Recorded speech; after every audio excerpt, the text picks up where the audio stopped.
together, after all I have suffered by the mortification of patience. Verily, hast thou delayed an hour longer, I must have run to thee, because of my much love for thee and longing for thy presence. Then I called to my boy for water, that I might better her plight, and he brought a kettle full of hot water such as she wanted. I bade pour it over her feet, whilst I set to work to wash them myself, after which I called for one of my richest dresses and clad her therein after she had doffed the muddy clothes. Then, as soon as we were comfortably seated, I would have called for food, but she refused, and I said to her, Art thou for wine? And she replied, Yes. So I fetched cups, and she asked me, Who shall sing? I, O my princess, I care not for that, one of my damsels. I have no mind to that either. Then sing thyself. Not I. Who then shall sing for thee? I inquired, and she rejoined, Go out and seek someone to sing for me. So I went out, in obedience to her, though I despaired of finding anyone in such weather, and fared on till I came to the main street, where I suddenly saw a blind man striking the earth with his staff and saying, May Allah not requite with weal those with whom I was. When I sang, they listened not, and when I was silent, they made light of me. So I said to him, Art thou a singer? And he replied, Yes. Quoth I, Wilt thou finish thy night with us and cheer us with thy company? And quoth he, If it be thy will, take my hand. So I took his hand and, leading him to my house, said to the damsel, O my mistress, I have brought a blind singer, with whom we may take our pleasure, and he will not see us. She said, Bring him to me. So I brought him in and invited him to eat. He ate but a very little and washed his hands, after which I brought him wine, and he drank 3 cups full. Then he said to me, Who art thou? And I replied, I am Ishaq bin Ibrahim al-Mausili. Quoth he, I have heard of thee, and now I rejoice in thy company, and I, O my lord, I am glad in thy gladness. He said, O Ishaq, sing to me. So I took the lute by way of jest, and cried, I hear and I obey. When I had made an end of my song, he said to me, O Ishaq, thou comest nigh to be a singer. His words belittled me in mine own eyes, and I threw the lute from my hand, whereupon he said, Hast thou not with thee someone who is skilled in singing? Quoth I have a damsel with me, and quoth he, Bid her sing. I asked him, Wilt thou sing, when thou hast had enough of her singing? And he answered, Yes. So she sang, and he said, Nay, thou hast shown no art. Whereupon she flung the lute from her hand in wrath, and cried, We have done our best. If thou have aught, favour us with it by way of an alms. Quoth he, Bring me a lute hand hath not touched. So I bade the servant bring him a new lute, and he tuned it, and preluding in a mode I knew not, began to sing, improvising these couplets. Clove through the shades and came to me in night so dark, and saw the lover weeting of herself. 'Twas drifting tide once more, naught startled us but her salam, and first of words she said, May a beloved enter in who standeth at the door. When the girl heard this, she looked at me askance, and said, What secret was between us could not thy breast hold for 1 hour, but thou must discover it to this man. However, I swore to her that I had not told him, and excused myself to her, and fell to kissing her hands and tickling her breasts and biting her cheeks, till she laughed, and, turning to the blind man, said to him, Sing, O my lord. So he took the lute and sang these 2 couplets. Often have I sought the fair, how often fief and fain my palming felt the finger ends that bear the varied stain, and tickled pouting breasts that stand firm as pomegranates twain, and bit the apple of her cheek, kissed o'er and o'er again.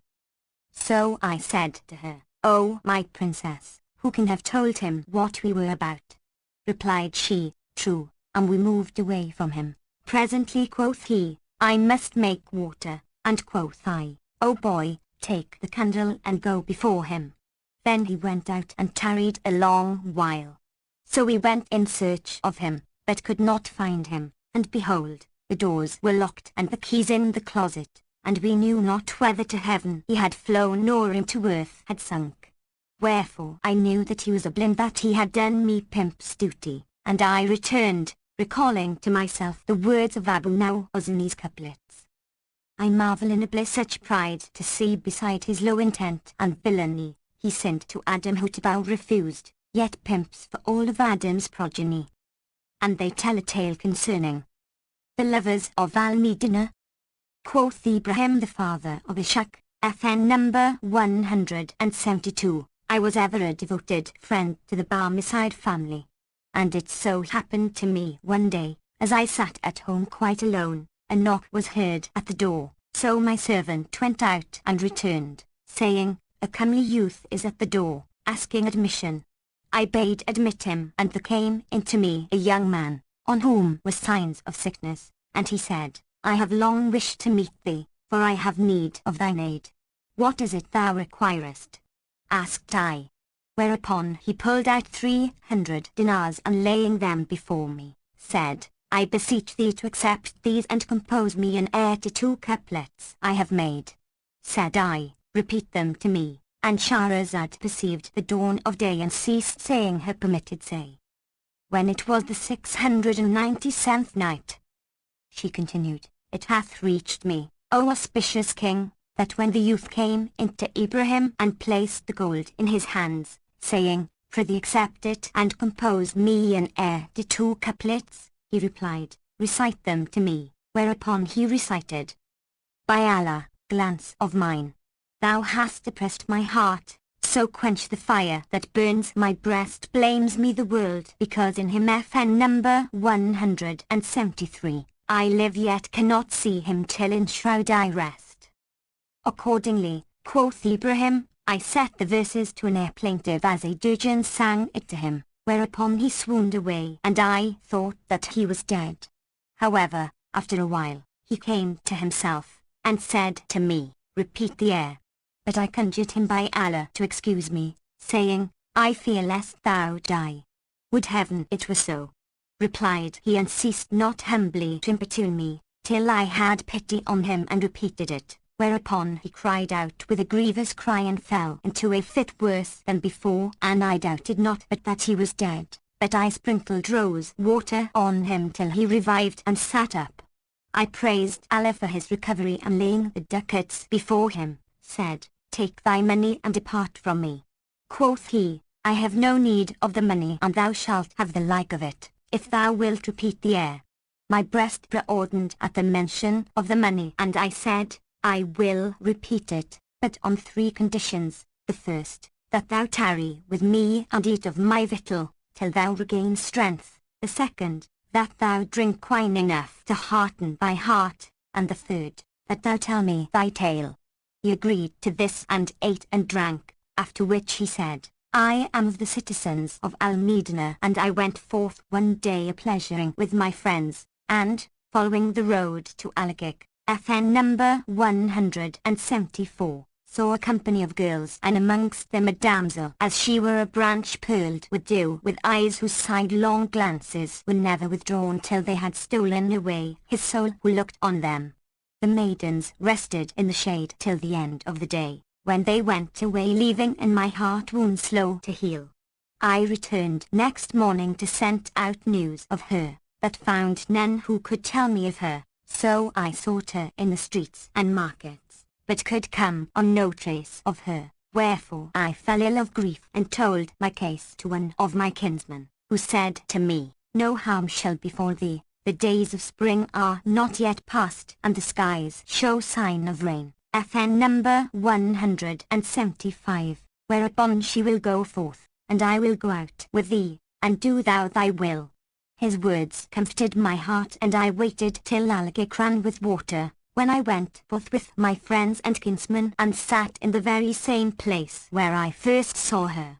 We had not been seated long before up came the women, like horses running for a wager, and I whispered to a girl of my kindred, say yonder dams quoth this man to thee, he did well who spoke this couplet. She shot my heart with shaft, then turned on heel and flying dealt fresh wound and scarring wheel. So she went to her and repeated my words, to which she replied saying, "Tell him that he said well who answered in this couplet. The like of whatso feelest thou we feel, patience. Perchance swift cure our hearts shall heal." I refrained from further speech for fear of scandal and rose to go away. She rose at my rising, and I followed, and she looked back at me, till she saw I had noted her abode. Then she began to come to me and I to go to her, so that we foregathered and met often, till the case was noised abroad and grew notorious, and her sire came to know of it. However, I ceased not to meet her most assiduously and complained of my condition to my father, who assembled our kindred and repaired to ask her in marriage for me, of her sire, who cried, had this been proposed to me before he gave her a bad name by his assignations, I would have consented, but now the thing is notorious and I am loath to verify the saying of the folk. Then, continued Ibrahim, I repeated the air to him and he went away, after having acquainted me with his abode, and we became friends. Now I was devoted to the Barmecides, so next time Jafar bin Yahya sat to give audience, I attended, as was my wont, and sang to him the young man's verses. They pleased him, and he drank some cups of wine and said, "Fie upon thee, whose song is this?" So I told him the young man's tale, and he bade me ride over to him and give him assurances of the winning of his wish. Accordingly I fetched him to Jafar, who asked him to repeat his story. He did so, and Jafar said, "Thou art now under my protection, trust me to marry thee to her." So his heart was comforted and he abode with us. When the morning morrowed, Jafar mounted and went into Al-Rashid, to whom he related the story. The Caliph was pleased with it, and sending for the young man and myself, commanded me to repeat the air and drank thereto. Then he wrote to the governor of Al-Hijaz, bidding him dispatch the girl's father and his household in honorable fashion to his presence and spare no expense for their outfit. So, in a little while, they came, and the Caliph, sending for the man, commanded him to marry his daughter to her lover, after which he gave him 100,000 dinars, and the father went back to his folk. As for the young man, he abode one of Jafar's companions till the happened what happened. FN number 176, whereupon he returned with his household to Al-Medina. May Almighty Allah have mercy upon their souls one and all. And they also tell, O auspicious king, a tale of Al-Malik al-Nazir and his wazir. There was given to Abu Amir bin Marwan, FN number 177, a boy of the Christians, than whom never fell eyes on a handsome. Al-Nazir the conquering sultan saw him and said to Abu Amir, who was his wazir, "Whence cometh this boy?" Replied he, "From Allah," whereupon the other, "Wilt thou terrify us with stars and make us prisoner with moons?" Abu Amir excused himself to him, and preparing a present, sent it to him with the boy, to whom he said, "Be thou part of the gift, were it not of necessity, my soul had not consented to give thee away." And he wrote with him these two couplets. My lord, this full moon takes in heaven of thee new birth, nor can deny we heaven excelleth humble earth. Thee with my soul I please, and oh, the pleasant case! No man e'er saw I who to give his soul prefereth. The thing pleased Al-Nazir, and he requited him with much treasure, and the minister became high in favor with him. After this, there was presented to the wazir a slave girl, one of the loveliest women in the world, and he feared lest this should come to the king's ears, and he desire her, and the like should happen as with a boy. So he made up a present still costlier than the first, and sent it with her to the king, and Shahrazad perceived the dawn of day and ceased to say her permitted say. When it was the 698th night, she pursued, it hath reached me, O auspicious king, that there was Abu Amir, when presented with the beautiful slave girl, feared lest it come to the conquering king's ears, and that the like should happen as with the boy. So he made up a present still costlier than the first, and sent it with her to his master, accompanying it with these couplets. My lord, this be the sun, the moon thou hadst before, so the two great delights now in thy heaven unite, conjunction promising to me prosperity, and cause a draught to thee in Eden's long delight. Earth shows no charms, by Allah, ranking as their third, no king who secondeth our conquering king in might. Wherefore his credit redoubled with Alna's ear, but, after a while, one of his enemies maligned him to the king, alleging that there still lurked in him a hot lust from the boy and that he ceased not to desire him, whenever the cool northern breezes moved him, and to gnash his teeth for having given him away. Cried the king, wag not thou thy tongue at him, or I will shear off thy head. However, he wrote Abu Amir a letter, as from the boy, to the following effect: O my lord, thou knowest that thou wast all and one to me, and that I never ceased from delight with thee. Albeit I am with the Sultan, yet would I choose rather solitude with thee, but that I fear the king's majesty, wherefore devise thou to demand me of him. This letter he sent to Abu Amir by a little foot page, whom he enjoined to say, This is from such an one, the king never speaketh to him. When the Wazir read the letter and heard the cheating message, he noted the poison draft FN number 178, and wrote on the back of the note these couplets. Shall man experience slackjawed ever careful like to thrust his head in lion's lair? I'm none of those whose wits to love seek, am no witless of the snares my foes prepare. Wert thou my sprite, I'd give thee loyally, shall sprite, from body sundered, backwards fair. When Al-Nazian knew of this answer, he marvelled at their Wazir's quickness of wit and would never again lend ear to aught of insinuations against him. Then said he to him, How didst thou escape falling into the net?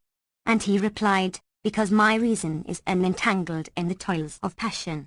And they also tell a tale of the rogueries of Dalilah the crafty and her daughter Zainab the coney catcher. FN number 179.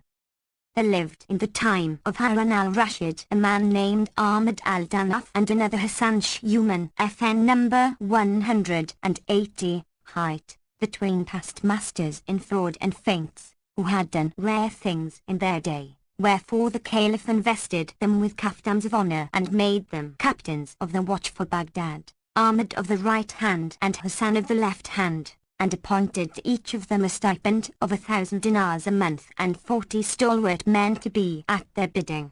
Moreover, to Calamity Ahmad was committed the watch of the district outside the walls. So Ahmad and Hassan went forth in company of the Emir Khalid, the wali or chief of police, attended each by his 40 followers on horseback, and proceeded by the crier, crying aloud and saying, by command of the Caliph, None is captain of the watch of the right hand but Ahmad al-Danaf, and none is captain of the watch of the left hand but Hassan Shuman, and both are to be obeyed when they bid and are to be held in all honor and worship. Now there was in the city an old woman called Dalilah the Wily, who had a daughter by name Zainab the coney catcher. They heard the proclamation made, and Zainab said to Dalilah, See, O my mother, this fellow, Ahmad al-Danaf. He came hither from Cairo, a fugitive, and played the double dealer in Baghdad, till he got into the Caliph's company and is now become captain of the right hand, whilst that mangy chap Hassan Shuman is captain of the left hand, and each hath a table spread morning and evening and a monthly wage of 1,000 dinars, whereas we abide unemployed and neglected in this house, without estate and without honor, and have none to ask of us. Now Dalilah's husband had been town captain of Baghdad with a monthly wage of 1,000 dinars, but he died leaving 2 daughters, one married and with a son by name Ahmad al-Akat, FN number 181, or Ahmad the abortion, and the other called Zainab, a spinster. And this Dalilah was a past mistress in all manner of craft and trickery and double-dealing. She could wile the very dragon out of his den, and Abri himself might have learnt deceit of her. Her father FN number 182, had also been governor of the Carapidgens to the Caliph with a solder of 1,000 dinars a month. He used to rear the birds to carry letters and messages, wherefore in time of need each was dearer to the Caliph than one of his own sons. So Zainab said to her mother, up and play off some feint and fraud that may haply make us notorious. And Shahrazad perceived the dawn of day and ceased saying her permitted say. When it was the 699th night, she resumed, It hath reached me, O auspicious king, that Zainab thus addressed her dam, up and play off some feint and fraud which may haply make us notorious in Baghdad, so perchance we shall win a father's stipend for ourselves. Replied the old draught, As thy head liveth, O my daughter, I will play off higher-class rogueries in Baghdad than ever played Calamity Ahmad or Hassan the Pestilent. So saying, she rose and threw over her face the lissom veil and donned clothes such as the poorer Sufis wear, petticoat trousers falling over her heels, and a gown of white wool with a broad girdle. She also took a pitcher FN number 183, and filled it with water to the neck, after which she set 3 dinars in the mouth and stopped it up with a plug of palm fibre. Then she threw round her shoulder, baldric-wise, a rosary as big as a load of firewood, and taking in her hand a flag, made of parti-coloured rags, red and yellow and green, went out, crying, Allah, Allah, with tongues celebrating the praises of the Lord, whilst her heart galloped in the devil's race-course, seeking how she might play some sharping trick upon town. She walked from street to street, till she came to an alley swept and watered and marble-paved, where she saw a vaulted gateway, with a threshold of alabaster, and a Moorish porter standing at the door, which was of sandal-wood plated with brass and furnished with a ring of silver for knocker. Now this house belonged to the chief of the caliph's sergeant ushers, a man of great wealth in fields, houses and allowances, called the Emir Hassan Shah al-Tariq, or Evil of the Way, and therefore called because his law forewent his word. He was married to a fair damsel, Katan FN number 184, height, whom he loved and who had made him swear, on the night of his going in unto her, that he would take none other to wife over her nor lie abroad for a single night. And so things went on till one day, he went to the divan and saw that each emir had with him a son or 2. Then he entered the hammam bath and looking at his face in the mirror, noted that the white hairs in his beard overlay its black, and he said in himself, Will not he who took thy sire bless thee with a son? So he went in to his wife, in angry mood, and she said to him, Good evening to thee, but he replied, Get thee out of my sight. From the day I saw thee I have seen naught of good. How so? Quoth she. Quoth he, On the night of my going in unto thee, thou madest me swear to take no other wife over thee, and this very day I have seen each emir with a son and some with 2. So I minded me of death FN number 185, and also that to me hath been vouchsafed neither son nor daughter, and that whoso leaveth no male hath no memory.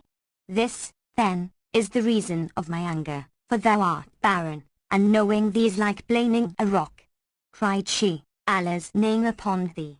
Indeed, I have worn out the mortars with beating wool and pounding drugs, FN number 186, and I am not to blame, the barrenness is with thee, for that thou art a snub-nosed mule, and thy sperm is weak and watery, and impregnateth not, neither getteth children. Said he, When I return from my journey, I will take another wife, and she, my luck is with Allah. Then he went out from her, and both repented of the sharp words spoken each to other. Now as the emir's wife looked forth of her lattice, as she were a bride of the hordes FN number 187, for the jewelry upon her, behold, there stood Dalilah, espying her and seeing her clad in costly clothes and ornaments, said to herself, 'Twould be a rare trick, O Dalilah, to entice yonder young lady from her husband's house and strip her of all her jewels and clothes and make off with the whole lot. So she took up her stand under the windows of the emir's house, and fell to calling aloud upon Allah's name and saying, Be present, O ye warless, ye friends of the Lord. Whereupon every woman in the street looked from her lattice and, seeing a matron clad, after Sufi fashion, in clothes of white wool, as she were a pavilion of light, said, Allah bring us a blessing by the agents of this pious-souled person, from whose face issueth light. And Katan, the wife of the Emir Hassan, burst into tears and said to her handmaid, "Get thee down, O Maikbala, and kiss the hand of Sheikh Abu Ali, the porter, and say to him, let yon religious enter to my lady, so haply she may get a blessing of her." So she went down to the porter and kissing his hand, said to him, "My mistress telleth thee, let yonder pious-souled woman come in to me, so may I get a blessing of her, and like her benediction may extend to us likewise." And Shahrazad perceived the dawn of day and ceased to say her permitted say. When it was the 700th night, she said, It hath reached me, O auspicious king, that when the handmaid went down and said to the porter, "Suffer yond religious enter to my lady, so haply she may get a blessing of her, and we too may be blessed," one and all, the gatekeeper went up to Dalilah and kissed her hand, but she forbade him, saying, "Away from me, lest my ablution be made null and void." FN number 188, Thou, also, art of the attracted Godwards and kindly looked upon by Allah's saints and under his especial guardianship. May he deliver thee from this servitude, O Abu Ali. Now the Emir owed 3 months' wage to the porter who was straitened thereby, but knew not how to recover his due from his lord, so he said to the old woman, "O my mother, give me to drink from thy pitcher, so I may win a blessing through thee." She took the ewer from her shoulder and whirled it about in air, so that the plug flew out of its mouth and the 3 dinars fell to the ground. The porter saw them and picked them up, saying in his mind, "Glory to God! This old woman is one of the saints that have hoards at their command. It hath been revealed to her of me that I am in want of money for daily expenses, so she hath conjured me these 3 dinars out of the air." Then said he to her, "Take, O my aunt, these 3 dinars which fell from thy pitcher," and she replied, "Away with them from me. I am of the folk who occupy not themselves with the things of the world, no never. Take them and use them for thine own benefit, in lieu of those the Emir oweth thee." Quoth he, "Thanks to Allah for succor. This is of the chapter of Revelation." Thereupon the maid accosted her and kissing her hand, carried her up to her mistress. She found the lady as she were a treasure, whose guardian talisman had been loosed, and Katan bade her welcome and kissed her hand. Quoth she, "O my daughter, I come not to thee save for thy weal and by Allah's will." Then Katan set food before her, but she said, "O my daughter, I eat naught except of the food of paradise, and I keep continual fast, breaking it but 5 days in the year. But, O my child, I see thee chagrined and desire that thou tell me the cause of thy concern." "O my mother," replied Katan, "I made my husband swear, on my wedding night, that he would wive none but me, and he saw others with children and longed for them and said to me, Thou art a barren thing. I answered, Thou art a mule which begetteth not, so he left me in anger, saying, When I come back from my journey, I will take another wife, for he hath villages and lands and large allowances, and if he begat children by another, they will possess the money and take the estates from me." Said Dalilah, "O my daughter, knowest thou not of my master, the Sheikh Abu al-Hamalat, FN number 189, whom if any debtor visit, Allah quitteth him his debt, and if a barren woman, she conceiveth?" Katan replied, "O my mother, since the day of my wedding I have not gone forth the house, no, not even to pay visits of condolence or congratulation."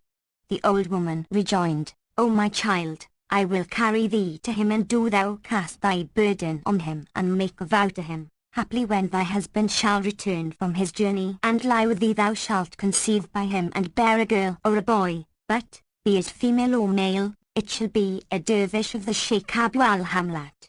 Thereupon Katan rose and arrayed herself in her richest raiment, and donning all her jewelry said, "Keep thou an eye on the house," to her maid, who replied, "I hear and obey, O my lady." Then she went down, and the porter Abu Ali met her and asked her, "Whither away, O my lady?" "I go to visit the Sheikh Abu al-Hamalat," answered she, and he be a years fast incumbent on me. Verily yond religious is of Allah's saints and full of holiness, O my lady, and she hath hidden treasure at her command, for she gave me 3 dinars of red gold and divined my case, without my asking her, and knew that I was in want. Then the old woman went out with the young lady Khatun, saying to her, Inshallah, O my daughter, when thou hast visited the Sheikh Abu al-Hamalat, there shall betide thee solace of soul, and by leave of Almighty Allah thou shalt conceive, and thy husband the Emir shall love thee by the blessing of the Sheikh, and shall never again let thee hear a despiteful word. Quoth Khatun, I will go with thee to visit him, O my mother. But Dalila said to herself, where shall I strip her and take her clothes and jewelry, with the folk coming and going? Then she said to her, O my daughter, walk thou behind me, within sight of me, for this thy mother is a woman sorely burdened. Everyone who hath the burden casteth it on me, and all who have pious offerings FN number 190, to make give them to me and kiss my hand. So the young lady followed her at a distance, whilst her anklets tinkled and her hair coins FN number 191 clinked as she went, till they reached the bazaar of the merchants. Presently, they came to the shop of a young merchant, by name Sidi Hassan, who was very handsome FN number 192, and had no hair on his face. He saw the lady approaching and fell to casting stolen glances at her, which when the old woman saw, she beckoned to her and said, Sit down in this shop, till I return to thee.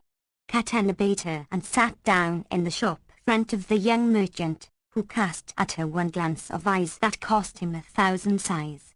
Then the old woman accosted him and saluted him, saying, Tell me, is not thy name Sidi Hassan, son of the merchant Mohsin? He replied, Yes. Who told thee my name? Quoth she, Folk of good repute direct me to thee. Know that this young lady is my daughter, and her father was a merchant who died and left her much money.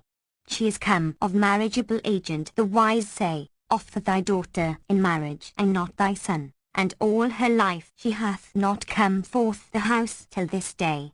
Now a divine warning and a command given in secret bid me wed her to thee, so, if thou art poor, I will give thee capital and will open for thee instead of one shop 2 shops. Thereupon quoth the young merchant to himself, I asked Allah for a bride, and he hath given me 3 things, to wit, coin, clothing, and cointy.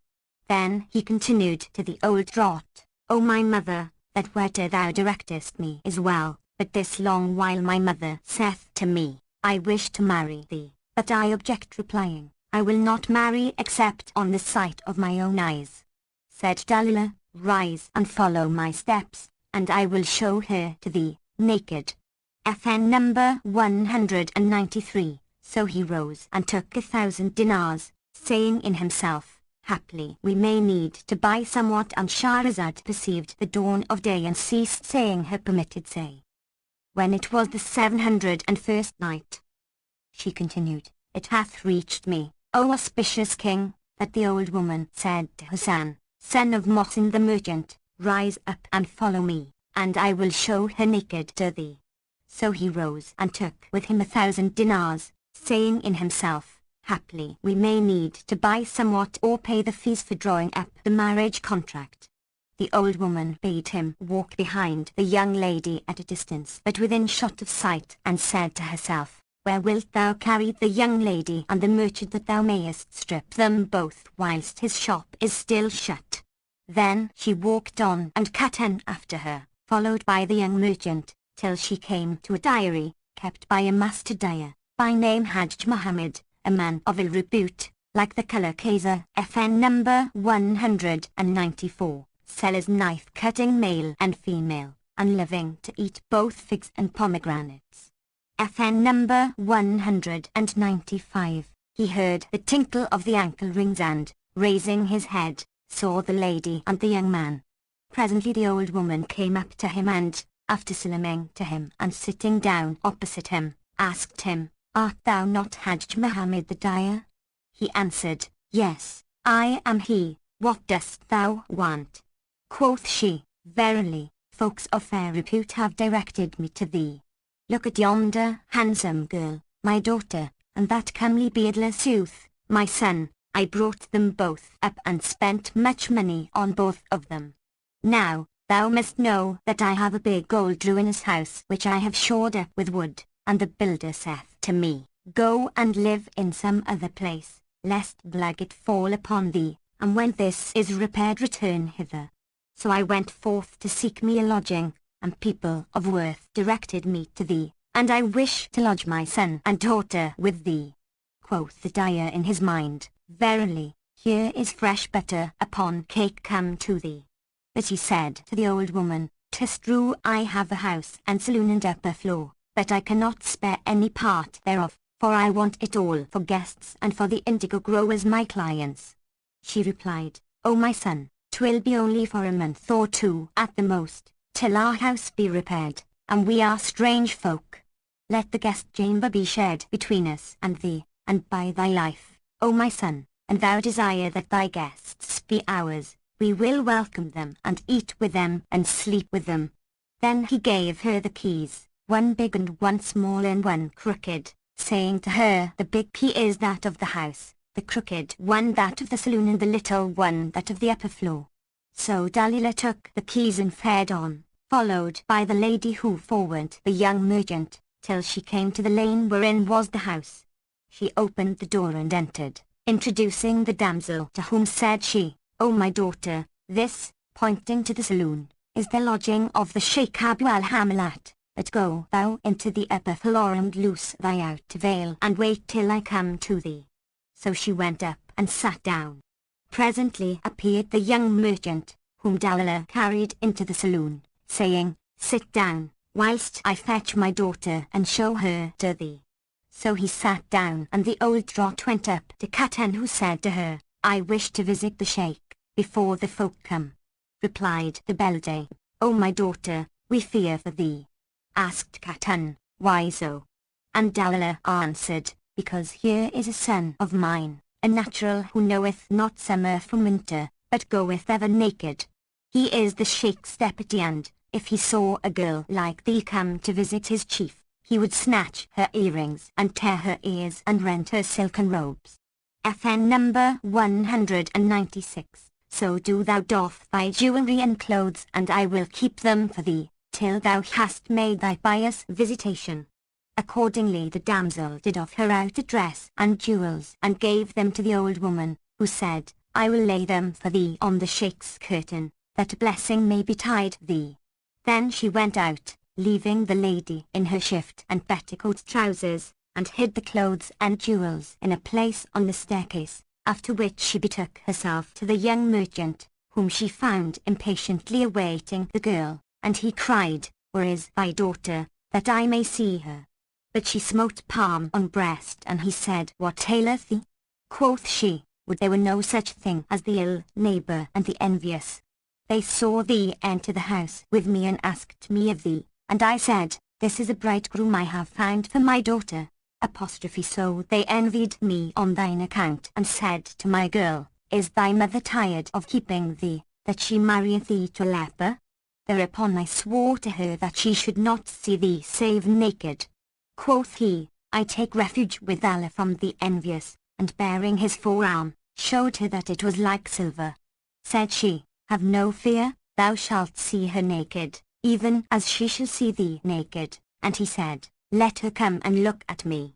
Then he put off his pelisse and sables and his girdle and dagger and the rest of his raiment, except his shirt and bag trousers, and would have laid the purse of 1,000 dinars with them, but Dalilah cried, Give them to me, that I may take care of them.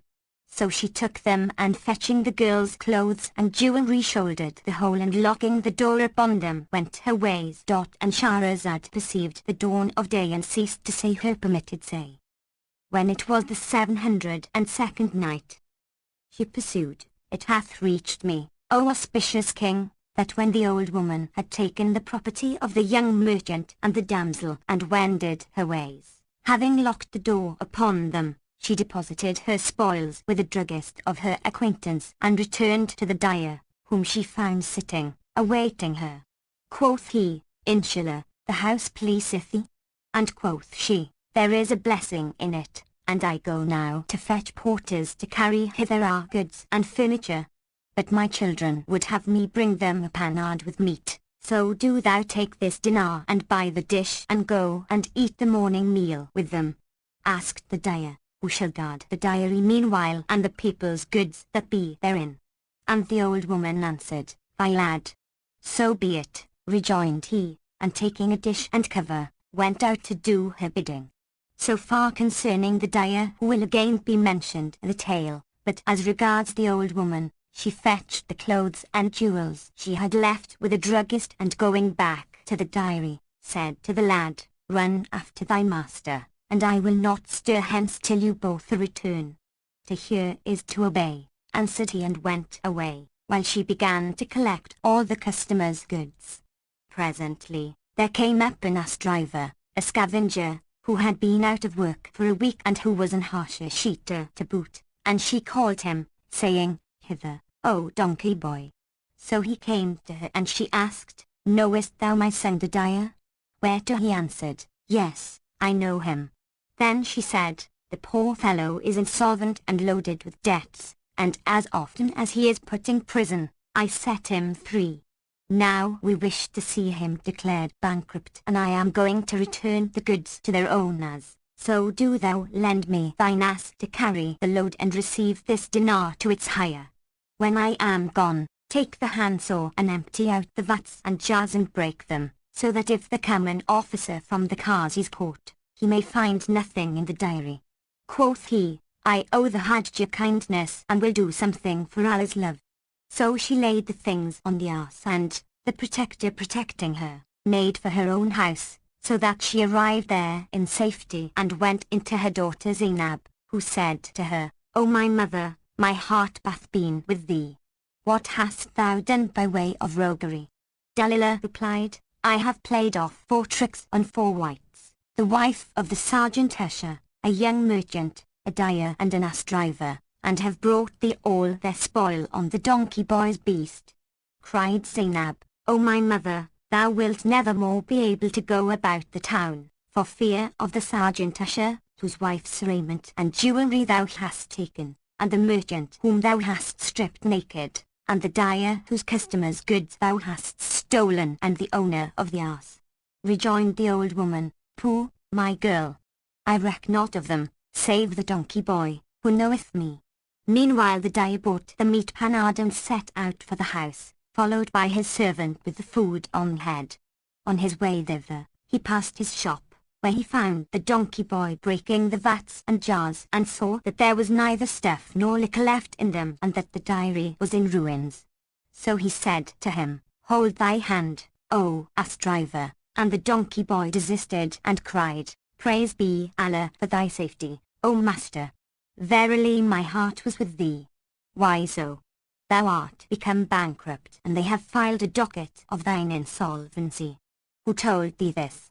Thy mother told me, and bade me break the jars and empty the vats, that the Qazi's officers might find nothing in the shop, if they should come.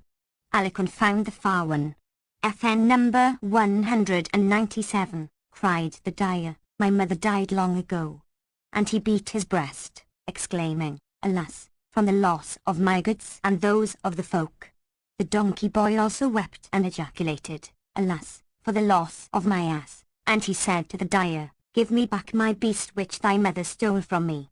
The dyer laid hold of him by the throat and fell to buffeting him, saying, Bring me the old woman, whilst the other buffeted him in return, saying, Give me back my beast. So they beat and cursed each other, till the folk collected around them, and Shahrazad perceived the dawn of day and ceased saying her permitted say.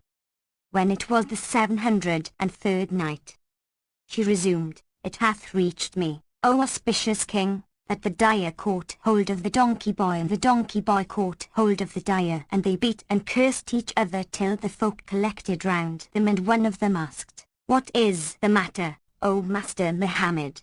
The ass driver answered, I will tell thee the tale, and related to them his story, saying, I deemed I was doing the dyer a good turn, but, when he saw me he beat his breast and said, My mother is dead. And now, I for one require my ass of him, it being he who hath put this trick on me, that he might make me lose my beast. Then said the folk to the dyer, O Master Mohammed, dost thou know this matron, that thou didst entrust her with the diary and all therein? And he replied, I know her not, but she took lodgings with me today, she and her son and daughter. Quoth one, in my judgment, the dyer is bound to indemnify the ass driver. Quoth another, why so? Because, replied the first, he trusted not the old woman nor gave her his ass save only because he saw that the dyer had entrusted her with the diary and its contents. And a third said, O master, since thou hast lodged her with thee, it behoveth thee to get the man back his ass. Then they made for the house, and the tale will come round to them again. Meanwhile, the young merchant remained awaiting the old woman's coming with her daughter, but she came not nor did her daughter, whilst the young lady in like manner sat expecting her return with leave from her son, the God-attended one, the Sheikh's deputy, to go into the holy presence. So weary of waiting, she rose to visit the Sheikh by herself and went down into the saloon, where she found the young merchant, who said to her, Come hither. Where is thy mother, who brought me to marry thee? She replied, My mother is dead. Art thou the old woman's son, the ecstatic, the deputy of the Sheikh Abu al-Hamlat? Quoth he, the swindling old trot is no mother of mine, she hath cheated me and taken my clothes and 1,000 dinars. Quoth Katan, and me also hath she swindled, for she brought me to see the Sheikh Abu al-Hamlat, and in lieu of so doing she hath stripped me. Thereupon he, I look to thee to make good my clothes and my 1,000 dinars, and she, I look to thee to make good my clothes and jewelry. And, behold, at this moment in came the dyer, and seeing them both stripped of the raiment, said to them, Tell me where your mother is. So the young lady related all that had befallen her, and the young merchant related all that had betided him, and the master dyer exclaimed, Alas, from the loss of my goods and those of the folk, and the ass driver ejaculated, Alas, for my ass. Give me, O dyer, my ass. Then said the dyer, This old woman is a sharper.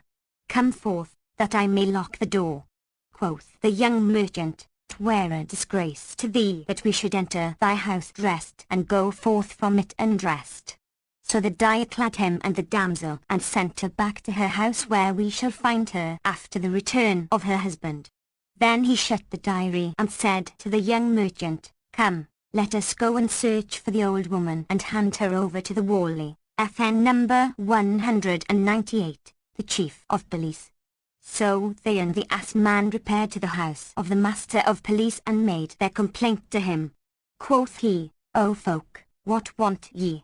And when they told him, he rejoined, How many old women are there not in the town? Go ye and seek for her and lay hands on her and bring her to me, and I will torture her for you and make her confess. So they sought for her all round the town, and an account of them will presently be given. FN number 199. As for old Dalila the wily, she said, I have a mind to play off another trick to her daughter, who answered, O my mother, I fear for thee. But the beldam cried, I am like the bean husks which fall, proof against fire and water. So she rose, and donning a slave girl's dress of such as serve people of condition, went out to look for someone to defraud. Presently she came to a by-street, spread with carpets and lighted with hanging lamps, and heard a noise of singing women and drumming of tambourines. Here she saw a handmaid bearing on her shoulder a boy, clad in trousers laced with silver and a little aber cloak of velvet, with a pearl-embroidered tarbush cap on his head, and about his neck a collar of gold set with jewels. Now the house belonged to the provost of the merchants of Baghdad, and the boy was his son. He had a virgin daughter, to boot, who was promised in marriage, and it was her betrothal they were celebrating that day. There was with her mother a company of noble dames and singing women, and whenever she went upstairs or down, the boy clung to her. So she called the slave girl and said to her, Take thy young master and play with him, till the company break up. Seeing this, Dalilah asked the handmaid, "What festivities are these in your mistress's house?" And was answered, "She celebrates her daughter's betrothal this day, and she hath singing women with her." Quoth the old woman to herself, "O Dalilah, the thing to do is to spirit away this boy from the maid." And Shahrazad perceived the dawn of day and ceased to say her permitted say. When it was the 704th night, she said, "It hath reached me, O auspicious king, that when the old trot said to herself, O Dalilah, the thing to do is to spirit away this boy from the maid, she began crying out, O disgrace! O ill luck!" Then pulling out a brass token, resembling a dinar, she said to the maid, who was a simpleton, "Take this ducat and go in to thy mistress and say to her, Amalke rejoiceth with thee and is beholden to thee for thy favours, and on the day of assembly she and her daughters will visit thee and handsel the tiring women with the usual gifts." Said the girl, "O my mother, my young master here catcheth hold of his mamma, whenever he seeth her." And she replied, "Give him to me, whilst thou goest in and comest back." So she gave her the child, and taking the token, went in, whereupon Dalilah made off with the boy to a by-lane, where she stripped him of his clothes and jewels, saying to herself, "O Dalilah, did indeed be the finest of tricks, even as thou hast cheated the maid and taken the boy from her, so now to carry on the game and pawn him for 1,000 dinars." So she repaired to the jewel bazaar, where she saw a Jew goldsmith seated with a cage full of jewellery before him, and said to herself, "'Twould be a rare trick to joust this Jew fellow and get 1,000 gold pieces worth of jewellery from him and leave the boy in pledge for it." Presently the Jew looked at them, and seeing the boy with the old woman, knew him for the son of the provost of the merchants. Now the Israelite was a man of great wealth, but would envy his neighbour if he sold and himself did not sell. So espying Dalilah, he said to her, "What seekest thou, O my mistress?" She asked, "Art thou master Azariah FN number 200, the Jew?" Having first inquired his name of others, and he answered, "Yes." Quoth she, "This boy's sister, daughter of the Shahbanar of the merchants, is a promised bride, and today they celebrate her betrothal, and she hath need of jewellery. So give me 2 pair of gold ankle rings, a brace of gold bracelets, and pearl eardrops, with a girdle, a poignard and a seal ring." He brought them out, and she took of him 1,000 dinars worth of jewellery, saying, "I will take these ornaments on approval, and whatso pleaseth them, they will keep, and I will bring thee the price and leave this boy with thee till then." He said, "Be it as thou wilt." So she took the jewellery and made off to her own house, where her daughter asked her how the trick had sped. She told her how she had taken and stripped the Shahbanar's boy, and Zainab said, "Thou wilt never be able to walk abroad again in the town." Meanwhile, the maid went in to her mistress and said to her, "O my lady, Amalgair saluteth thee and rejoiceth with thee, and on assembly day she will come, she and her daughters, and give the customary presents." Quoth her mistress, "Where is thy young master?" Quoth the slave girl, "I left him with her lest he cling to thee, and she gave me this, as largesse for the singing women." So the lady said to the chief of the singers, "Take thy money," and she took it and found it a brass counter, whereupon the laddie cried to the maid, "Get thee down, O whore, and look to thy young master." Accordingly, she went down, and finding neither boy nor old woman, shrieked aloud and fell on her face. Their joy was changed into annoy, and behold, the provost came in, when his wife told him all that had befallen, and he went out in quest of the child, whilst the other merchants also fared forth, and each sought his own road. Presently, the Shahbanar, who had looked everywhere, espied his son seated, naked, in the Jew's shop, and said to tile owner, "This is my son." "'Tis well," answered the Jew. So he took him up, without asking for his clothes, of the excess of his joy at finding him, but the Jew laid hold of him, saying, "Allah succour the Caliph against thee." FN number 201, the provost asked, "What aileth thee, O Jew?" And he answered, "Verily the old woman took of me 1,000 dinars worth of jewellery for thy daughter, and left this lad in pledge for the price, and I had not trusted her, but that she offered to leave the child whom I knew for thy son. Said the provost, My daughter needeth no jewelry, give me the boy's clothes. Thereupon the Jew shrieked out, Come to my aid, O Muslims! But at that moment up came the dyer and the assman and the young merchant, who were going about, seeking the old woman, and inquired the cause of their jangle. So they told them the case, and they said, This old woman is a cheat, who hath cheated us before you. Then they recounted to them how she had dealt with them, and the provost said, Since I have found my son, be his clothes his ransom. If I come upon the old woman, I will require them of her. And he carried the child home to his mother, who rejoiced in his safety. Then the Jew said to the 3 others, Whither go ye? And they answered, We go to look for her. Quoth the Jew, Take me with you, presently, adding, Is there anyone of you knoweth her? The donkey boy cried, I know her. And the Jew said, If we all go forth together, we shall never catch her, for she will flee from us. Let each take a different road, and be a rendezvous at the shop of Hajj Masad, the Moorish barber. They agreed to this and set off, each in a different direction. Presently, Dalila sallied forth again to play her tricks, and the ass driver met her and knew her. So he caught hold of her and said to her, Woe to thee! Hast thou been long at this trade? She asked, What aileth thee? And he answered, Give me back my ass. Quoth she, Cover what Allah covereth, O my son. Dost thou seek thine ass and the people's things? Quoth he, I want my ass, that's all. And quoth she, I saw that thou wast poor, so I deposited thine ass for thee with the Moorish barber. Stand off, whilst I speak him fair, that he may give thee the beast. So she went up to the Maghrabi and kissed his hand and shed tears. He asked her that ailed her, and she said, O my son, look at my boy who standeth yonder. He was ill and exposed himself to the air, which injured his intellect. He used to buy asses, and now, if he stand he saith nothing but, My ass. If he sit he crieth, My ass. And if he walk he crieth, My ass. Now I have been told by a certain physician that his mind is disordered, and that nothing will cure him but drawing 2 of his grinders and cauterizing him twice on either temple. So do thou take this dinar and call him to thee, saying, Thine ass is with me. Said the barber, May I fast for a year, if I do not give him his ass in his fist. Now he had with him 2 journeymen, so he said to one of them, Go, heat the irons.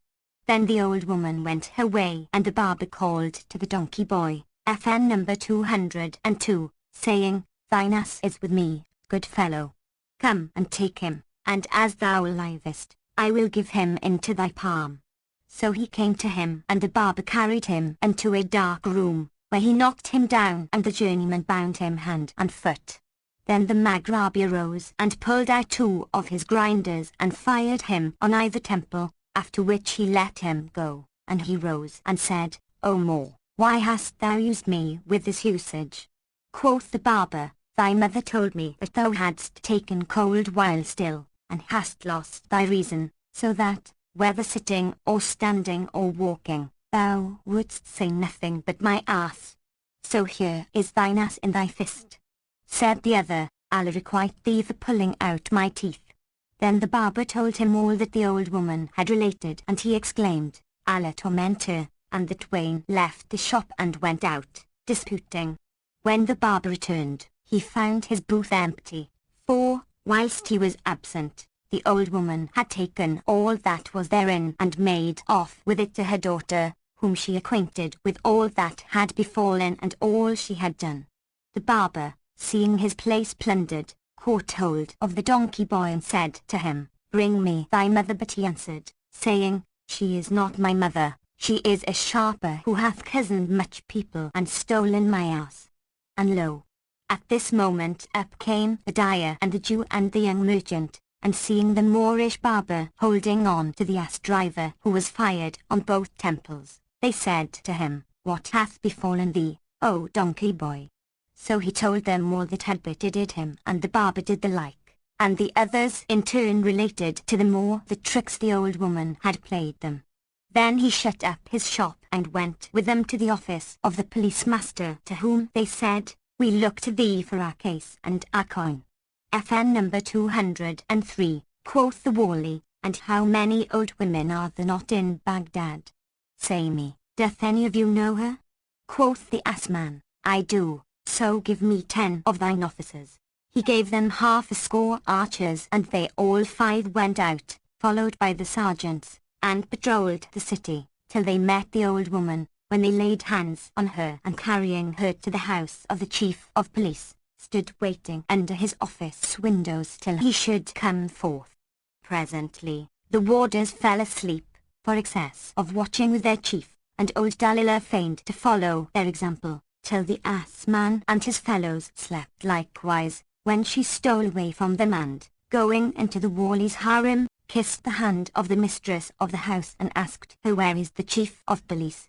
The lady answered, "He is asleep. What wouldest thou with him?" Quoth Dalila, "My husband is a merchant of chattels and gave me 5 Mamelukes to sell, whilst he went on a journey. The master of police met me and bought them of me for 1,000 dinars and 200 for myself, saying, 'Bring them to my house.' So I have brought them." And Shahrazad perceived the dawn of day and ceased saying her permitted say. When it was the 705th night, she continued, "It hath reached me, O auspicious king, that the old woman, entering the harem of the police master, said to his wife, 'Verily the Wali bought of me 5 slaves for 1,000 ducats and 200 for myself, saying, Bring them to my quarters.' So I have brought them." Hearing the old woman's story, she believed it and asked her, "Where are the slaves?" Dalila replied, "O my lady, they are asleep under the palace window." Whereupon the dame looked out, and seeing the Moorish barber clad in a Mameluke habit and the young merchant as he were a drunken Mameluke, FN number 204, and the Jew and the dyer and the ass driver as they were shaven Mamelukes, said in herself, "Each of these white slaves is worth more than 1,000 dinars."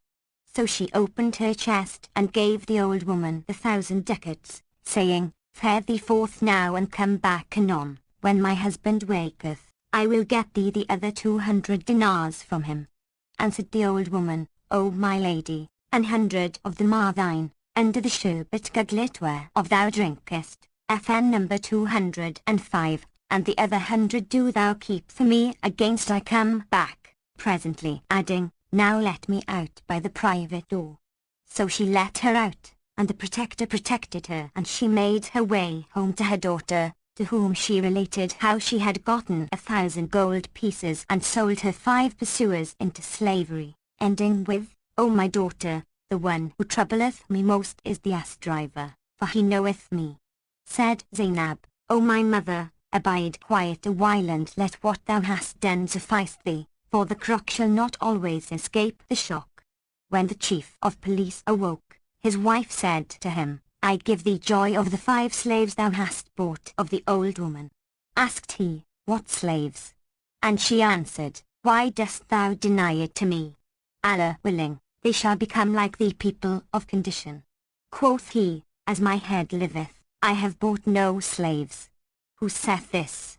Quoth she, "The old woman, the brokeress, from whom thou boughtest them, and thou didst promise her 1,000 dinars for them and 200 for herself." Cried he, "Didst thou give her the money?" And she replied, "Yes, for I saw the slaves with my own eyes, and on each is a suit of clothes worth 1,000 dinars, so I sent out to bid the sergeants have an eye to them." The Wali went out and, seeing the 5 plaintiffs, said to the officers, "Where are the 5 slaves we bought for 1,000 dinars of the old woman?" Said they, "There are no slaves here, only these 5 men, who found the old woman, and seized her and brought her hither. We fell asleep, whilst waiting for thee, and she stole away and entered the harem. Presently out came a maid and asked us, 'Are the 5 with you with whom the old woman came?' And we answered, 'Yes.' Cried the master of police, 'By Allah, this is the biggest of swindles.' And the 5 men said, 'We look to thee for our goods.' Quoth the Wali, 'The old woman, your mistress, sold you to me for 1,000 gold pieces.' Quoth they, that were not allowed of Allah, we are free-born men and may not be sold, and we appeal from thee to the Caliph. Rejoined the master of police, none showed her the way to the house save you, and I will sell you to the galleys for 200 dinars apiece. Just then, behold, up came the Emir Hassan Shah al-Tariq who, on his return from his journey, had found his wife stripped of her clothes and jewelry and heard from her all that had passed, whereupon quoth he, the master of police shall answer me this, and repairing to him, said, dost thou suffer old women to go round about the town and cozen folk of their goods? This is thy duty, and I look to thee for my wife's property. Then said he to the 5 men, what is the case with you? So they told him their stories, and he said, ye are wronged men, and turning to the master of police, asked him, why dost thou arrest them? Answered he, none brought the old wretch to my house save these 5, so that she took 1,000 dinars of my money and sold them to my women. Whereupon the 5 cried, O Emir Hassan, be thou our advocate in this cause. Then said the master of police to the Emir, thy wife's goods are at my charge, and I will be surety for the old woman. But which of you knoweth her? They cried, we all know her, send 10 interpreters with us, and we will take her. So he gave them 10 men, and the ass driver said to them, follow me, for I should know her with blue eyes. FN number 206. Then they fared forth, and lo, they meet old Dalila coming out of a by street, so they at once laid hands on her and brought her to the office of the wali, who asked her, where are the people's goods? But she answered, saying, I have neither gotten them nor seen them. Then he cried to the jailer, take her with thee and clap her in jail till the morning. But he replied, I will not take her, nor will I imprison her, lest she play a trick on me and I be answerable for her. So the master of police mounted and rode out with Dalila and the rest to the bank of the Tigris, where he bade the lamplighter crucify her by her hair. He drew her up by the pulley and bound her on the cross, after which the master of police set 10 men to guard her and went home. Presently, the night fell down and sleep overcame the watchman. Now a certain Badawi had heard one man say to a friend, praise be to Allah for thy safe return. Where hast thou been all this time? Replied the other, in Baghdad, where I broke my fast on honey fritters. FN number 207. Quoth the Badawi to himself, needs must I go to Baghdad and eat honey fritters therein, for in all his life he had never entered Baghdad nor seen fritters of the sort.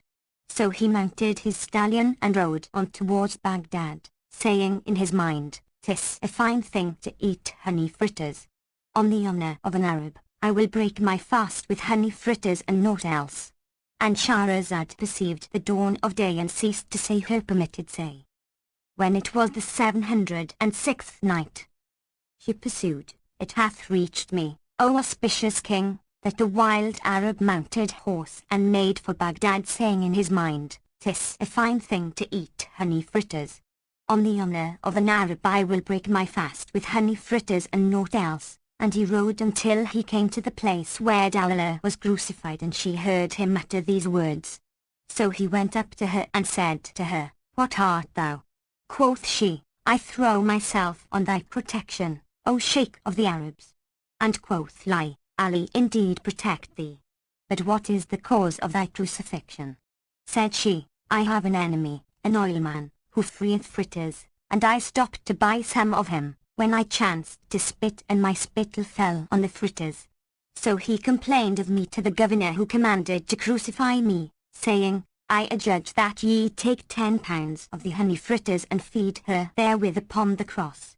If she eat them, let her go, but if not, leave her hanging. And my stomach will not brook sweet things. Cried the Badawi, by the honour of the Arabs, I departed not the camp but that I might taste of honey fritters. I will eat them for thee. Quoth she, none may eat them, except he be hung up in my place. So he fell into the trap and unbound her, whereupon she bound him in her stead, after she had stripped him of his clothes and turbaned and put them on. Then covering herself with his burnous and mounting his horse, She rode to her house, where Zainab asked her, "What meaneth this plight?" And she answered, "They crucified me," and told her all that had befallen her with Badawi. This is how it fared with her. But as regards the watchman, the first awoke, roused his companions, and they saw that the day had broken. So one of them raised his eyes and cried, "Dalila." Replied the Badawi, "By Allah, I have not eaten all night. Have ye brought the honey fritters?" All exclaimed, "This is a man and a Badawi," and one of them asked him, "O Badawi, where is Dalila and who loosed her?" He answered, "'Twas I. She shall not eat the honey fritters against her will, for her soul abhorreth them." So they knew that the Arab was ignorant of her case, whom she had cozened, and said to one another, "Shall we flee or abide the accomplishment of that which Allah hath written for us?" As they were talking, up came the chief of police, with all the folk whom the old woman had cheated, and said to the guards, "Arise, loose Dalila." Quoth the Badawi, "We have not eaten tonight. Hast thou brought the honey fritters?" Whereupon the wali raised his eyes to the cross, and seeing the Badawi hung up in the stead of the old woman, said to the watchman, "What is this?" "Pardon, O our Lord. Tell me what hath happened." "You were weary with watching with thee on guard, and Dalila is crucified. So we fell asleep, and when we awoke, we found the Badawi hung up in her room, and we are at thy mercy. O folk, Allah's pardon be upon you. She is indeed a clever cheat." Then they'd unbound the Badawi, who laid hold of the master of police, saying, "Allah succour the caliph against thee. I look to none but thee for my horse and clothes." So the wali questioned him, and he told him what had passed between Dalila and himself. The magistrate marvelled and asked him, "Why didst thou release her?" And the Badawi answered, "I knew not that she was a felon." Then said the others, "O chief of police, we look to thee in the matter of our goods, for we delivered the old woman into thy hands, and she was in thy guard, and we cite thee before the divan of the caliph." Now the Emir Hassan had gone up to the divan, when in came the wali with the Badawi and the 5 others, saying, "Verily, we are wronged men." "Who hath wronged you?" asked the caliph. So each came forward in turn and told his story, after which said the master of police, "O commander of the faithful, the old woman cheated me also and sold me these 5 men as slaves for 1,000 dinars, albeit they are freeborn." Quoth the prince of true believers, "I take upon myself all that you have lost," adding to the master of police, "I charge thee with the old woman." But he shook his collar, saying, "O commander of the faithful, I will not answer for her, for, after I had hung her on the cross, she tricked this Badawi, and, when he loosed her, she tied him up in her room and made off with his clothes and horse." Quoth the caliph, "Whom but thee shall I charge with her?" And quoth the wali, "Charge Ahmad al-Danaf, for he hath 1,000 dinars a month and 140 followers, at a monthly wage of 100 dinars each." So the caliph said, "Hark I, Captain Ahmad." "At thy service, O commander of the faithful," said he, and the caliph cried, "I charge thee to bring the old woman before us." Replied Ahmad, "I will answer for her." Then the caliph kept the Badawi and the 5 with him, and Shahrazad perceived the dawn of day and ceased saying her permitted say. When it was the 707th night, she resumed, "It hath reached me, O auspicious king, that when the caliph said to Calamity Ahmad, I charge thee to bring the old woman before us, he said, I will answer for her, O commander of the faithful. Then the caliph kept the Badawi and the 5 with him, whilst Ahmad and his men went down to the hall, FN number 208, saying to one another, How shall we lay hands on her, seeing that there are many old women in the town? And quoth Ahmad to Hassan's human, What counsellest thou? Whereupon quoth one of them, by name Ali Kitfal Jamal, FN number 209, to Al-Danaf, of what dost thou take counsel with Hassan's human? Is the pestilent one any great shakes? Said Hassan, O Ali, why dost thou disparage me? By the most great name, I will not company with thee at this time. And he rose and went out in wrath. Then said Ahmad, O my braves, Let every sergeant take 10 men, each to his own quarter, and search for Dalilah. All did his binding, Ali included, and they said, ere we disperse let us agree to rendezvous in the quarter Al-Khalq. It was noised abroad in the city that Calamity Ahmad had undertaken to lay hands on Dalilah the wily, and Zainab said to her, O my mother, and thou be indeed a trickstress, do thou befool Ahmad al-Danaf and his company. Answered Dalilah, I fear none save Hassan's human, and Zainab said, by the life of my browlock, I will assuredly get thee the clothes of all the 41. Then she dressed and veiled herself, and going to a certain druggist, who had a saloon with 2 doors, salaamed to him and gave him an ashrafi and said to him, take this gold piece as a douceur for thy saloon and let it to me till the end of the day. So he gave her the keys, and she fetched carpets and so forth on the stolen ass, and furnishing the place, set on each raised pavement a tray of meat and wine. Then she went out and stood at the door, with her face unveiled, and behold, up came Ali Kitfaljam and his men. She kissed his hand, and he fell in love with her, seeing her to be a handsome girl, and said to her, What dost thou want? Quoth she, Art thou Captain Ahmad al-Danaf? And quoth he, No, but I am of his company, and my name is Ali Camel Shoulder. Asked she, Whither fare you? And he answered, We go about in quest of a sharkish old woman, who hath stolen folks' good, and we mean to lay hands on her. But who art thou, and what is thy business? She replied, My father was a taverner at Mosul, and he died and left me much money. So I came hither, for fear of the dignities, and asked the people who would protect me, to which they replied, None but Ahmad al-Danaf. Said the men, From this day forth, thou art under his protection, and she replied, Hearten me by eating a bit and drinking a sup of water. FN number 210, they consented, and entering, ate and drank till they were drunken, when she drugged them with bang and stripped them of their clothes and arms, and on likewise she did with the 3 other companions. Presently, Calamity Ahmad went out to look for Dalilah, but found her not, neither sat eyes on any of his followers, and went on till he came to the door where Zainab was standing. She kissed his hand, and he looked on her and fell in love with her. Quoth she, Art thou Captain Ahmad al-Danaf? And quoth he, Yes, who art thou? She replied, I am a stranger from Mosul. My father was a vintner at that place, and he died and left me much money, wherewith I came to this city, for fear of the powers that be, and opened this tavern. The master of police hath imposed a tax on me, but it is my desire to put myself under thy protection, and pay thee what the police would take of me, for thou hast the better right to it. Quoth he, Do not pay him aught, thou shalt have my protection and welcome. Then quoth she, Please to heal my heart and eat of my victual. So he entered and ate and drank wine, till he could not sit upright, when she drugged him and took his clothes and arms. Then she loaded her purchase on the Badawi's horse and the donkey boy's ass, and made off with it, after she had roused Ali Kitfaljam. Camel Shoulder awoke and found himself naked, and saw Ahmad and his men drugged and stripped. So he revived them with the counter-drug, and they awoke and found themselves naked. Quoth Calamity Ahmad, O lads, what is this? We were going to catch her, and lo, this trumpet hath caught us. How Hassan's human will rejoice over us. But we will wait till it is dark and then go away. Meanwhile Pestilence Hassan said to the hall keeper, Where are the men?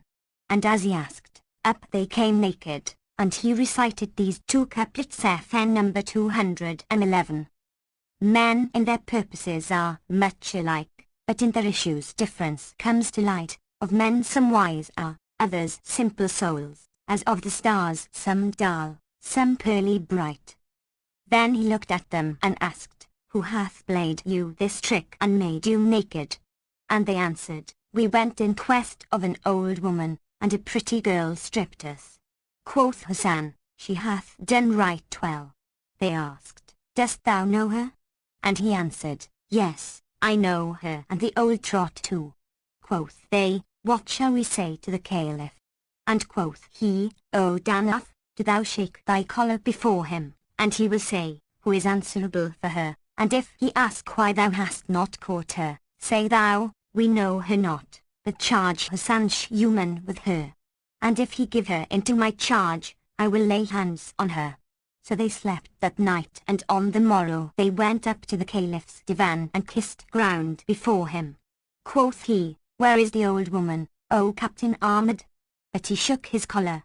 The Caliph asked him why he did so, and he answered, I know her not, but do thou charge Hassan human to lay hands on her, for he knoweth her and her daughter also.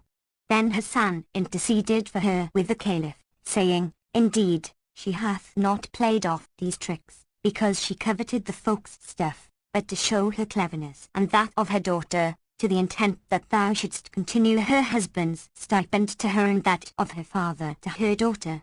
So, and thou wilt spare her life, I will fetch her to thee. Cried the Caliph, By the life of my ancestors, if she restore the people's goods, I will pardon her on thine intercession. And said the pestilence, Give me a pledge, O Prince of True Believers. Whereupon Al-Rashid gave him the kerchief of pardon. So Hassan repaired to Dalilah's house and called to her. Her daughter Zainab answered him, and he asked her, Where is thy mother? Upstairs, she answered, and he said, Bid her take the people's goods and come with me to the presence of the Caliph, for I have brought her the kerchief of pardon, and if she will not come with a good grace, let her blame only herself. So Dalilah came down and tying the kerchief about her neck gave him the people's goods on the donkey boy's ass and the Badawi's horse. Quoth he, There remain the clothes of my chief and his men, and quoth she, By the most great name, 'twas not I who stripped them. Rejoined Hassan, Thou say'st sooth, it was thy daughter Zainab's doing, and this was a good turn she did thee. Then he carried her to the divan and laying the people's goods and stuff before the Caliph, set the old trot in his presence. As soon as he saw her, he bade throw her down on the carpet of blood, whereat she cried, I cast myself on thy protection, O human. So he rose and kissing the Caliph's hands, said, Pardon, O Commander of the Faithful. Indeed, thou gavest me the kerchief of pardon. Said the Prince of True Believers, I pardon her for thy sake. Come hither, O old woman, what is thy name? My name is Wily Dalilah, answered she, and the Caliph said, Thou art indeed crafty and full of guile. Whence she was dubbed Dalilah the Wily One. Then quoth he, Why hast thou played all these tricks on the folk and wearied our hearts? And quoth she, I did it not of lust for their goods, but because I had heard of the tricks which Ahmed al-Danaf and Hassan Shuman played in Baghdad, and said to myself, I too will do the like. And now I have returned the folk their goods. But the ass driver rose and said, I invoke Allah's law FN number 212, between me and her, for it sufficed her not to take my ass, but she must needs egg on the Moorish barber to tear out my eye teeth and fire me on both temples. And Shahrazad perceived the dawn of day and ceased to say her permitted say.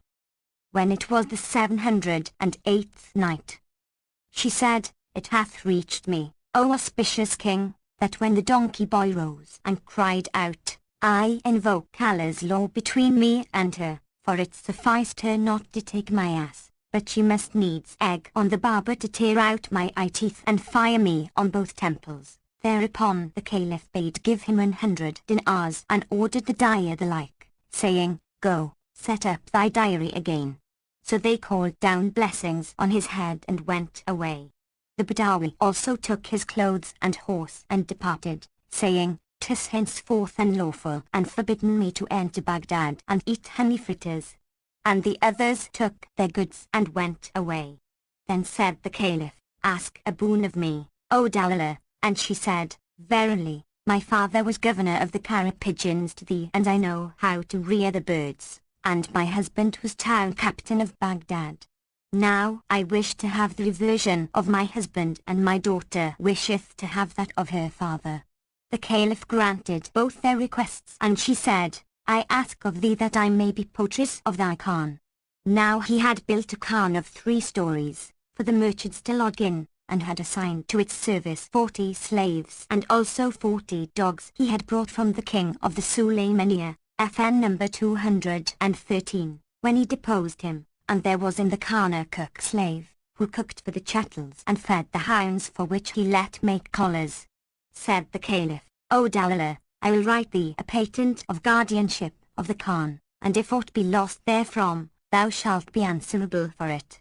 'Tis well, replied she, but do thou lodge my daughter in a pavilion over the door of the Khan, for it hath terraced roofs, and carrier pigeons may not be reared to advantage save in an open space.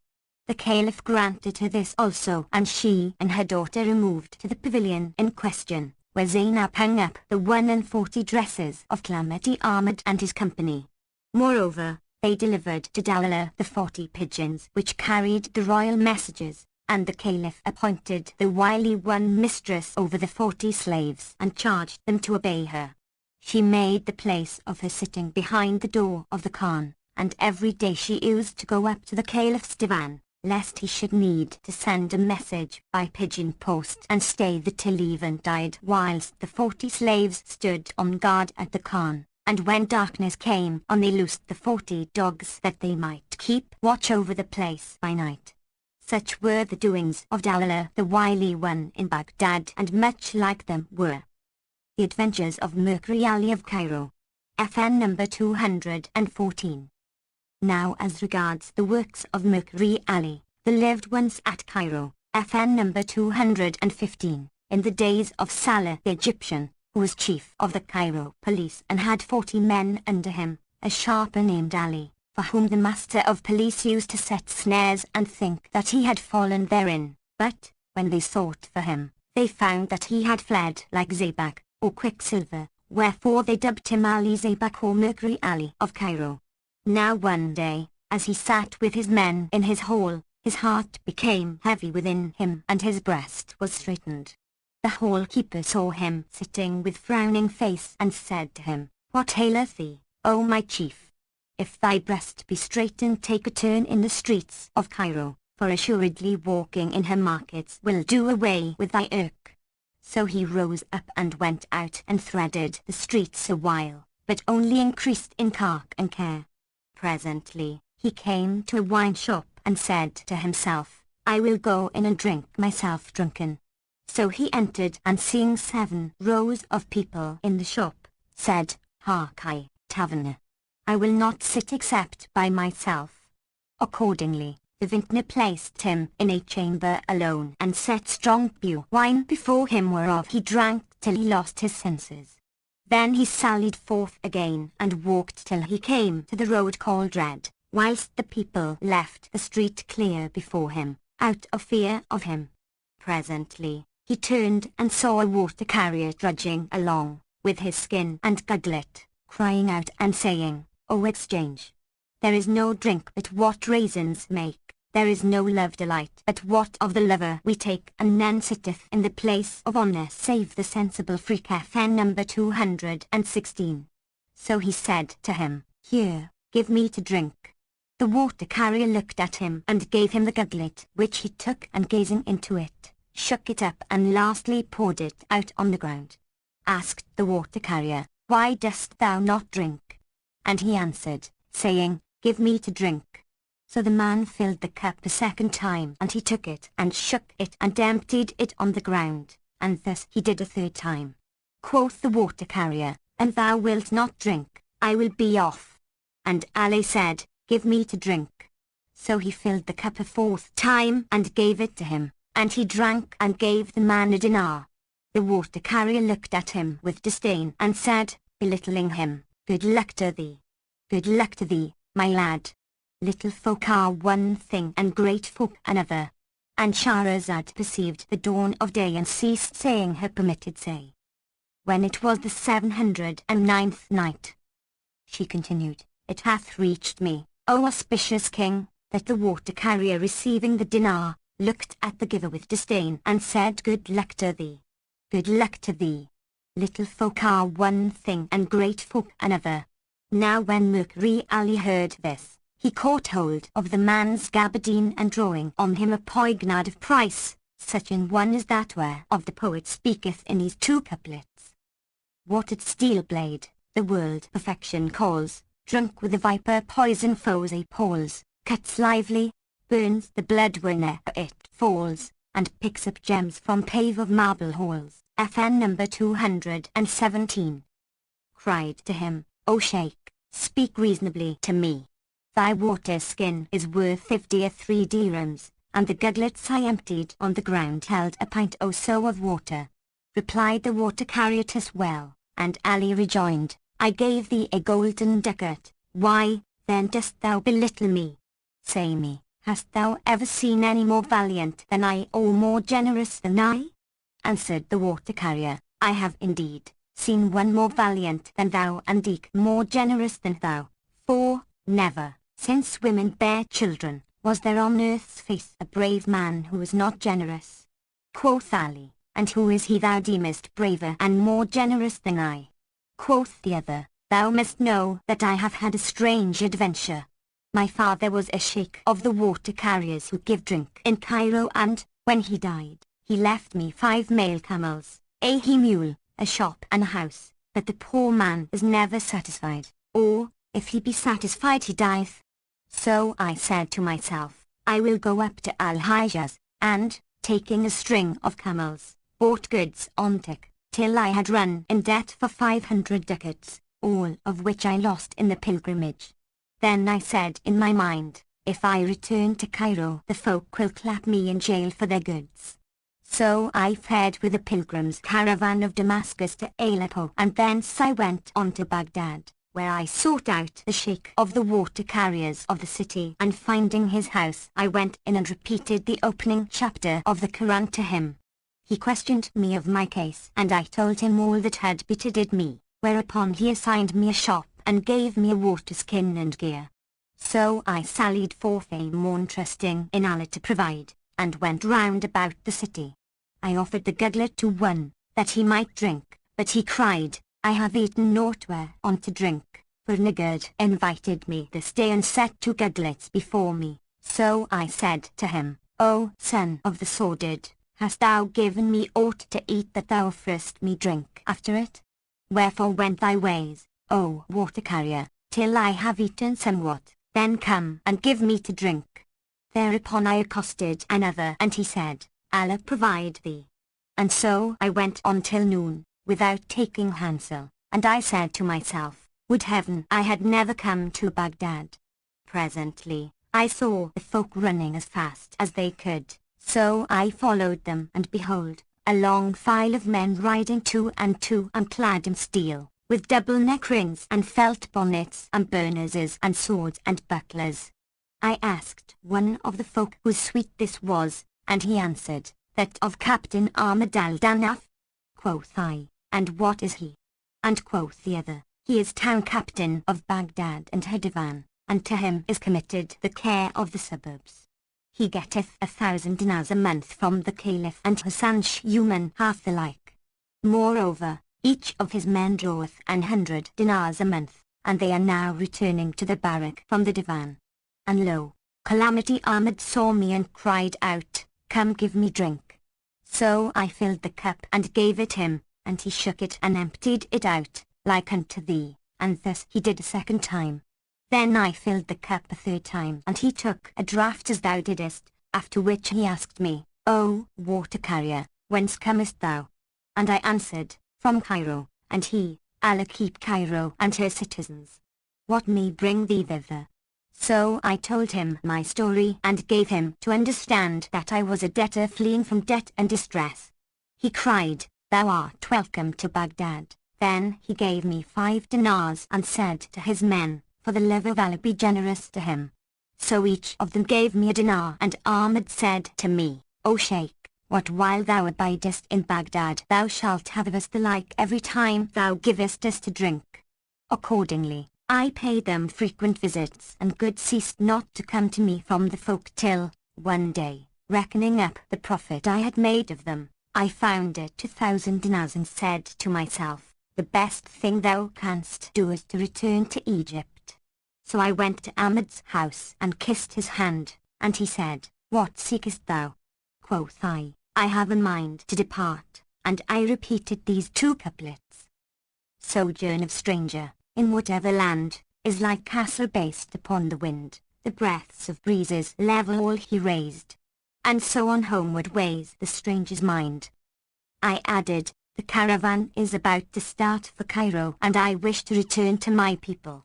So he gave me a she-mule and 100 dinars and said to me, I desire to send somewhat by thee, O Sheikh. Dost thou know the people of Cairo? Yes, answered I, and Shahrazad perceived the dawn of day and ceased to say her permitted say.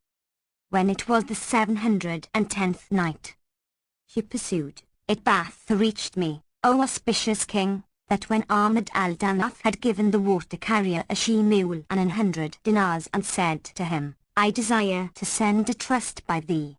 Dost thou know the people of Cairo? I answered, quoth the water carrier, yes, and he said, take this letter and carry it to Ali Zabak of Cairo and say to him, thy captain saluteth thee and he is now with the caliph. So I took the letter and journeyed back to Cairo, where I paid my debts and plied my water-carrying trade, but I have not delivered the letter, because I know not the abode of Mercury Ali. Quoth Ali, O elder, be of good cheer and keep thine eyes cool and clear, I am that Ali, the first of the lads of Captain Ahmad, here with a letter. So he gave him the missive and he opened it and read these two couplets. O adornment of beauties, to thee write I on a paper that flies as the winds go by. Could I fly, I had flown to their arms in desire, but a bird with cut wings, how shall ever he fly? But after salutation from Captain Ahmad al-Danaf to the eldest of his sons, Mercury Ali of Cairo. Thou knowest that I tormented Salah al-Din the Cain and befooled him till I buried him alive and reduced his lads to obey me, and amongst the Malikit Faljam, and I am now become town captain of Baghdad in the divan of the caliph who hath made me overseer of the suburbs. And thou be still mindful of our government, come to me, haply thou shalt play some trick in Baghdad which may promote thee to the caliph's service, so he may appoint thee stipends and allowances and assign thee a lodging, which is what thou wouldest see, and so peace be on thee. When Ali read this letter, he kissed it and laying it on his head, gave the water carrier 10 dinars, after which he returned to his barracks and told his comrades and said to them, I commend you one to other. Then he changed all his clothes and, donning a travelling cloak and a tarbouch, took a case, containing a spear of bamboo cane, 24 cubits long, made in several pieces, to fit into one another. Quoth his lieutenant, wilt thou go a journey when the treasury is empty? And quoth Ali, when I reach Damascus I will send you what shall suffice you. Then he set out and fared on, till he overtook a caravan about to start, whereof were the Shahbandar, or provost of the merchants, and 40 of the traders. They had all loaded their beasts, except the provost, whose loads lay upon the ground, and Ali heard his caravan leader, who was a Syrian, say to the muleteers, bear a hand, one of you. But they reviled him and abused him. Quoth Ali in himself, none will suit me so well to travel withal as this leader. Now Ali was beardless and well-favoured, so he went up to and saluted the leader, who welcomed him and said, what seekest thou? Replied Ali, O my uncle, I see thee alone with 40 mule loads of goods, but why hast thou not brought hands to help thee? Rejoined the other, O my son, I hired 2 lads and clothed them and put in each one's pocket 200 dinars, and they helped me till we came to the dervishes' convent, FN number 218, when they ran away. Quoth Ali, whither are you bound? And quoth the Syrian, to Aleppo. When Ali said, I will lend thee a hand. Accordingly they loaded the beasts and the provost mounted his she-mule and they set out, he rejoicing in Ali, and presently he loved him and made much of him, and on this wise they fared on till nightfall, when they dismounted and ate and drank. Then came the time of sleep and Ali lay down on his side and made as if he slept. Whereupon the Syrian stretched himself near him and Ali rose from his stead and sat down at the door of the merchant's pavilion. Presently the Syrian turned over and would have taken Ali in his arms, but found him not, and said to himself, Haply he hath promised another, and he hath taken him, but I have the first right, and another night I will keep him. Now Ali continued sitting at the door of the tent till nigh upon daybreak, when he returned and lay down near the Syrian, who found him by his side, when he awoke, and said to himself, If I ask him where he hath been, he will leave me and go away. So he dissembled with him, and they went on till they came to a forest, in which was a cave, where dwelt a rending lion. Now whenever a caravan passed, they would draw lots among themselves, and him on whom the lot fell they would throw to the beast. So they drew lots, and the lot fell not save upon the provost of the merchants.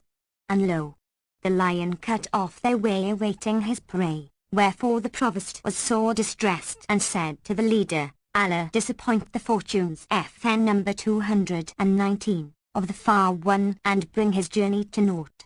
I charge thee, after my death, give my loads to my children. Quoth Ali the clever one, What meaneth all this? So they told him the case, and he said, Why do ye run from the tomcat of the desert? I warrant you, I will kill him. So the Syrian went to the provost and told him of this, and he said, If he slay him, I will give him 1,000 dinars, and said the other merchants, We will reward him likewise one and all. With this Ali put off his mantle, and there appeared upon him a suit of steel. Then he took a chopper of steel FN number 220, and opening it turned the screw, after which he went forth alone, and standing in the road before the lion, cried out to him. The lion ran at him, but Ali of Cairo smote him between the eyes with his chopper and cut him in sunder, whilst the caravan leader and the merchants looked on. Then said he to the leader, Have no fear, O uncle. And the Syrian answered, saying, O my son, I am thy servant for all future time. Then the provost embraced him and kissed him between the eyes, and gave him 1,000 dinars, and each of the other merchants gave him 20 dinars. He deposited all the coin with the provost, and they slept that night till the morning, when they set out again, intending for Baghdad, and fared on till they came to the Lion's Clump and the Wadi of Dogs, where lay Villain Badawi, a brigand and his tribe, who sallied forth on them. The folk fled from the highwaymen, and the provost said, My monies are lost, when, lo, up came Ali in a buff coat hung with bells, and bringing out his long lance, fitted the pieces together.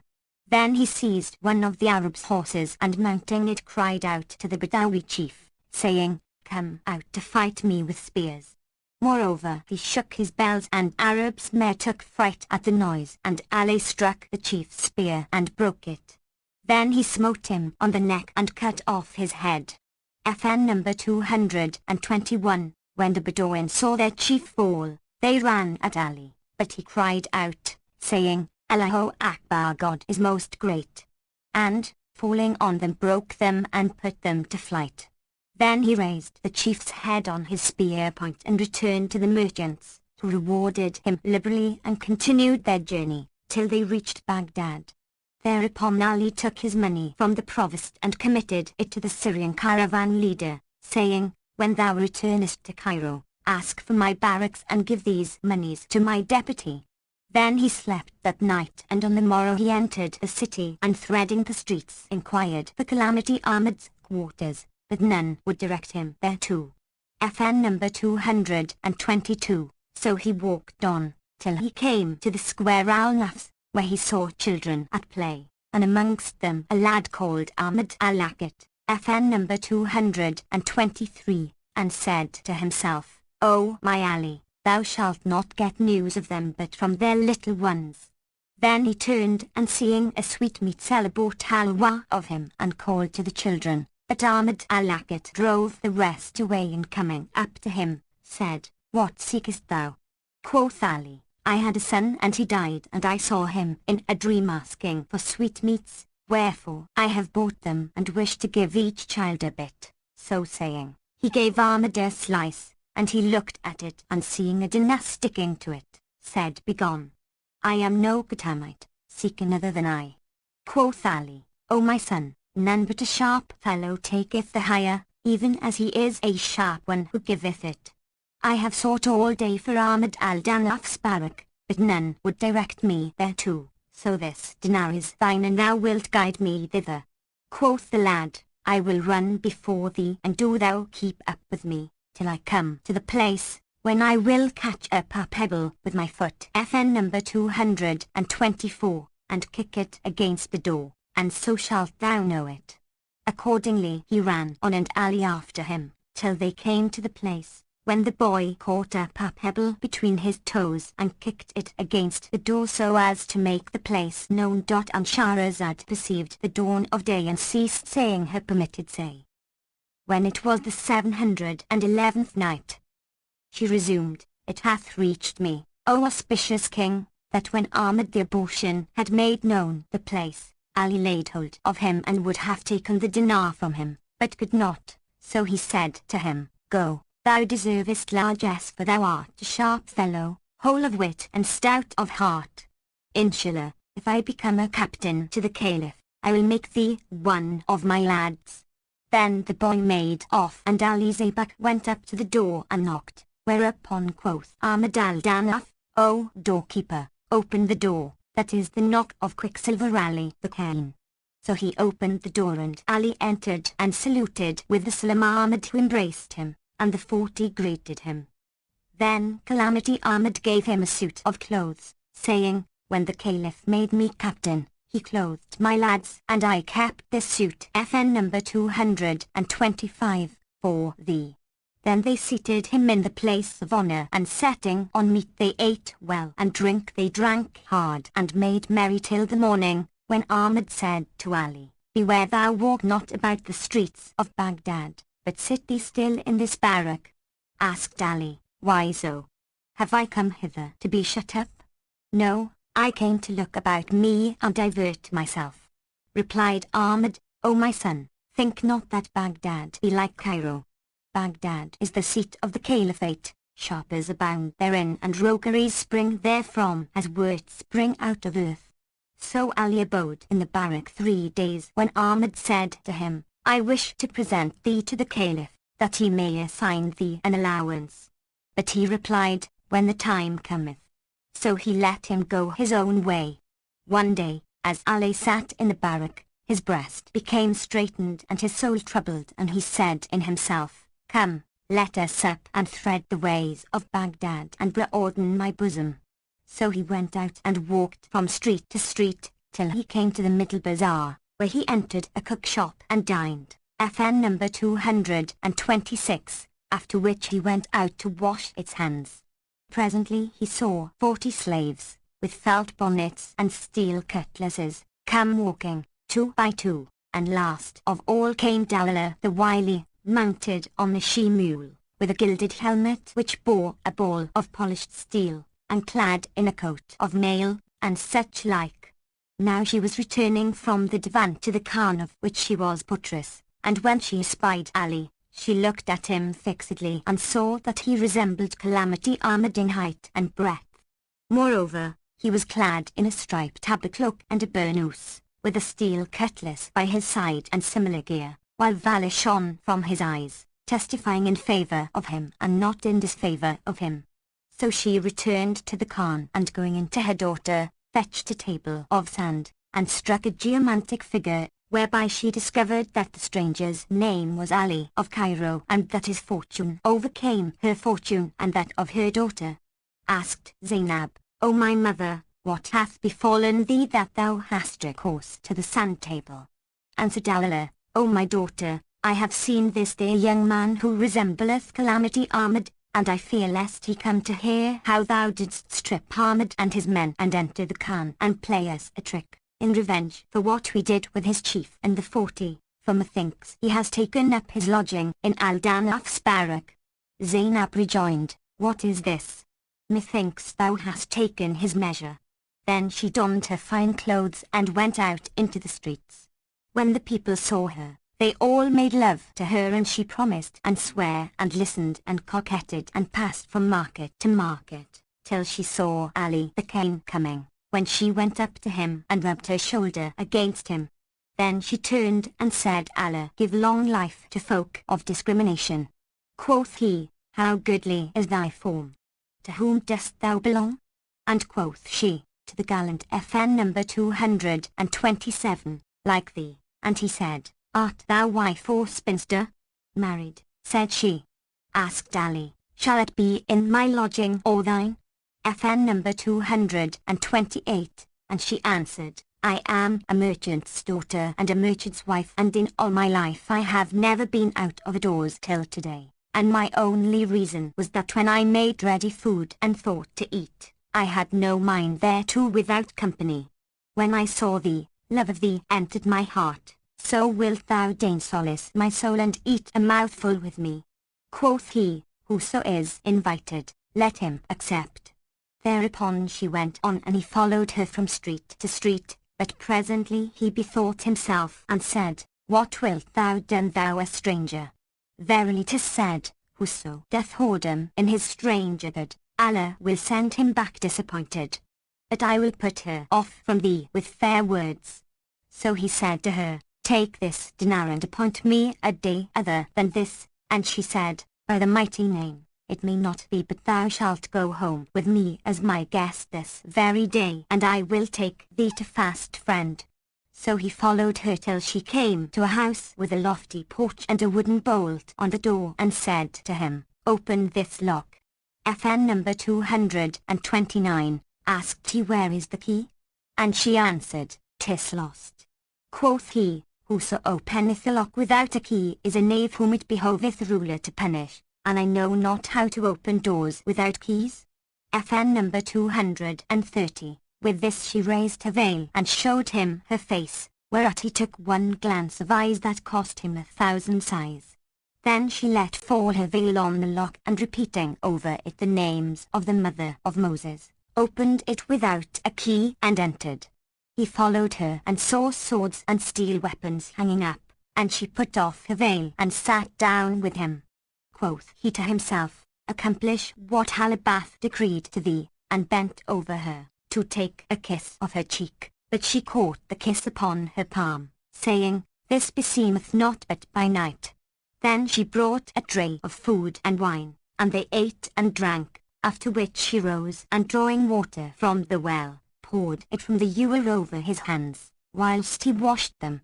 Now whilst they were on this wise, she cried out and beat upon her breast, saying, my husband had a signet ring of ruby, which was pledged to him for 500 dinars, and I put it on, but 'twas too large for me, so I straightened it with wax, and when I let down the bucket, FN number 231, that ring must have dropped into the well.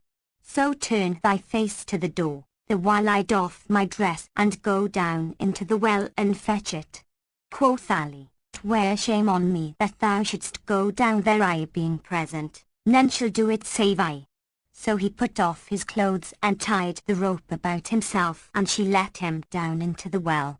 Now there was much water therein, and she said to him, the rope is too short, loose thyself and drop down. So he did himself loose from the rope and dropped into the water, in which he sank fathoms deep without touching bottom, whilst she donned her mantilla and taking his clothes, returned to her mother, and Shahrazad perceived the dawn of day and ceased to say her permitted say. When was the 712th night? She said, it hath reached me, O auspicious king, that when Ali of Cairo was in the well, Zainab donned her mantle and, taking his clothes, returned to her mother and said, I have stripped Ali the Egyptian and cast him into the Emir Hassan's well, whence alas for his chance of escaping. FN number 232. Presently, the Emir Hassan, the master of the house, who had been absent at the divan, came home and, finding the door open, said to his sis, why didst thou not draw the bolt?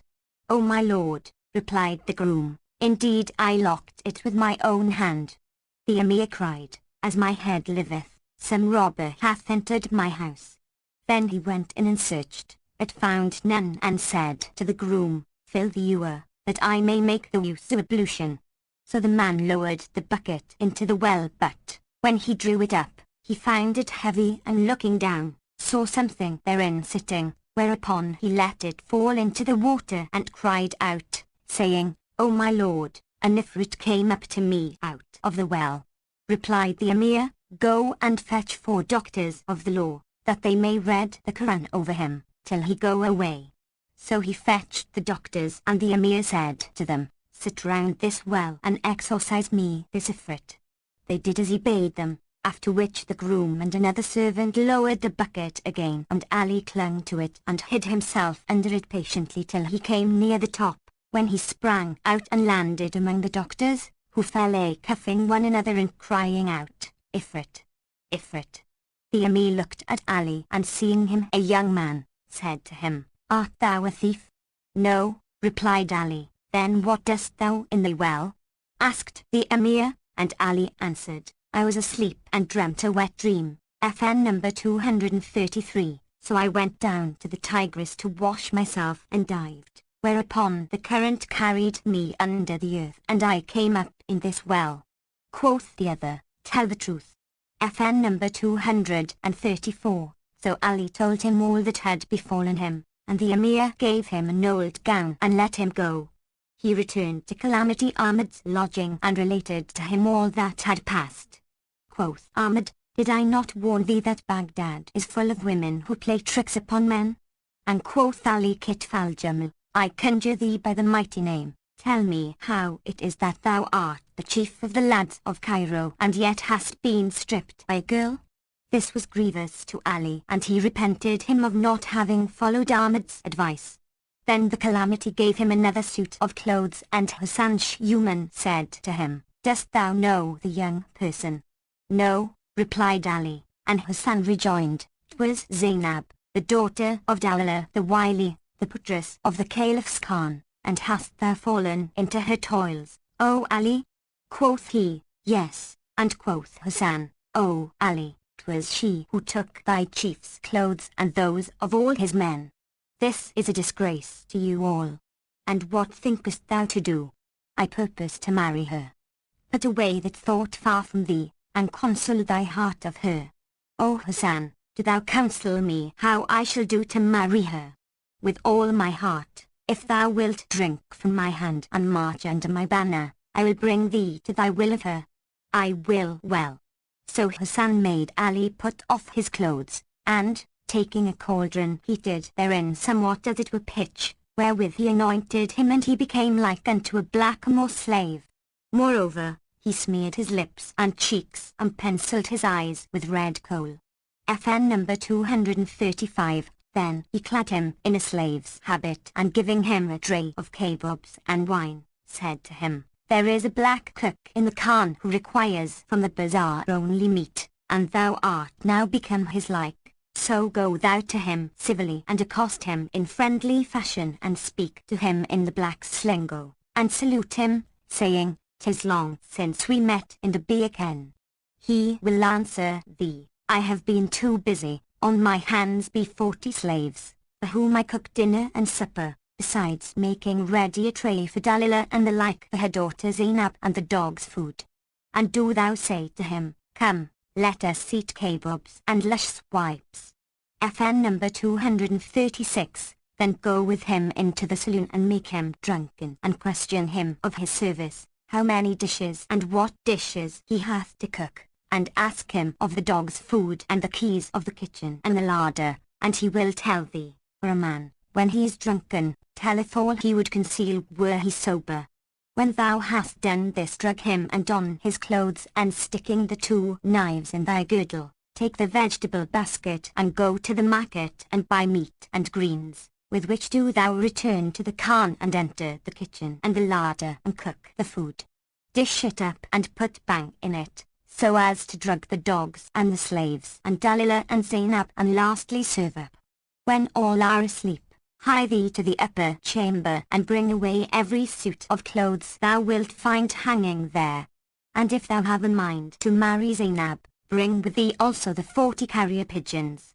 So Ali went to the Khan, and going into the cook, saluted him and said, "'Tis long since I have met thee in the Beacon." The slave replied, "I have been busy cooking for the slaves and the dogs." Then he took him, and making him drunken, questioned him of his work. Quoth the kitchener, "Every day I cook 5 dishes for dinner and the like for supper, and yesterday they sought of me a 6th dish, FN number 237, yellow rice, FN number 238, and a 7th, a mess of cooked pomegranate seed." Ali asked, "And what is the order of thy service?"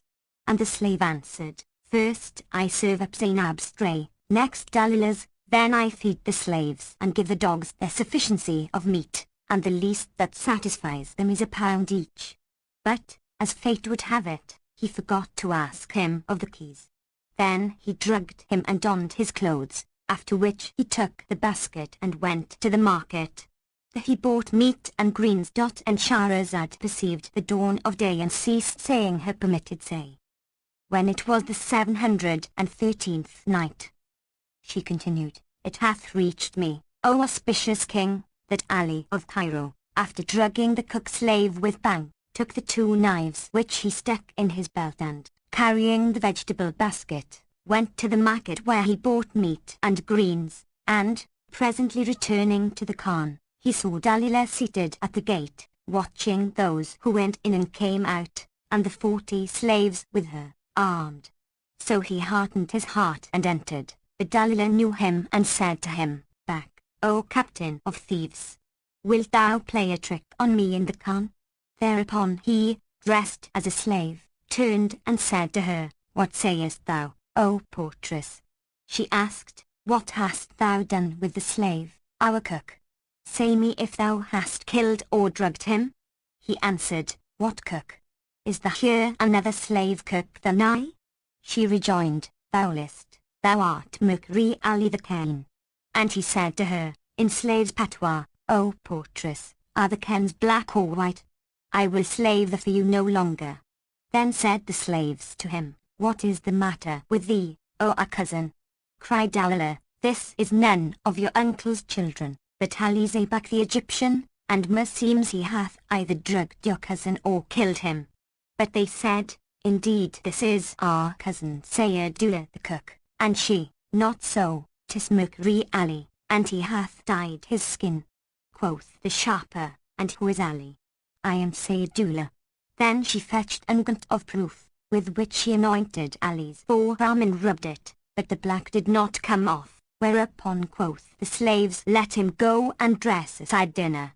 Quoth Dalilah, 'If he be indeed your cousin, he knoweth what you sought of him yesternight, FN number 239, and how many dishes he cooketh every day.' So they asked him of this, and he said, 'Every day I cook you 5 dishes for the morning and the like for the evening meal, lentils and rice and broth and stew, FN number 240, and sherbet of roses, and yesternight ye sought of me a 6th dish and a 7th, to wit yellow rice and cooked pomegranate seed.' And the slaves said, 'Right.' Then quoth Dalilah, 'In with him, and if he know the kitchen and the larder, he is indeed your cousin, but, if not, kill him.' Now the cook had a cat which he had brought up, and whenever he entered the kitchen it would stand at the door and spring to his back, as soon as he went in. So, when Ali entered, the cat saw him and jumped on his shoulders, but he threw it off and it ran before him to the door of the kitchen and stopped there. He guessed that this was the kitchen door, so he took the keys and seeing one with traces of feathers thereon, knew it for the kitchen key and therewith opened the door. Then he entered and setting down the greens, went out again, led by the cat, which ran before him and stopped at another door. He guessed that this was the larder and seeing one of the keys marked with grease, knew it for the key and opened the door therewith, whereupon quoth the slaves, 'O Dalilah, were he a stranger, he had not known the kitchen and the larder, and nor had he been able to distinguish the keys thereof from the rest. Verily, he is our cousin Sayyidullah.' Quoth she, 'He learned the places from the cat and distinguished the keys one from the other by the appearance, but this cleverness imposeth not upon me.'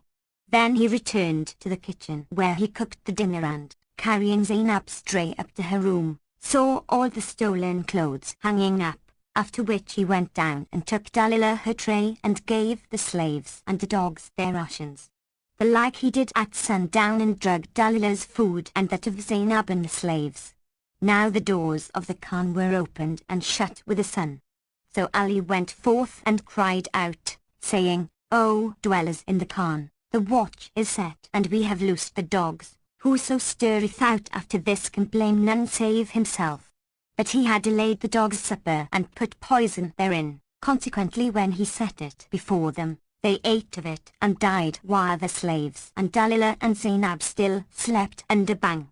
Then he went up and took all the clothes and the carrier pigeons, and, opening the gate, made off to the barrack of the 40, where he found Human the pestilence, who said to him, How hast thou fared? Thereupon he told him what had passed, and he praised him. Then he caused him to put off his clothes and boiled a decoction of herbs wherewith he washed him, and his skin became white as it was, after which he donned his own dress, and going back to the Khan, clad the cook in the habit he had taken from him and made him smell to the counter-drug, upon which the slave awoke, and going forth to the greengrocer's, bought vegetables and returned to the Khan. Such was the case with Al-Zabak of Cairo. But as regards Dalilah the wily, when the day broke, one of the lodgers in the Khan came out of his chamber, and, seeing the gate open and the slaves drugged and the dogs dead, he went in to her and found her lying drugged, with a scroll on her neck and at her head a sponge steeped in the counter-drug. He set the sponge to her nostrils, and she awoke and asked, Where am I? The merchant answered, When I came down from my chamber I saw the gate of the Khan open and the dogs dead, and found the slaves and thee drugged. So she took up the paper and read therein these words, None did this deed save Ali the Egyptian. Then she awoke the slaves and Zainab by making them smell the counterbang, and said to them, Did I not tell you that this was Ali of Cairo? Presently adding to the slaves, that ye conceal the matter. Then she said to her daughter, How often have I warned thee that Ali would not forego his revenge? He hath done this deed in requital of that which thou didst with him, and he had it in his power to do with thee other than this thing, but he refrained therefrom out of courtesy and a desire that there should be love and friendship between us. So saying, she doffed her man's gear and donned woman's attire, FN number 241, and, tying the kerchief of peace about her neck, repaired to Ahmad al-Danaf's barrack. Now when Ali entered with the clothes and the carrier pigeons, Human gave the hall-keeper the price of 40 pigeons, and he bought them and cooked them amongst the men.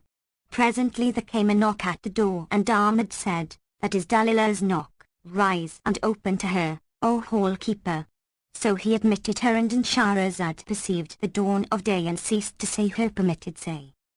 When it was the 714th night, she pursued, It hath reached me, O auspicious king, that when Dalilah was admitted, Hassan asked her, What bringeth thee hither, O ill-omened old woman? Verily, thou and thy brother Zarek the fishmonger are of a piece. And she answered, O captain, I am in the wrong, and this my neck is at thy mercy, but tell me which of you it was that played me this trick? Quoth Calamity Ahmad, 'Twas the first of my lads. Rejoined Dalilah, For the sake of Allah, intercede with him to give me back the carrier pigeons and what not, and thou wilt lay me under great obligation. When Hassan heard this he said, Allah requite thee, O Ali. Why didst thou cook the pigeons? And Ali answered, I knew not that they were carrier pigeons. Then said Ahmad, O hall-keeper, bring us the cooked pigeons. So he brought them, and Dalilah took a piece, and tasting it, said, This is none of the carrier pigeons' flesh, for I fed them on grains of musk, and their meat is become even as musk. Quoth Human, And thou desire to have the carrier pigeons, comply with Ali's will. Asked she, What is that? And Hassan answered, He would have thee marry him to thy daughter Zainab. She said, I have not command over her except of affection. And Hassan said to Ali, the king, Give her the pigeons. So he gave them to her, and she took them and rejoiced in them. Then quoth Hassan to her, There is no help but thou returnest a sufficient reply. And Dalilah rejoined, If it be indeed his wish to marry her, it availed nothing to play this clever trick upon us. it behoveth him rather to demand her in marriage of her mother's brother and her guardian, Captain Zurake, him who crieth out, saying, Ho! a pound of fish for 2 farthings. And to hand up in his shop a purse containing 2,000 dinars. When the 40 heard this, they all rose and cried out, saying, What manner of blather is this, O harlot? Dost thou wish to bereave us of our brother Ali of Cairo? Then she returned to the Khan and said to her daughter, Ali the Egyptian seeketh thee in marriage.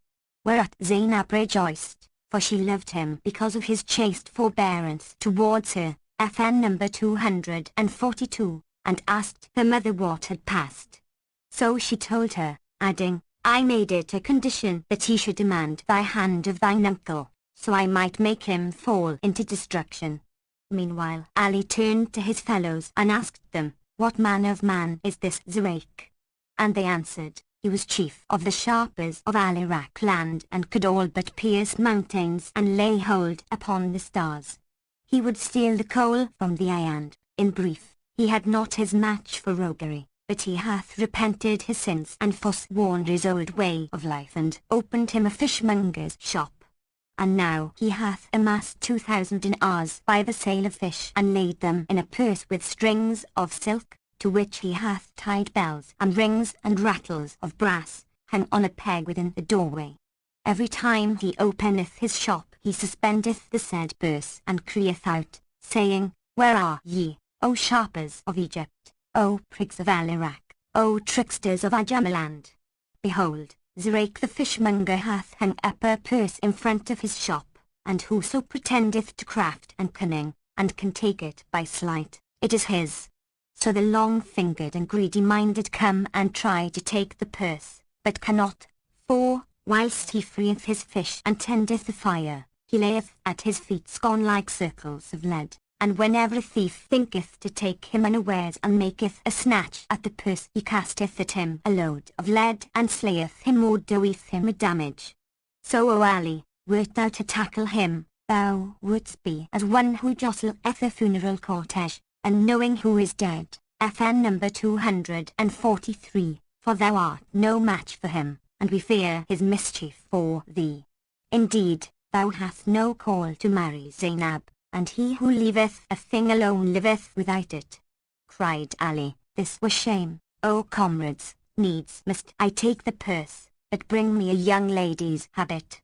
So they brought him women's clothes and he clad himself therein and stained his hands with henna, and modestly hung down his veil.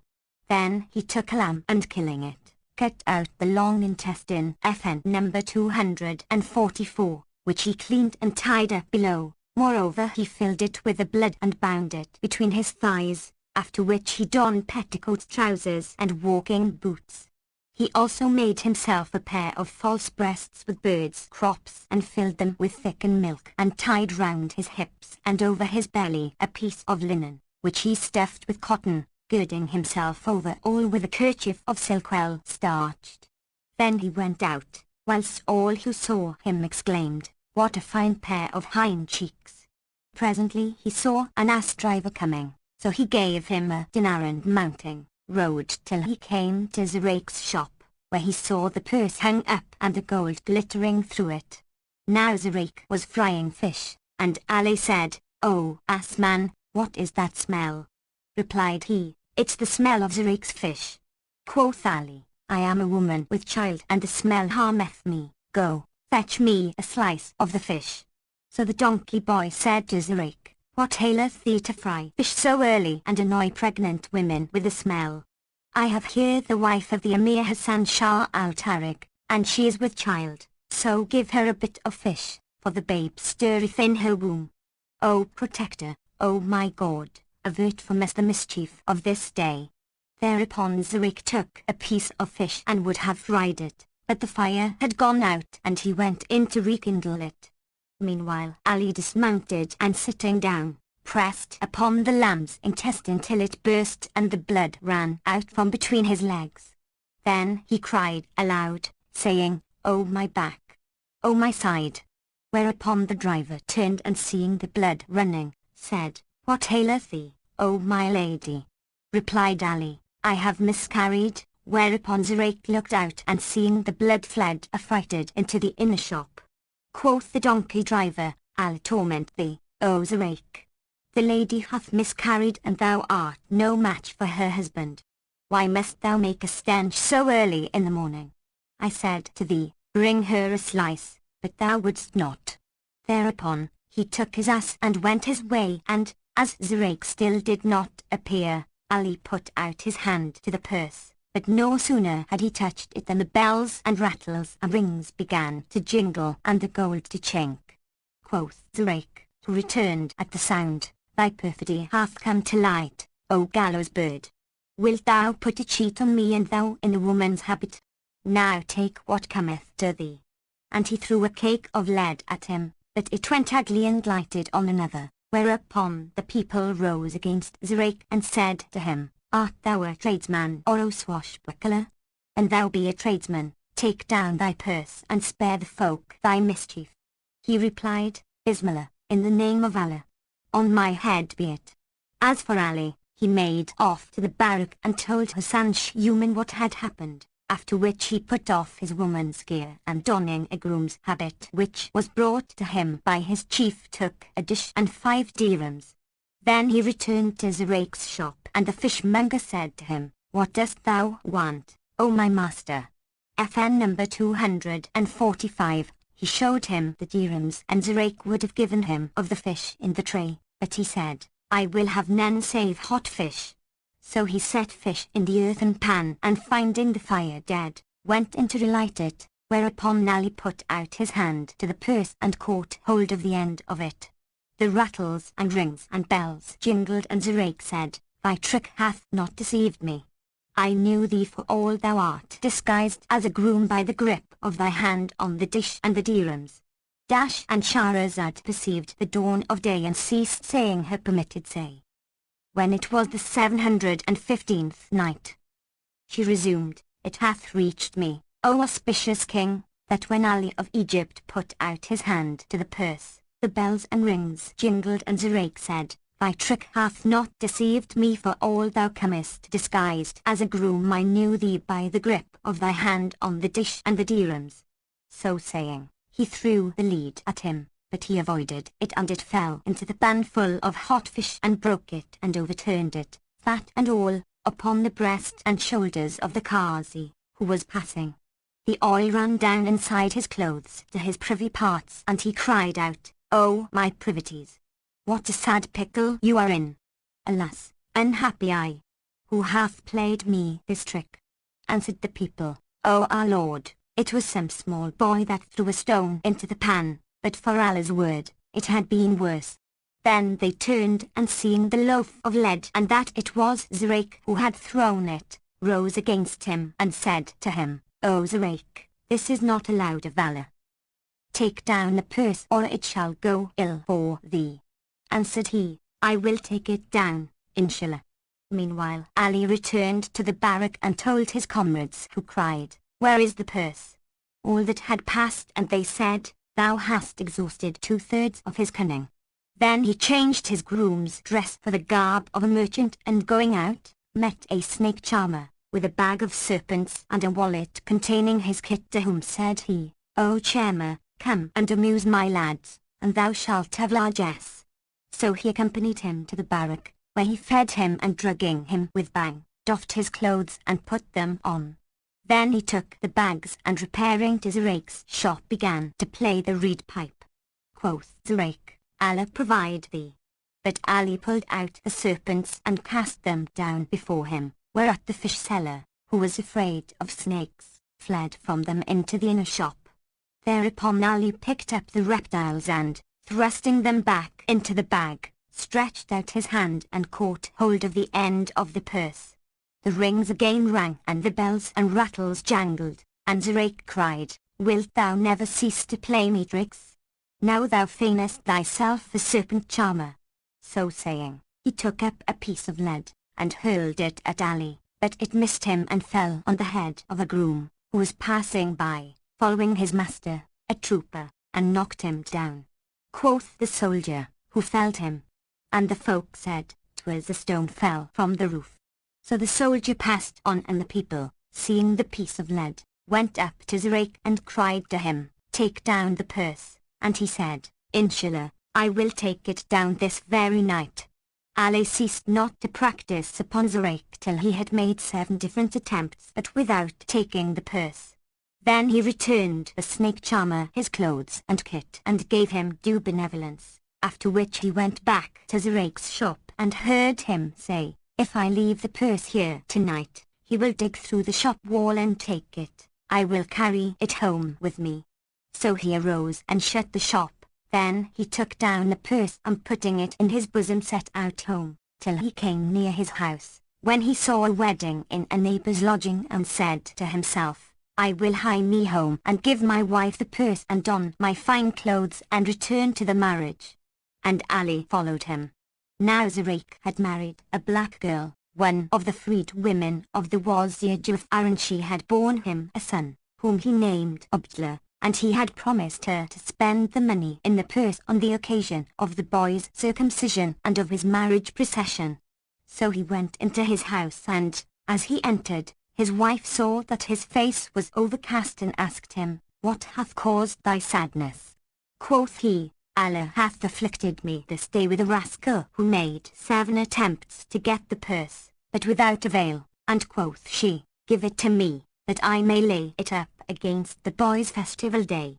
Now Ali, who had followed him, lay hidden in a closet whence he could see and hear all, so he gave her the purse and changed his clothes, saying, "Keep the purse safely, O Abdullah, for I am going to the wedding."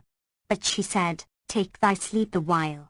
So he lay down and fell asleep. Presently, Ali rose and going on tiptoe to the purse, took it and went to the house of the wedding and stood there, looking on at the fun. Now meanwhile, Zuraik dreamt that he saw a bird fly away with the purse, and awaking in a fright, said to his wife, "Rise, look for the purse." So she looked, and finding it gone, buffeted her face and said, "Alas, the blackness of thy fortune, O Abdullah! A shark hath taken the purse." Quoth Zuraik, "By Allah, it can be none other than a rascal Ali who hath plagued me all day. He hath followed me home and seized the purse, and there is no help but that I go and get it back." Quoth she, "Except thou bring it, I will lock on thee the door and leave thee to pass the night in the street." So he went up to the house of the wedding, and seeing Ali looking on, said to himself, "This is he who took the purse, but he lodgeth with Ahmad al-Danaf." So he forewent him to the barrack and, climbing up at the back, dropped down into the saloon, where he found everyone asleep. Presently there came a rap at the door, and Zuraik asked, "Who is there?" "Ali of Cairo," answered the knocker, and Zuraik said, "Hast thou brought the purse?" So Ali thought it was Hassan Schumann and replied, "I have brought it, FN number 246, open the door." Quoth Zuraik, "Impossible that I open to thee till I see the purse, for thy chief and I have laid a wager about it." Said Ali, "Put out thy hand." So he put out his hand through the hole in the side door, and Ali laid the purse in it, whereupon Zuraik took it and going forth, as he had come in, returned to the wedding. Ali stood for a long while at the door, but none opened to him, and at last he gave a thundering knock that awoke all the men, and they said, "That is Ali of Cairo's peculiar rap." So the hall keeper opened to him, and Hassan Schumann said to him, "Hast thou brought the purse?" Replied Ali, "Enough of jesting, O Schumann, didst thou not swear that thou wouldest not open to me till I showed thee the purse, and did I not give it thee through the hole in the side door? And didst thou not say to me, I am sworn never to open the door till thou show me the purse?" Quoth Hassan, "By Allah, 'twas not I who took it, but Zuraik." Quoth Ali, "Needs must I get it again," and repaired to the house of the wedding, where he heard the buffoon FN number 247 say, "Bravo, FN number 248, O Abu Abdullah. Good luck to thee with thy son." Said Ali, "My luck is in the ascendant," and going to the fishmonger's lodging, climbed over the back wall of the house and found his wife asleep. So he drugged her with bhang and clad himself in her clothes. Then he took the child in his arms and went round, searching, till he found a palm leaf basket containing buns, FN number 249, which Zurich of his niggardliness had kept from the greater feast. Presently, the fishmonger turned and knocked at the door, whereupon Ali imitated his wife's voice and asked, "Who is at the door?" "Abu Abdullah," answered Zurich, and Ali said, "I swore that I would not open the door to thee, except thou broughtest back the purse." Quoth the fishmonger, "I have brought it." Cried all, "Here with it into my hand before I open the door," and Zurich answered, saying, "Let down the basket and take it therein." So sharper Ali let down the basket and the other put the purse therein, whereupon Ali took it and drugged the child. Then he aroused the woman and making off by the back way as he had entered, returned with the child and the purse and the basket of cakes to the barrack and showed them all to the 40, who praised his dexterity. Thereupon he gave them cakes, which they ate, and made over the boy to Hassan Schumann, saying, "This is Zurich's child, hide it by thee." So he hid it and fetching a lamb, gave it to the hall keeper who cooked it whole, wrapped in a cloth, and laid it out shrouded as it were a dead body. Meanwhile Zurich stood a while, waiting at the door, then gave a knock like thunder and his wife said to him, "Hast thou brought the purse?" He replied, "Dost thou not take it up in the basket thou didst let down but now?" And she rejoined, "I let no basket down to thee, nor have I set eyes on the purse." Quoth he, "By Allah the sharper hath been beforehand with me and hath taken the purse again." Then he searched the house and found the basket of cakes gone and the child missing and cried out, saying, "Alas, my child." Whereupon the woman beat her breast and said, "I and thee to the wazir, for none hath killed my son save this sharper, and all because of thee." Cried Zurich, "I will answer for him." So he tied the kerchief of truce about his neck and going to Ahmad al-Danaf's lodging, knocked at the door. The hall keeper admitted him, and as he entered Hassan Schumann asked him, "What bringeth thee here?" He answered, "Do ye intercede with Ali the King to restore me my child, and I will yield to him the purse of gold." Quoth Hassan, "Allah requite thee, O Ali. Why didst thou not tell me it was his child? What hath befallen him?" Cried Zurich, and Hassan replied, "We gave him raisins to eat, and he choked and died, and this is he." Quoth Zurich, "Alas, my son! What shall I say to his mother?" Then he rose and opening the shroud, saw it was a lamb barbecued and said, "Thou makest sport of me, O Ali." Then they gave him the child and Calamity Ahmad said to him, "Thou didst hang up the purse, proclaiming that it should be the property of any sharper who should be able to take it, and Ali hath taken it, so 'tis the very property of our King." Zurich answered, "I make him a present of it," but Ali said to him, "Do thou accept it on account of thy niece Zainab?" And Zurich replied, "I accept it." Then quoth the 40, "We demand of thee Zainab in marriage for Ali of Cairo," but quoth he, "I have no control over her save of kindness." Hassan asked, "Dost thou grant our suit?" And he answered, "Yes, I will grant her in marriage to him who can avail to her mad or marriage settlement." "And what is her dowry?" inquired Hassan, and Zurich replied, "She hath sworn that none shall mount her breast save the man who bringeth her the robe of Kamar, daughter of Azariah the Jew, and the rest of her gear." And Shahrazad perceived the dawn of day and ceased to say her permitted say. When it was the 716th night, she said, "It hath reached me, O auspicious King, that when Zurich replied Schumann, she hath sworn that none shall ride astraddle upon her breast save the man who bringeth her the clothes of Kamar, daughter of Azariah the Jew, and her crown and girdle and pantoufle number 250, of gold. Ali cried, "If I do not bring her the clothes this very night, I renounce my claim to her." Rejoined Zurich, "O Ali, thou art a dead man if thou play any of thy pranks on Kamar." "Why so?" asked Ali, and the other answered, "Her father, Azariah, is a skillful, wily, perfidious magician who hath a jinn at his service. He owneth without the city or castle, whose walls are one brick of gold and one of the silver, and which is visible to the folk only whilst he is therein. When he goeth forth, it disappeareth. He brought his daughter this dress I speak of from an enchanted treasure, and every day he layeth it in a charger of gold, and, opening the windows of the palace, crieth out, Where are the sharpers of Cairo, the prigs of Al-Iraq, the master thieves of Ajamaland? Whoso prevaileth to take this dress, 'tis his. So all the long-fingered ones essayed the adventure, but failed to take it, and he turned them by his magic into apes and asses. But Ali said, I will assuredly take it, and Zainab shall be displayed therein. FN number 251. So he went to the shop of the Jew and found him a man of stern and forbidding aspect, seated with scales and stone weights and gold and silver and nests of drawers and so forth before him, and a she-mule tethered hard by. Presently he rose and shutting his shop, laid the gold and silver in 2 purses, which he placed in a pair of saddle bags and sat on the she-mule's back. Then he mounted and rode till he reached the city outskirts, followed, without his knowledge, by Ali, when he took out some dust from a pocket purse and, muttering over it, sprinkled it upon the air. No sooner had he done this than Sharper Ali saw a castle which had not its like, and the Jew mounted the steps upon his beast, which was a subject jinni, after which he dismounted and taking the saddle bags off her back, dismissed the she-mule and she vanished. Then he entered the castle and sat down.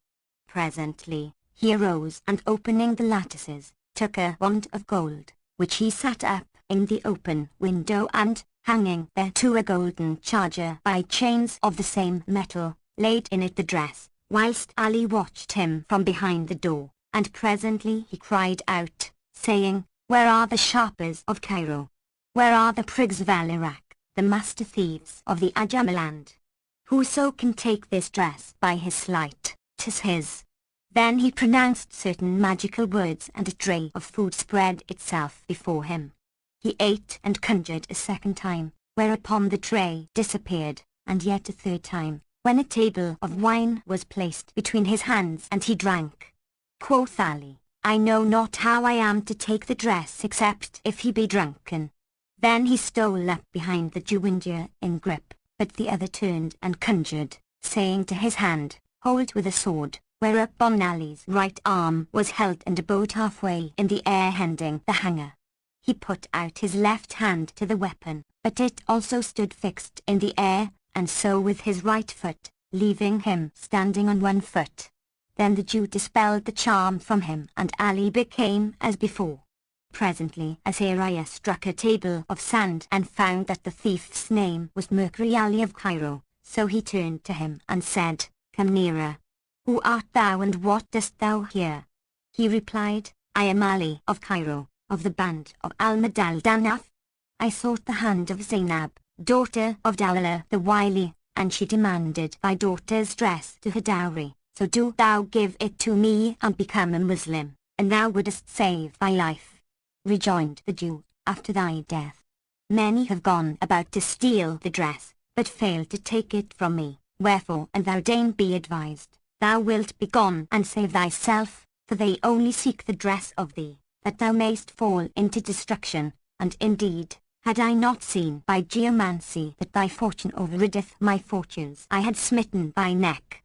Ali rejoiced to hear that his luck overcame that of the Jew and said to him, There is no help for it but I must have the dress and thou must become a true believer. Asked the Jew, Is this thy will and last word? And Ali answered, Yes. So the Jew took a cup and filling it with water, conjured over it and said to Ali, Come forth from this shape of a man into the form of an ass. Then he sprinkled him with the water and straightway he became a donkey, with hoofs and long ears, and fell to braying after the manner of Assassins. The Jew drew round him a circle which became the wall over against him, and drank until the morning, when he said to Ali, I will ride thee today and give the she-mule a rest. So he locked up the dress, the charger, the rod and the charms in a cupboard FN number 252, and conjured over Ali, who followed him. Then he set the saddle-bags on his back and mounting, fared forth of the castle, whereupon it disappeared from sight and he rode into Baghdad, till he came to his shop, where he alighted and emptied the bags of gold and silver into the trays before him. As for Ali, he was tied up by the shop door, where he stood in his asinine form hearing and understanding all that passed, without being able to speak. And behold, up came a young merchant with whom fortune had played the tyrant and who could find no easier way of earning his livelihood than water carrying. So he brought his wife's bracelets to the Jew and said to him, "Give me the price of these bracelets, that I may buy me an ass." Asked the Jew, "What wilt thou do with him?"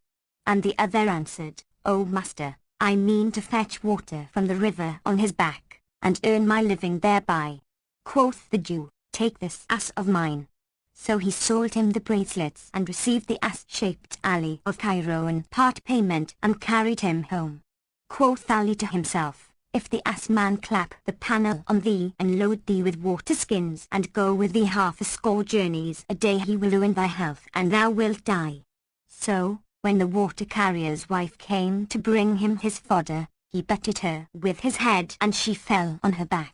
Whereupon he sprang on her and smiting her brow with his mouth, put out and displayed that which his begetter left him. She cried aloud and the neighbours came to her assistance and beat him and raised him off her breast. When her husband the intended water-carrier came home, she said to him, "Now either divorce me or return the ass to his owner." He asked, "What hath happened?" And she answered, "This is a devil in the guise of a donkey. He sprang upon me, and had not the neighbours beaten him off my bosom, he had done with me a foul thing." So he carried the ass back to the Jew, who said to him, "Wherefore hast thou brought him back?" And he replied, "He did a foul thing with my wife." So the Jew gave him his money again and he went away, and Azariah said to Ali, "Hast thou recourse to knavery, unlucky wretch that thou art?" in order that Shahrazad perceived the dawn of day and ceased saying her permitted say. When it was the 717th night, she continued, "It hath reached me, O auspicious king, that when the water-carrier brought back the ass, its Jew owner returned to him the monies and turning to Ali of Cairo said, "Hast thou recourse to knavery, unlucky wretch that thou art, in order that he may return thee to me? But since it pleaseth thee to be an ass, I will make thee a spectacle and a laughing stock to great and small." Then he mounted him and rode till he came without the city, when he brought out the ashes in powder and conjuring over it sprinkled it upon the air, and immediately the castle appeared. He entered and taking the saddle-bags off the ass's back set up the rod and hung to it the charger wherein were the clothes, proclaiming aloud, "Where be the clever ones of all quarters who may avail to take this dress?" Then he conjured as before and meat was set before him and he ate and then wine when he drank, after which he took a cup of water and muttering certain words throver, sprinkled it on the ass Ali, saying, "Quit this form and return to thy former shape." Ali straightway became a man once more and Azariah said to him, "O Ali, take good advice and be content with my mischief. Thou hast no call to marry Zainab nor to take my daughter's dress, for 'tis no easy matter for thee, so leave greed and 'twill be better for thee, else will I turn thee into a bear or an ape or set on thee an Ifrit, who will cast thee behind the mountain Kaf." He replied, "I have engaged to take the dress and needs must I have it and thou must Islamize or I will slay thee." Rejoined the Jew, "O Ali, thou art like a walnut, unless it be broken it cannot be eaten." Then he took a cup of water and conjuring over it, sprinkled Ali with somewhat thereof, saying, "Take thou shape of bear," whereupon he instantly became a bear and the Jew put a collar about his neck, muzzled him and chained him to a picket of iron.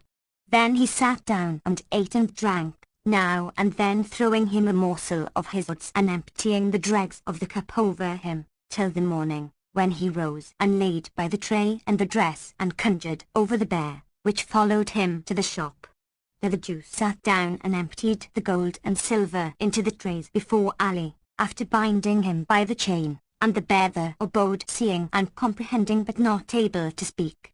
Presently up came a man and a merchant, who accosted the Jew and said to him, O master, wilt thou sell me yonder bear? I have a wife who is my cousin and is sick, and they have prescribed for her to eat bear's flesh and anoint herself with bear's grease. At this the Jew rejoiced and said to himself, I will sell him to this merchant, so he may slaughter him and we be at peace from him. And Ali also said in his mind, By Allah, this fellow meaneth to slaughter me, but deliverance is with the Almighty. Then said the Jew, He is a present from me to thee. So the merchant took him and carried him into the butcher, to whom he said, Bring thy tools and accompany me. The butcher took his knives and followed the merchant to his house, where he bound the beast and fell to sharpening his blade. But, when he went up to him to slaughter him, the bear escaped from his hands and rising into the air, disappeared from sight between heaven and earth, nor did he cease flying till he alighted at the Jew's castle. Now the reason thereof was on this wise. When the Jew returned home, his daughter questioned him of Ali, and he told her what had happened, whereupon she said, Summon a jinni and ask him of the truth, whether he be indeed Mercury Ali or another who seeketh to put to cheat on thee. So Azariah called the jinni by conjurations and questioned him of Ali, and he replied, 'Tis Ali of Cairo himself. The butcher half-pinioned him and whetted his knife to slaughter him. Quoth the Jew, Go, snatch him up and bring him hither, ere the butcher cut his throat. So the jinni flew off and, snatching Ali out of the butcher's hands, bore him to the palace and set him down before the Jew, who took a cup of water and conjuring over it, sprinkled him therewith, saying, Return to thine own shape. And he straightway became a man again as before. The Jew's daughter Kamar, FN number 253, seeing him to be a handsome young man, fell in love with him and he fell in love with her, and she said to him, O unlucky one, why dost thou go about to take my dress, enforcing my father to deal thus with thee? Quoth he, I have engaged to get it for Zainab the coney catcher, that I may wed her therewith. And she said, Others than thou have played pranks with my father to get my dress, but could not win to it, presently adding, So put away this thought from thee. But he answered, Needs must I have it, and thy father must become a Muslim, else I will slay him. Then said the Jew, See, O my daughter, how this unlucky fellow seeketh his own destruction, adding, Now I will turn thee into a dog. So he took a cup graven with characters and full of water and conjuring over it, sprinkled some of it upon Ali, saying, Take thou form of dog. Whereupon he straightway became a dog, and the Jew and his daughter drank together till the morning, when the father laid up the dress and charger and mounted his mule. Then he conjured over the dog, which followed him, as he rode towards the town, and all dogs barked at Ali FN number 254, as he passed, till he came to the shop of a broker, a seller of second-hand goods, who rose and drove away the dogs, and Ali lay down before him. The Jew turned and looked for him, but finding him not, passed onwards. Presently, the broker shut up his shop and went home, followed by the dog, which, when his daughter saw enter the house, she veiled her face and said, O my papa, dost thou bring a strange man into me? He replied, O my daughter, this in a dog. Quoth she, Not so, 'tis Ali the Cain, whom the Jew Azariah hath enchanted. And she turned to the dog and said to him, Art not Ali of Cairo? And he signed to her with his head, Yes. Then her further asked her, Why did the Jew enchant him? And she answered, Because of his daughter Kumar's dress, that I can release him. Said the broker, And thou canst indeed do him this good office, now is the time. And she, If he will marry me, I will release him. And he signed to her with his head, Yes. So she took a cup of water, graven with certain signs and conjuring over it, was about to sprinkle Ali therewith, when lo and behold, she heard a great cry and the cup fell from her hand. She turned and found that it was her father's handmaid, who had cried out, and she said to her, O my mistress, is thus thou keepest the covenant between me and thee. None taught thee this art save I, and thou didst agree with me that thou wouldest do naught without consulting me, and that whoso married thee should marry me also, and that one night should be mine and one night thine. And the broker's daughter said, 'Tis well. When the broker heard the maid's words, he asked his daughter, who taught the maid? And she answered, O my papa, inquire of herself. So he put the question, and she replied, No, O my lord, that, when I was with Azariah the Jew, I used to spy upon him and listen to him, when he performed his grammar, and when he went forth to his shop in Baghdad, I opened his books and read in them, till I became skilled in the Kabbalah science. One day, he was warm with wine and would have me lie with him, but I objected, saying, I may not grant thee this except thou become a Muslim. He refused, and I said to him, Now for the Sultan's market. FN number 255. So he sold me to thee, and I taught my young mistress, making it a condition with her that she should do naught without my counsel, and that whoso might wed her should wed me also, one night for me and one night for her. Then she took a cup of water, and conjuring over it, sprinkled the dog therewith, saying, Return thou to form of man. And he straightway was restored to his former shape. Whereupon the broker saluted him with the salam and asked him the reason of his enchantment. So Ali told him all that had passed, and Shahrazad perceived the dawn of day and ceased to say her permitted say. When it was the 718th night, she resumed, It hath reached me, O auspicious king, that the broker, having saluted Ali of Cairo with the salam, asked him the reason of his enchantment and what had befallen him. And he answered by telling him all that had passed, when the broker said to him, Will not my daughter and the handmaid suffice thee? But he answered, Needs must I have Zainab also. Now suddenly there came a rap at the door, and the maid said, Who is at the door? The knocker replied, Kamar, daughter of Azariah the Jew, say me, is Ali of Cairo with you? Replied the broker's daughter, O thou daughter of a dog! If he be with us, what wilt thou with him? Go down, O maid, and open to her. So the maid let her in, and when she looked upon Ali and he upon her, he said, What bringeth thee hither, O dog's daughter? Quoth she, I testify that there is no God but the God, and I testify that Muhammad is the apostle of God. And, having thus Islamized, she asked him, Do men in the faith of Al-Islam give marriage portions to women, or do women dower men? Quoth he, Men endow women. Then, said she, I come and dower myself for thee, bringing thee, as my marriage portion, my dress together with the rod and charger and chains and the head of my father, the enemy of thee and the foeman of Allah. And she threw down the Jew's head before him. Now the cause of her slaying his sire was as follows. On the night of his turning Ali into a dog, she saw, in a dream, a speaker who said to her, Become a Muslimah. She did so, and as soon as she awoke next morning she expounded Al-Islam to her father, who refused to embrace the faith, so she drugged him with bhang and killed him. As for Ali, he took the gear and said to the broker, Meet we tomorrow at the Caliph's divan, that I may take thy daughter and the handmaid to wife. Then he set out rejoicing, to return to the barrack of the 40. On his way he met a sweetmeat seller, who was beating hand upon hand and saying, There is no majesty and there is no might save in Allah, the glorious, the great. Folks' labour hath waxed sinful, and man is active only in fraud. Then said he to Ali, I conjure thee, by Allah, taste of this confection.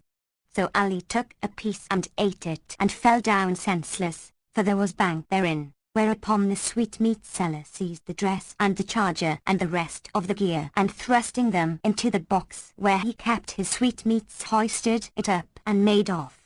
Presently he met a Qazi, who called to him, saying, Come hither, O sweetmeat seller.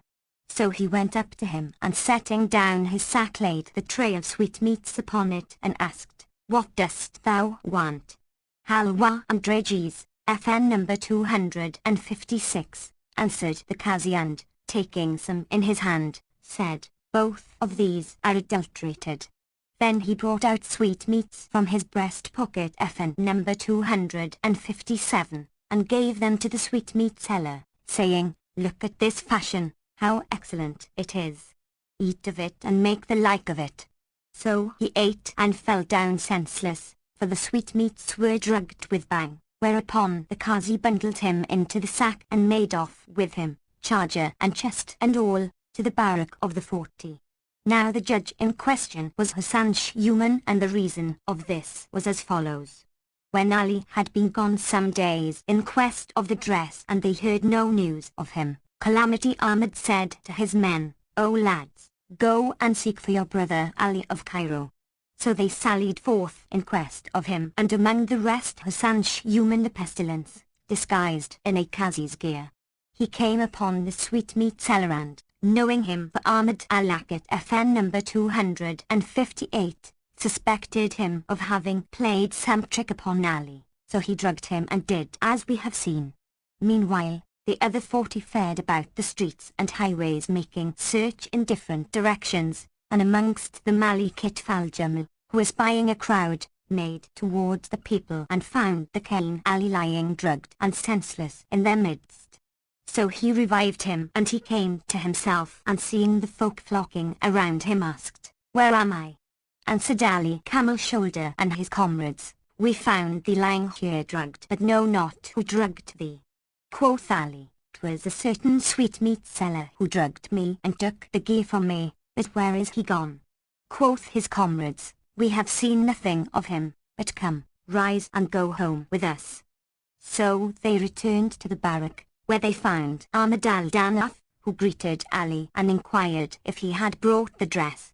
He replied, "I was coming hither with it and other matters, including the Jew's head, when a sweetmeat seller met me and drugged me with bang and took them from me." Then he told him the whole tale, ending with, "If I come across that man of goodies again, I will requite him." Presently Hassan Shuman came out of a closet and said to him, "Hast thou gotten the gear, O Ali?" So he told him what had befallen him and added, "If I know whither the rascal is gone and where to find the knave, I would pay him out." "Knowest thou whither he went?" Answered Hassan, "I know where he is," and opening the door of the closet, showed him the sweetmeat seller within, drugged and senseless. Then he aroused him, and he opened his eyes, and finding himself in presence of Mercury Ali and Calamity Ahmad and the 40, started up and said, "Where am I, and who hath laid hands on me?" Replied Shuman, "'Twas I laid hands on thee." And Ali cried, "O perfidious wretch, wilt thou play thy pranks on me?" And he would have slain him, but Hassan said to him, "Hold thy hand, for this fellow is become thy kinsman." "How my kinsman?" Quoth Ali, and quoth Hassan, "This is Ahmad al-Laqat, son of Zainab's sister." Then said Ali to the prisoner, "Why didst thou thus, O Laqat?" And he replied, "My grandmother, Dalila the Wily, bade me do it, only because Zarik the fishmonger gathered with the old woman and said, 'Mercury Ali of Cairo is a sharper and a past master in knavery, and he will certainly slay the Jew and bring hither the dress.' So she sent for me and said to me, 'O Ahmad, dost thou know Ali of Cairo?' Answered I, 'Indeed I don't. 'Twas I directed him to Ahmad al-Danaf's lodging when he first came to Baghdad.' Quoth she, 'Go and set thy nets for him, and if he have brought back the gear, put a cheat on him and take it from him.' So I went round about the highways of the city, till I met a sweetmeat seller, and buying his clothes and stock in trade and gear for 10 dinars, did what was done.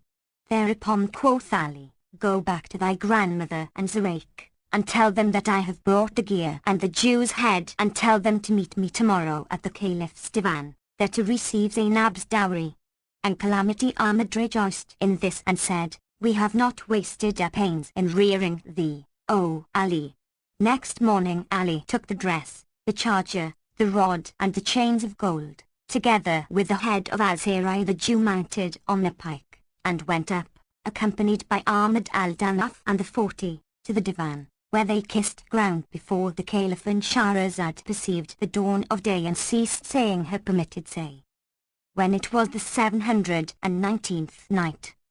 She said, "It hath reached me, O auspicious king, that when Ali the King went up to the caliph's divan, accompanied by his uncle Ahmad al-Danaf and his lads, they kissed ground before the caliph, who turned and seeing a youth of the most valiant aspect, inquired of Calamity Ahmad concerning him, and he replied, O Commander of the Faithful, this is Mercury Ali, the Egyptian captain of the brave boys of Cairo, and he is the first of my lads. And the caliph loved him for the valor that shone from between his eyes, testifying for him and not against him. Then Ali rose, and, casting the Jew's head down before him, said, May thine every enemy be like this one, O Prince of true believers. Quoth al-Rashid, whose head is this? And quoth Ali, 'Tis the head of Azariah the Jew. Who slew him? Asked the caliph. So Ali related to him all that had passed, from first to last, and the caliph said, I had not thought thou wouldest kill him, for that he was a sorcerer. Ali replied, O Commander of the Faithful, my lord made me prevail to his slaughter.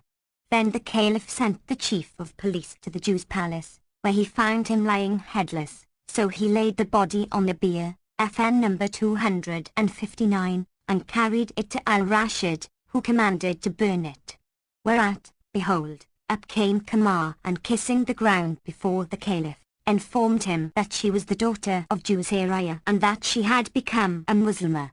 Then she renewed her profession of faith before the Commander of the Faithful and said to him, Be thou my intercessor with sharper Ali, that he take me to wife. She also appointed him her guardian to consent to her marriage with the king, to whom he gave the Jew's palace and all its contents, saying, Ask a boon of me. Quoth Ali, I beg of thee to let me stand on thy carpet and eat of thy table. And quoth the caliph, O Ali, hast thou any lads? He replied, I have 40 lads, but they are in Cairo. Rejoined the caliph, Send to Cairo and fetch them hither, presently, adding, But, O Ali, hast thou a barrack for them? No, answered Ali, and Hassan Shuman said, I make him a present of my barrack with all that is therein, O Commander of the Faithful. However, the caliph retorted, saying, Thy lodging is thine own, O Hassan, and he bade his treasurer give the court architect 10,000 dinars, that he might build Ali a hall with 4 daises and 40 sleeping closets for his lads. Then said he, O Ali, hast thou any further wish, that we may command its fulfillment? And said Ali, O King of the age, be thou my intercessor with Adawala the wily, that she give me her daughter Zainab to wife and take the dress and gear of Azariah's girl in lieu of dower. Dalilah accepted the caliph's intercession and accepted the charger and dress and what not, and they drew up the marriage contracts between Ali and Zainab and Kamar, the Jew's daughter and the broker's daughter and the handmaid. Moreover, the caliph assigned him a soldier with a table morning and evening, and stipends and allowances for fodder, all of the most liberal. Then Ali the King fell to making ready for the wedding festivities and, after 30 days, he sent a letter to his comrades in Cairo, wherein he gave them to know of the favors and honors which the caliph had bestowed upon him and said, I have married 4 maidens and needs must ye come to the wedding. So, after a reasonable time the 40 lads arrived and they held high festival. He homed them in his barrack and entreated them with the utmost regard and presented them to the caliph, who bestowed on them robes of honor and largesse. Then the tiring women displayed Zainab before Ali in the dress of the Jew's daughter, and he went in unto her and found her a pearl unthridden and a filly by all save himself unridden. Then he went in unto the 3 other maidens and found them accomplished in beauty and loveliness. After this it befell that Ali of Cairo was one night on guard by the caliph, who said to him, I wish thee, O Ali, to tell me all that hath befallen thee from first to last with Adawala the wily and Zainab the cognac catcher and Zurayk the fishmonger. So Ali related to him all his adventures, and the Commander of the Faithful bade record them and lay them up in the royal muniment rooms. So they wrote down all that had befallen him and kept it in store with other histories for the people of Muhammad the best of men. And Ali and his wives and comrades abode in all solace of life, and its joyance, till there came to them the destroyer of delights and sunderer of societies, and Allah, be he extolled and exalted, is all-knowing. FN number 260, and also men relate the tale of Ardashir and Hayat al-Nufus. FN number 261. There was once in the city of Shiraz a mighty king called Saif al-Azam Shah, who had grown old, without being blessed with a son. So he summoned the physicists and physicians and said to them, I am now in years, and ye know my case and the state of the kingdom and its ordinance, and I fear for my subjects after me, for that up to this present I have not been vouchsafed a son. Thereupon they replied, We will compound thee a somewhat of drugs wherein shall be efficacy, if it please Almighty Allah. So they mixed him drugs, which he used and knew his wife carnally, and she conceived by leave of the Most High Lord, who saith to a thing, Be, and it becometh. When her months were accomplished, she gave birth to a male child like the moon, whom his father named Ardashir, FN number 262, and he grew up and throve and applied himself to the study of learning and letters, till he attained the age of 15. Now there was in Al-Iraq a king called Abd al-Qadir, who had a daughter, by name Hayat al-Nufus, and she was like the rising full moon, but she had an hatred for men, and the folk very hardly dared name mankind in her presence. The kings of the Chosroes had sought her in marriage of her sire, but, when he spoke with her thereof, she said, Never will I do this, and if thou force me thereto, I will slay myself. Now Prince Ardashir heard of her fame and fell in love with her and told his father, who, seeing his case, took pity on him and promised him day by day that he should marry her. So he dispatched his wazir to demand her in wedlock, but King Abd al-Qadir refused, and when the minister returned to King Saif al-Azam and acquainted him with what had befallen his mission and the failure thereof, he was wroth with exceeding wrath and cried, Shall the like of me send to one of the kings on a requisition and he accomplish it not? Then he bade a herald make proclamation to his troops, bidding them bring out the tents and equip them for war with all diligence, though they should borrow money for the necessary expenses. And he said, I will on no wise turn back, till I have laid waste King Abd al-Qadir's dominions and slain his men and plundered his treasures and blotted out his traces.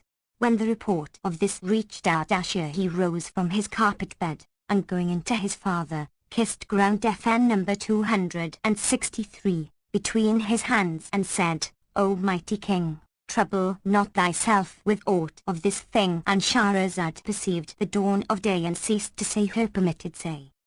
When it was the 720th night, she continued, It hath reached me, O auspicious king, that when report of this reached the prince, he went in to his sire the king and, kissing ground between his hands, said, O mighty king, trouble not thy soul with aught of this thing, and levy not thy champions and armies, neither spend thy monies. Thou art stronger than he, and if thou loose upon him this thy host, thou wilt lay waste his cities and dominions, and spoil his good, and slay his strong men and himself. But when his daughter shall come to know what hath befallen her father and his people by reason of her, she will slay herself, and I shall die on her account, for I can never live after her, no, never. Asked the king, And what then thinkest thou to do, O my son? And the prince answered, I will don a merchant's habit and cast about how I may win to the princess and compass my desire of her. Quoth Saif al-Azam, Art thou determined upon this? And quoth the prince, Yes, O my sire. Whereupon the king called to his wazir, and said to him, Do thou journey with my son, the core of my heart, and help him to win his will, and watch over him and guide him with thy sound judgment, for thou standest to him even in my stead. I hear and obey, answered the minister. And the king gave his son 300,000 dinars in gold and great store of jewels and precious stones and goldsmiths' ware and stuffs and other things of price. Then Prince Ardashir went into his mother and kissed her hands and asked her blessing. She blessed him and, forthright opening her treasures, brought out to him necklaces and trinkets and apparel and all manner of other costly objects hoarded up from the time of the bygone kings, whose price might not be evened with coin. Moreover, he took with him of his Mamelukes and Negro slaves and cattle all that he needed for the road, and clad himself and their wazir and the company in traders' gear. Then he farewelled his parents and kinsfolk and friends, and, setting out, fared on over wolds and wastes all hours of the day and watches of the night, and whenas the way was longsome upon him he improvised these couplets. My longing bred of love with mine knees for ever grouse, nor against all the wrongs of time one succour arose, when Pleiades and the fishes show in sky the rise I watch, as worshipper within whose breast a bias burning glows, for star o more nice spear until at last when it is seen, I'm madded with my passion and my fancy's woes and throes. I swear by you that never from your love have I been loosed, nor am I say the watcher who of slumber nothing knows. Though hard appear my hope to win, though languor I increase, and after thee my patience fails and ne'er a helper shows, yet will I wait till Allah shall be pleased to join our loves. I'll mortify the jealous and I'll mock me of my foes. When he ended his verse he swooned away, and the wazir sprinkled rose water on him, till the prince came to himself, when the minister said to him, O king's son, possess thy soul in patience, from the consequence of patience is consolation, and behold, thou art on the way to whatso thou wishest. And he ceased not to bespeak him fair and comfort him till his trouble subsided, and they continued their journey with all diligence. Presently, the prince again became impatient of the length of the way and bethought him of his beloved and recited these couplets. Longsome is absence, restlessness increaseth and despite, and burn my vitals in the blaze my love and longings light, grows my hair grey from pains and pangs which I am doomed bear for pine, while tear-floods stream from eyes and sore offend my sight, I swear, O hope of me, O end of every wish and will, by him who made mankind and every branch with leafage dight, a passion load for thee, O my desire, I must endure, and boast I that to bear such load no lover hath the might. Question the night of me, and night thy soul shall satisfy mine eyelids never close in sleep throughout the livelong night. Then he wept with sore weeping and plained of that he suffered for stress of love longing, but their wazir comforted him and spoke him fair, promising him the winning of his wish, after which they fared on again for a few days, when they drew near to the White City, the capital of King Abd al-Qadir, soon after sunrise. Then said the minister to the prince, Rejoice, O king's son, in all good, for see, yonder is the White City, that which thou seekest. Whereat the prince rejoiced with exceeding joy and recited these couplets. My friends, I yearn in heart distraught for him, longing abides and with sore pains I brim, I mourn like childless mother, nor can find one to console me when the light grows dim, yet when the breezes blow from off thy land, I feel their freshness shed on heart and limb, and rail mine eyes like water-laden clouds, while in a dear sea shed by heart I swim. Now when they entered the White City they asked for the merchant's khan, a place of moneyed men, and when shown the hostelry they hired 3 magazines, and on receiving the keys FN number 264, they laid up therein all their goods and gear. They abode in the khan till they were rested, when the wazir applied himself to devise a device for the prince, and Shahrazad perceived the dawn of day and ceased saying her permitted say.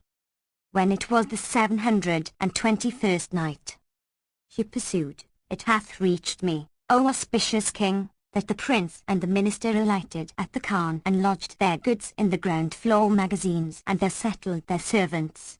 Then they tarried a while till they had rested, when the wazir arose and applied himself to devise a device for the prince, and said to him, I have bethought me of somewhat wherein, methinks, will be success for thee, so it please Almighty Allah.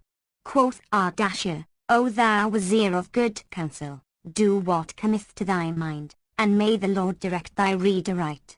Quoth the minister, I purpose to hire thee a shop in the market street of the stuff sellers, and set thee therein, for that all, great and small, have recourse to the bazaar and, meseems, when the folk see thee with their own eyes sitting in the shop, their hearts will incline to thee, and thou wilt thus be enabled to attain thy desire, for thou art fair of favour, and souls incline to thee, and sight rejoiceth in thee.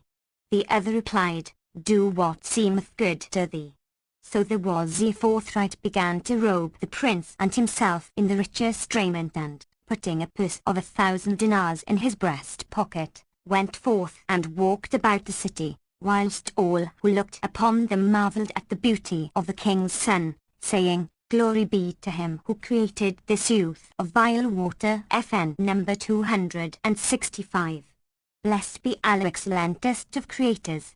Great was the talk anent him, and some said, This is no mortal, this is naught save a noble angel. FN number 266, and others, hath Rizwan, the doorkeeper of the Eden garden, left the gate of paradise unguarded, that this youth hath come forth.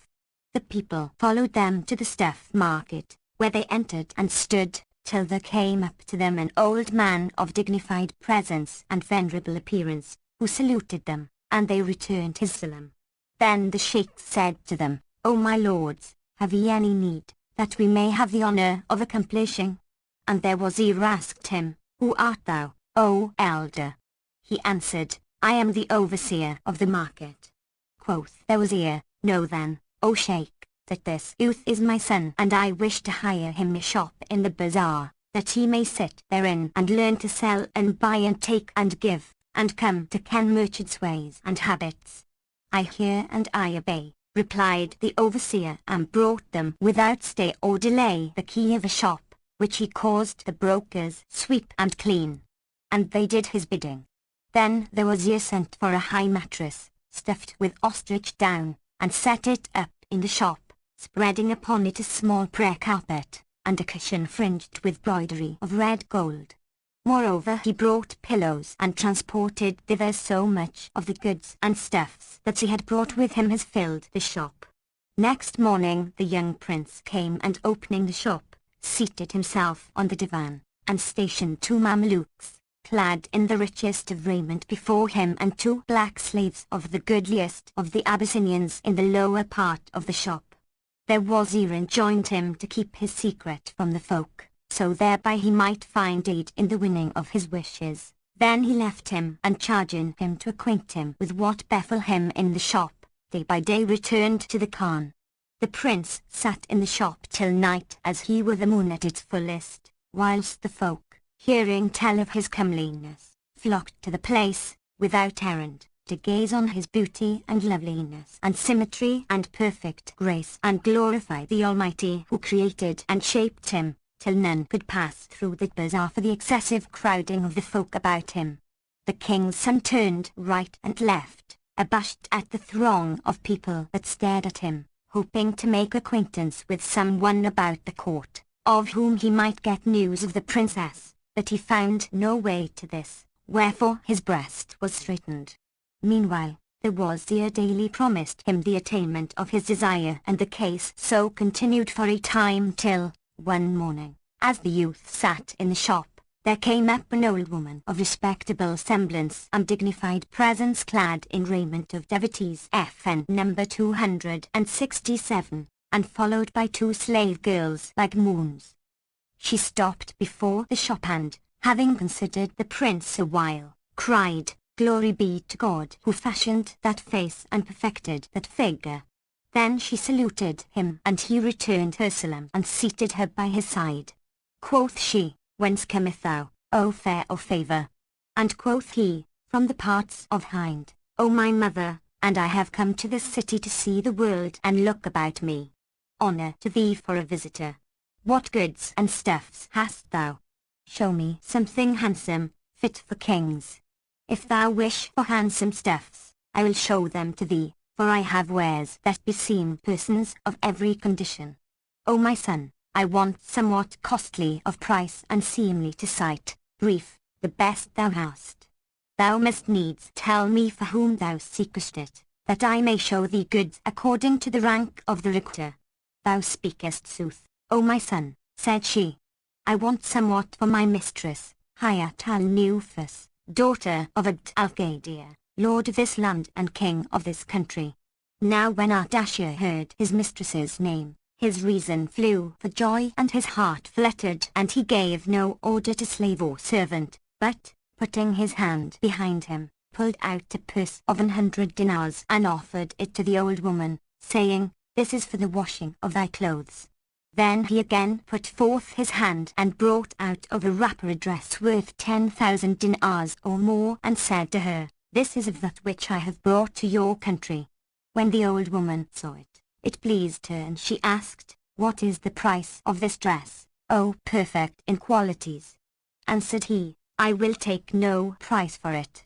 Whereupon she thanked him and repeated her question, but he said, "By Allah, I will take no price for it.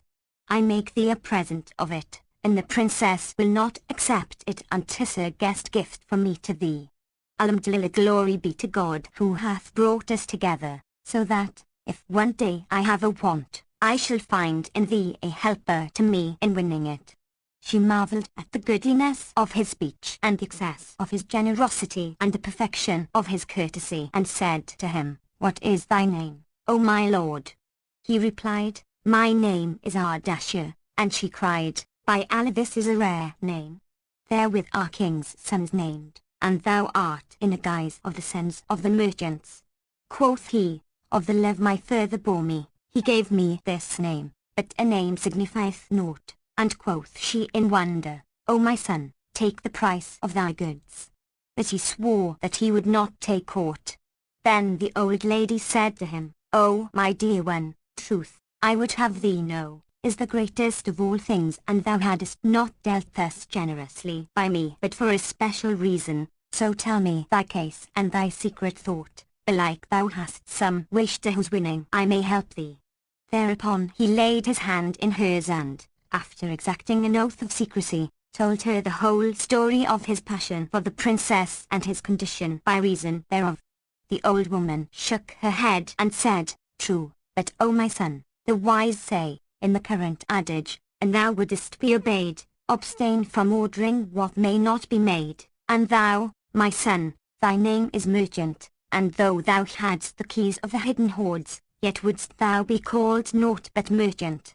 And thou wouldest rise to high rank, according to thy station, then seek the hand of a Qazi's daughter or even an Emir's, but why, O my son, aspirest thou to none but the daughter of the king of the age and the time, and she a clean maid, who knoweth nothing of the things of the world and hath never in her life seen anything but her palace wherein she dwelleth. Yet, for all her tender age, she is intelligent, shrewd, vivacious, penetrating, quick of wit, sharp of act and rare of reed. Her father hath no other child, and she is dearer to him than his life and soul. Every morning he cometh to her and giveth her good morrow, and all who dwell in the palace stand in dread of her. Think not, O my son, that any dare bespeak her with aught of these words, nor is there any way for me thereto. By Allah, O my son, my heart and vitals love thee, and were it in my power to give thee access to her, I would assuredly do it, but I will tell thee somewhat, wherein Allah may haply appoint the healing of thy heart, and will risk life and goods for thee, till I win thy will for thee." He asked, "And what is that, O my mother?" And she answered, "Seek of me the daughter of a wazir or an emir, and I will grant thy request, but it may not be that one should mount from earth to heaven at one bound." When the prince heard this, he replied to her with courtesy and sense, "O my mother, thou art a woman of wit and knowest how things go. Say me, doth a man, when his hair dirketh him, bind up his hand?" Quoth she, "No, by Allah, O my son." And quoth he, "Even so my heart seeketh none but her, and naught slayeth me but love of her. By Allah, I am a dead man, and I find not one to counsel me aright and succor me. Allah upon thee, O my mother, take pity on my strangerhood and the streaming of my tears."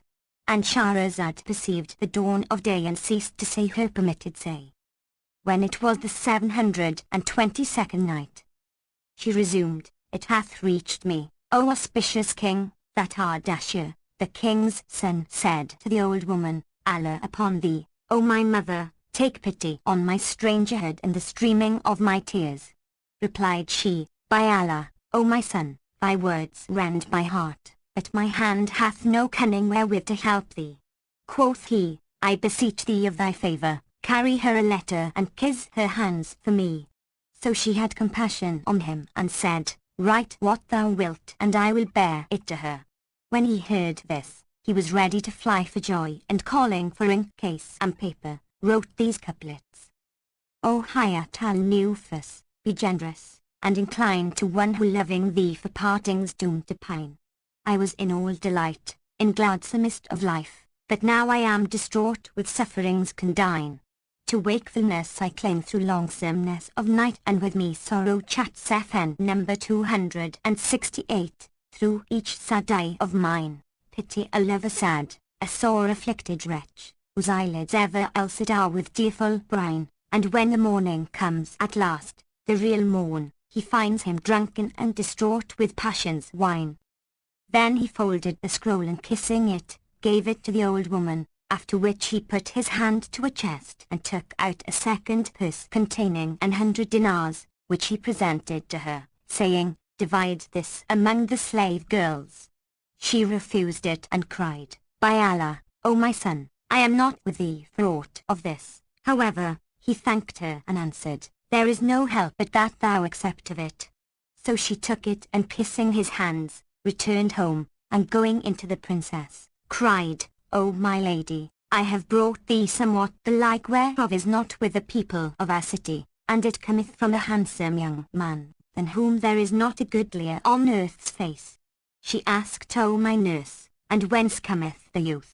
And the old woman answered, From the parts of Hind, and he hath given me this dress of gold brocade, embroidered with pearls and gems, and worth the kingdom of Chosroes and Caesar. Thereupon she opened the dress, and the whole palace was illuminated by its brightness, because of the beauty of its fashion and the wealth of unions and jewels wherewith it was broidered, and all who were present marvelled at it. The princess examined it and, judging it to be worth no less than a whole year's revenue of her father's kingdom, said to the old woman, O my nurse, cometh this dress from him or from another? FN number 269, replied she, From him. And Hayat al-Nufus asked, Is this trader of our town or a stranger? The old woman answered, He is a foreigner, O my lady, newly come hither, and by Allah he hath servants and slaves, and he is fair of face, symmetrical of form, well-mannered, open-handed and open-hearted. Never saw I a goodlier than he, save thyself. The king's daughter rejoined, Indeed this is an extraordinary thing, that a dress like this, which money cannot buy, should be in the hands of a merchant. What price did he set on it, O my nurse? Quoth she, By Allah, he would set no price on it, but gave me back the money thou sentest by me, and swore that he would take naught thereof, saying, 'Tis a gift from me to the king's daughter, for it beseemeth none but her, and if she will not accept it, I make thee a present of it. Cried the princess, By Allah, this is indeed marvellous generosity and wondrous munificence. But I fear the issue of his affair, lest haply FN number 270, he be brought to necessity. Why didst thou not ask him, O my nurse, if he had any desire, that we might fulfill it for him? The nurse replied, O my lady, I did ask him, and he said to me, I have indeed a desire, but he would not tell me what it was. However, he gave me this letter and said, Carry it to the princess. So Hayat al-Nufus took the letter and opened and read it to the end, whereupon she was sore chafed, and lost temper, and changing colour for anger she cried out to the old woman, saying, Woe to thee, O nurse! What is the name of this dog who durst write this language to a king's daughter? What affinity is there between me and this hound that he should address me thus? By Almighty Allah, Lord of the well Zamzam and of the Hatim wall, FN number 271, but that I fear thee omnipotent, the Most High, I would send and bind the cur's hands behind him and slit his nostrils, and shear off his nose and ears, and after, by way of example, crucify him on the gate of the bazaar wherein is his booth. When the old woman heard these words, she waxed yellow, her side muscles FN number 272, quivered and her tongue clave to her mouth, but she heartened her heart and said, softly, O my lady, what is there in his letter to trouble thee thus? Is it aught but a memorial containing his complaint to thee of poverty or oppression, from which he happeth to be relieved by thy favour? Replied she, No, by Allah, O my nurse, 'tis naught of this, but verses and shameful words. However, O my nurse, this dog must be in one of three cases, either he is jinn mad, and hath no wit, or he seeketh his own slaughter, or else he is assisted to his wish of me by some one of exceeding puissance and a mighty sultan. Or hath he heard that I am one of the baggages of the city, who lie a night or two with whosoever seeketh them, that he writeth me immodest verses to debauch my reason by talking of such matters? Rejoined the old woman, By Allah, O my lady, thou sayst sooth. But reck not thou of yonder ignorant hound, for thou art seated in thy lofty, firm-builded and unapproachable palace, to which the very birds cannot soar neither the wind pass over it, and as for him, he is clean distraught. Wherefore do thou write him a letter and chide him angrily and spare him no manner of reproof, but threaten him with dreadful threats and menace him with death and say to him, Whence hast thou knowledge of me, that thou durst write me, O dog of a merchant? O thou who drudgest far and wide all thy days in wiles and wolds for the sake of gaining a dear or more a dinar. By Allah, except thou awake from thy sleep and put off thine intoxication, I will assuredly crucify thee on the gate of the market street wherein is thy shop. Quoth the princess, I fear lest he presume, if I write to him, and quoth the nurse, And pray what is he and what is his rank that he should presume to us? Indeed, we write him but to the intent that his presumption may be cut off and his fear magnified. And she ceased not craftily to persuade her, till she called for ink case and paper and wrote him these couplets. O thou who claimest to be prey of love and ecstasy, thou, who for passion spendest nights in grief and saddest gree, say, dost thou, haughty one, desire enjoyment of the moon? Did man e'er sue the moon for grace waiter his lunacy? I verily will counsel thee with read the best to hear, cut short this course ere come thou nice o risk, nay death, to dree. If thou to this request return, surely on thee shall fall sore punishment, for vile offence a grievous penalty. Be reasonable then, be wise, hark back unto thy wits, behold, in very truth I speak with best advice to thee, by him who did all things that be create from nothingness, who dressed the face of heaven with stars in brightest radiancy, if in the like of this thy speech thou dare to sin again, I'll surely have thee crucified upon a trunk of tree. Then she rolled up the letter and gave it to the old woman, who took it and, repairing to Ardashir's shop, delivered it to him, and Shahrazad perceived the dawn of day and ceased saying her permitted say. When it was the 723rd night, she said, It hath reached me, O auspicious king, that when the old woman took that letter from Hayat al-Nufus she fared forth till she found the youth who was sitting in his shop and gave it to him, saying, Read thine answer, and know that when she perused thy paper she was wroth with exceeding wrath, but I soothed her and spake her fair, till she consented to write thee a reply. He took the letter joyfully, but, when he had read it and understood its drift, he wept sore, whereat the old woman's heart ached and she cried, O my son, Allah never caused thine eyes to weep nor thy heart to mourn. What can be more gracious than that she should answer thy letter when thou hast done what thou didst? He replied, O my mother, what shall I do for a subtle device? Behold, she writeth to me, threatening me with death and crucifixion and forbidding me from writing to her, and I, by Allah, see my death to be better than my life, but I beg thee of thy grace FN number 273, to carry her another letter from me. She said, Write and I warrant I'll bring thee an answer. By Allah, I will assuredly venture my life to win for thee thy wish, though I die to pleasure thee. He thanked her and kissing her hands, wrote these verses. Do you threaten me with death for my loving you so well? When death to me will rest and all dying is by fate. And man's death is but a boon, when so longsome to him grows his life, and rejected he lives in lonest state. Then visit ye a lover who hath ne'er a soul to aid, for on pious works of men heaven's blessing shall await. But an ye be resolved on this deed, then up and on, I'm in bonds to you, a bondsman confined within your gate. What path have I whose patience without you is no more? How is this, when the lover's hearting stress of love is straight? O my lady, show me ruth, who by passion am misused, for all who love the noble stand forevermore excused. He then folded the scroll and gave it to the old woman, together with 2 purses of 200 dinars, which she would have refused, but he conjured her by oath to accept of them. So she took them both and said, Needs must I bring thee to thy desire, despite the noses of thy foes. Then she repaired to the palace and gave the letter to Hayat al-Nufus, who said, What is this, O my nurse? Here are we in a correspondence, and thou coming and going. Indeed, I fear lest the matter get wind and we be disgraced. Rejoined the old woman, How so, O my lady? Who dare speak such word? So she took the letter, and after reading and understanding it she smote hand on hand, saying, Verily, this is a calamity which is fallen upon us, and I know not whence this young man came to us. Quoth the old woman, O my lady, Allah upon thee, write him another letter, but be rough with him this time, and say to him, An thou write me another word after this, I will have thy head struck off.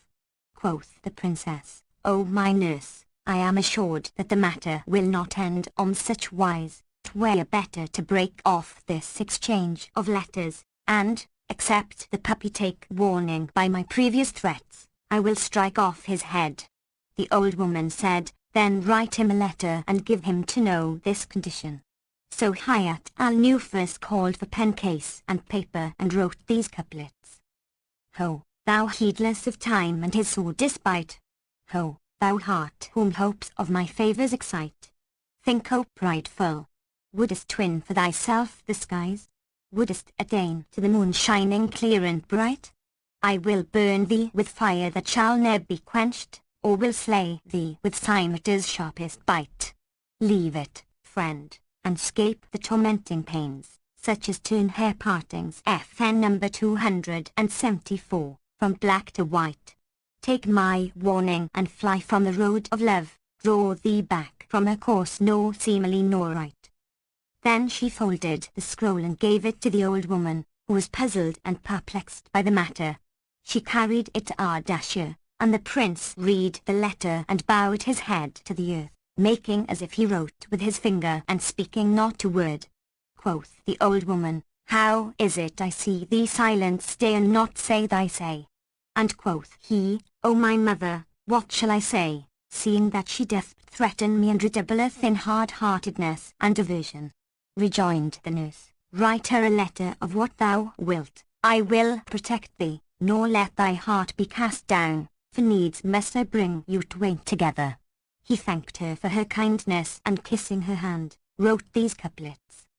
A heart, by Allah, never soft to love the wight, who sighs for union only with his friends, his sprite. Who with dear ulcered eyelids evermore must bide, when falleth upon earth first darkness of the night. Be just, be generous, lend thy ruth and deign give alms to love-molested lover, parted, forced to flight. He spends the length of longsome night without a doze, fire-brent and rent in tear-flood flowing infinite. Ah, cut not off the longing of my fondest heart now disappointed, wasted, fluttering for its blight. Then he folded the scroll and gave it to the old woman, together with 300 dinars, saying, This is for the washing of thy hands. She thanked him and kissed his hands, after which she returned to the palace and gave the letter to the princess, who took it and read it, and throwing it from her fingers, sprang to her feet. Then she walked, shod as she was with patterns of gold, set with pearls and jewels, till she came to her sire's palace, whilst the vein of anger started out between her eyes, and none dared ask her of her case. When she reached the palace, she inquired for the king, and the slave girls and concubines replied to her, "O my lady, he is gone forth hunting and sporting." So she returned, as she were a rending lioness, and bespake none for the space of 3 hours, when her brow cleared and her wrath cooled. As soon as the old woman saw that her irk and anger were past, she went up to her and, kissing ground between her hands, asked her, "O my lady, whither went those noble steps?" The princess answered, "To the palace of the king my sire." "And could no one do thine errand?" inquired the nurse. Replied the princess, "No, for I went to acquaint him of that which hath befallen me with yonder care of a merchant, so he might lay hands on him and on all the merchants of his bazaar and crucify them over their shops, nor suffer a single foreign merchant to tarry in our town." Quoth the old woman, "And was this thine only reason, O my lady, for going to thy sire?" And quoth Hayat al-Nufus, "Yes, but I found him absent hunting and sporting, and now I await his return." Cried the old nurse, "I take refuge with Allah, the all-hearing, the all-knowing, praise be He. O my lady, thou art the most sensible of women, and how couldst thou think of telling the king these fond words, which it behoveth none to publish?" Asked the princess, "And why so?" And the nurse answered, "Suppose thou had found the king in his palace and told him all this tale, and he had sent after the merchants and commanded to hang them over their shops, the folk would have seen them hanging and asked the reason, and it would have been answered them, they sought to seduce the king's daughter." And Shahrazad perceived the dawn of day and ceased to say her permitted say. When it was the 724th night, she continued, "It hath reached me, O auspicious king, that the old woman said to the princess, Suppose thou had told this to the king and he had ordered the merchants to be hanged, would not folk have seen them and have asked the cause of the execution, when the answer would have been, they sought to seduce the king's daughter? Then would they have dispread divers reports concerning thee, some saying, she abode with them 10 days, away from her palace, till they had taken their fill of her, and other some in others, for woman's honour, O my lady, is like arded milk, the least dust fouleth it, and like glass, which, if it be cracked, may not be mended. So beware of telling thy sire or any other of this matter, lest thy fair fame be smirched, O mistress mine, for 'twill never profit thee to tell folk aught, no, never. Weigh what I say with thy keen wit, and if thou find it not just, do whatso thou wilt." The princess pondered her words, and seeing them to be altogether profitable and right, said, "Thou speakest sooth, O my nurse, but anger had blinded my judgment." Quoth the old woman, "Thy resolve to tell no one is pleasing to the Almighty, but something remaineth to be done. We must not let the shamelessness of yonder vile dog of a merchant pass without notice. Write him a letter and say to him, O vilest of traders, but that I found the king my father absent, I had straightway commanded to hang thee and all thy neighbours. But thou shalt gain nothing by this, for I swear to thee, by Allah the Most High, that an thou return to the like of this talk, I will blot out the trace of thee from the face of earth. And deal thou roughly with him in words, so shalt thou discourage him in this attempt and arouse him from his heedlessness. And will these words cause him to abstain from his offending?" asked the princess. And the old woman answered, "How should he not abstain? Besides, I will talk with him and tell him what hath passed." So the princess called for ink case and paper and wrote these couplets. "To win our favours still thy hopes are bent, and still to win thy will art confident. Naught save his prideful aim shall slay a man, and he by us shall die of his intent. Thou art no lord of might, no chief of men, neighbour or prince or soldan heaven sent, and were this deed of one who is our peer, he had returned with hair for fear widespread. Yet will I deign once more excuse thy sin, so from this time thou prove thee penitent." Then she gave the missive to the old woman, saying, "O my nurse, do thou admonish this puppy lest I be forced to cut off his head and sin on his account." Replied the old woman, By Allah, O my lady, I will not leave him aside to turn on. Then she returned to the youth and, when salams has been exchanged, she gave him the letter. He read it and shook his head, saying, Verily, we are Allah's and unto him shall we return. Adding, O my mother, what shall I do? My fortitude faileth me and my patience palleth upon me. She replied, O my son, be long-suffering, peradventure, after this Allah shall bring somewhat to pass. Write that which is in thy mind and I will fetch thee an answer, and be of good cheer and keep thine eyes cool and clear, for needs must I bring about union between thee and her comely inshallah. He blessed her and wrote to the princess a note containing these couplets. Since none will lend my love a helping hand, and I by passion's bale in death low lain, I bear a flaming fire within my heart by day and night, nor place of rest attain, how cease to hope in thee, my wishes dim, or with my longings to be glad and fain? The Lord of highmost heaven to grant my prayer pray I, whom love of lady fair hath slain, and as I'm clean o'erthrown by love and fear, to grant me speedy union deign, O deign. Then he folded the scroll and gave it to the old woman, bringing out at the same time a purse of 400 dinars. She took the whole and returning to the palace sought the princess to whom she gave the letter, but the king's daughter refused to take it and cried, What is this? Replied the old woman, O my lady, this is only the answer to the letter thou sentest to that merchant dog. Quoth Hayat al-Nufus, Didst thou forbid him as I told thee? And quoth she, Yes, and this is his reply. So the princess took the letter and read it to the end. Then she turned to the old woman and exclaimed, Where is the result of thy promise?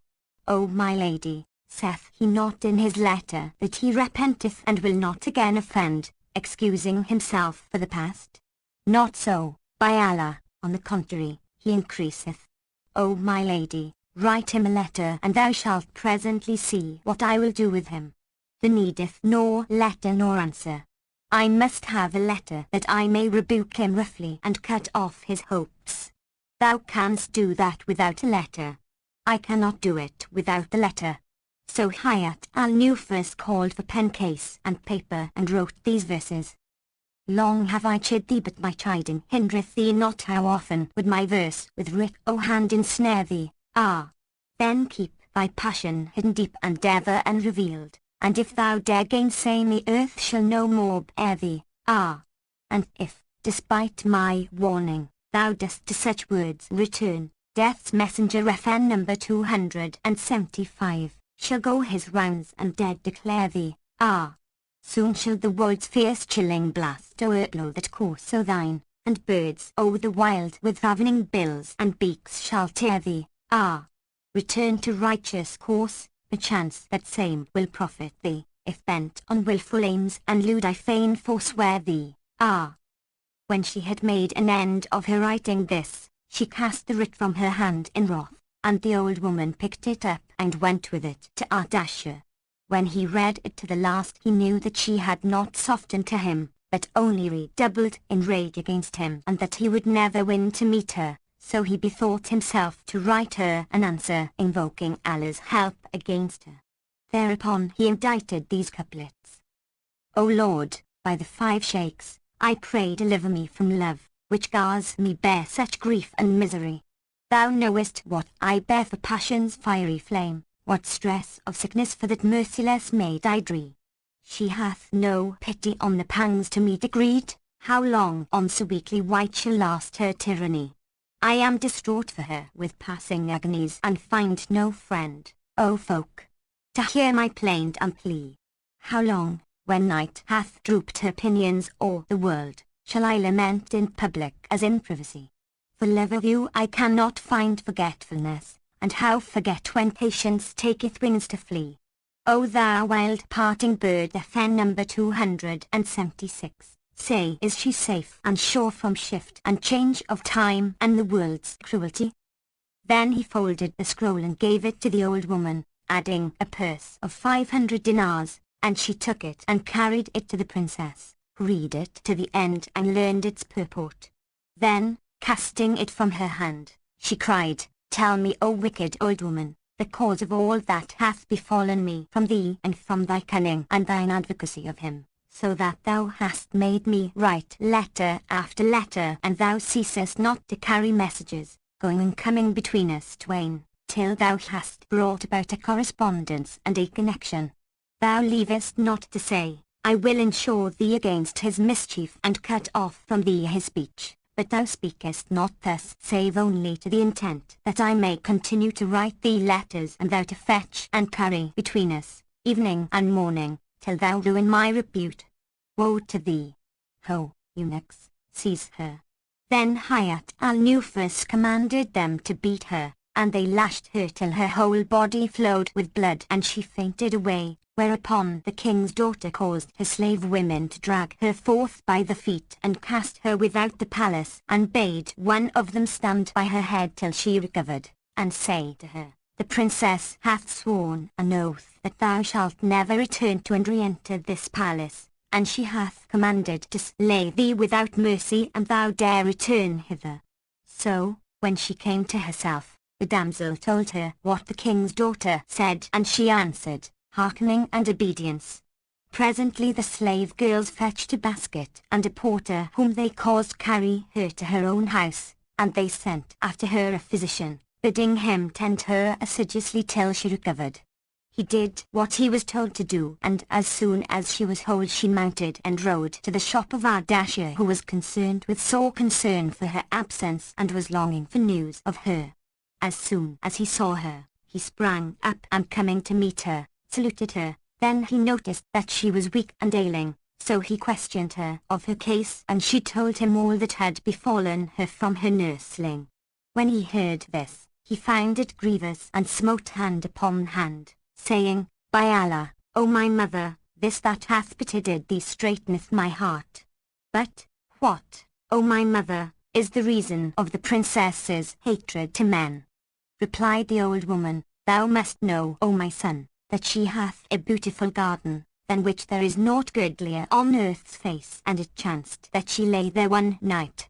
In the joyance of sleep, she dreamt a dream, and 'twas this, that she went down into the garden, where she saw a fowler set up his net and strew corn thereabout, after which he withdrew and sat down afar off to await what game should fall into it. Ere an hour had passed, the birds flocked to pick up the corn, and a male pigeon, FN number 277, fell into the net and struggled in it, whereat all the others took fright and fled from him. His mate was amongst them, but she returned to him after the shortest delay, and, coming up to the net, sought out the mesh wherein his foot was entangled, and ceased not to peck at it with her bill, till she severed it and released her husband, with whom she flew away.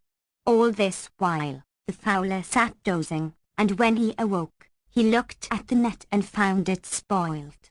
So he mended it and strewed fresh grain, then withdrew to a distance and sat down to watch it again. The birds soon returned and began to pick up the corn, and among the rest the pair of pigeons. Presently, the she-pigeon fell into the net and struggled to get free, whereupon all the other birds flew away, and her mate, whom she had saved, fled with the rest and did not return to her. Meantime, sleep had again overcome the fowler, and, when he awoke after long slumbering, he saw the she-pigeon caught in the net, so he went up to her and freeing her feet from the meshes, cut her throat. The princess, startled by the dream, awoke troubled, and said, Thus do men with women, for women have pity on men and throw away their lives for them, when they are in difficulties, but if the Lord decree against a woman and she fall into calamity, her mate deserteth her and rescueth her not, and wasted is that which she did with him of kindness. Allah curse her who putteth her trust in men, for they ill requite the fair offices which women do them. And from that day she conceived an hatred to men. Said the king's son, O my mother, doth she never go out into the highways? And the old woman replied, Nay, O my son, but I will tell thee somewhat wherein, Allah willing, there shall be profit for thee. She hath a garden which is of the goodliest pleasaunces of the age, and every year, at the time of the ripening of the fruits, She goeth thither and taketh her pleasure therein only one day, nor layeth the night but in her pavilion. She entereth the garden by the private wicket of the palace which leadeth thereto, and thou must know that it wanteth now but a month to the time of her going forth. So take my advice and hie thee this very day to the keeper of that garden and make acquaintance with him and gain his good graces, for he admitteth not one of Allah's creatures into the garth, because of its communication with the princess's palace. I will let thee know 2 days beforehand of the day fixed for her coming forth, when do thou repair to the garden, as of thy wont, and make shift to night there. When the king's daughter cometh, be thou hidden in some place or other. And Shahrazad perceived the dawn of day and ceased saying her permitted say. When it was the 725th night, she pursued, it hath reached me, O auspicious king, that the old woman charged the king's son, saying, I will let thee know 2 days beforehand of the king's daughter going down to the garden, do thou hide thee in some place or other, and, when thou espiest her, come forth and show thyself to her. When she seeth thee, she will fall in love with thee, for thou art fair to look upon, and love covereth all things.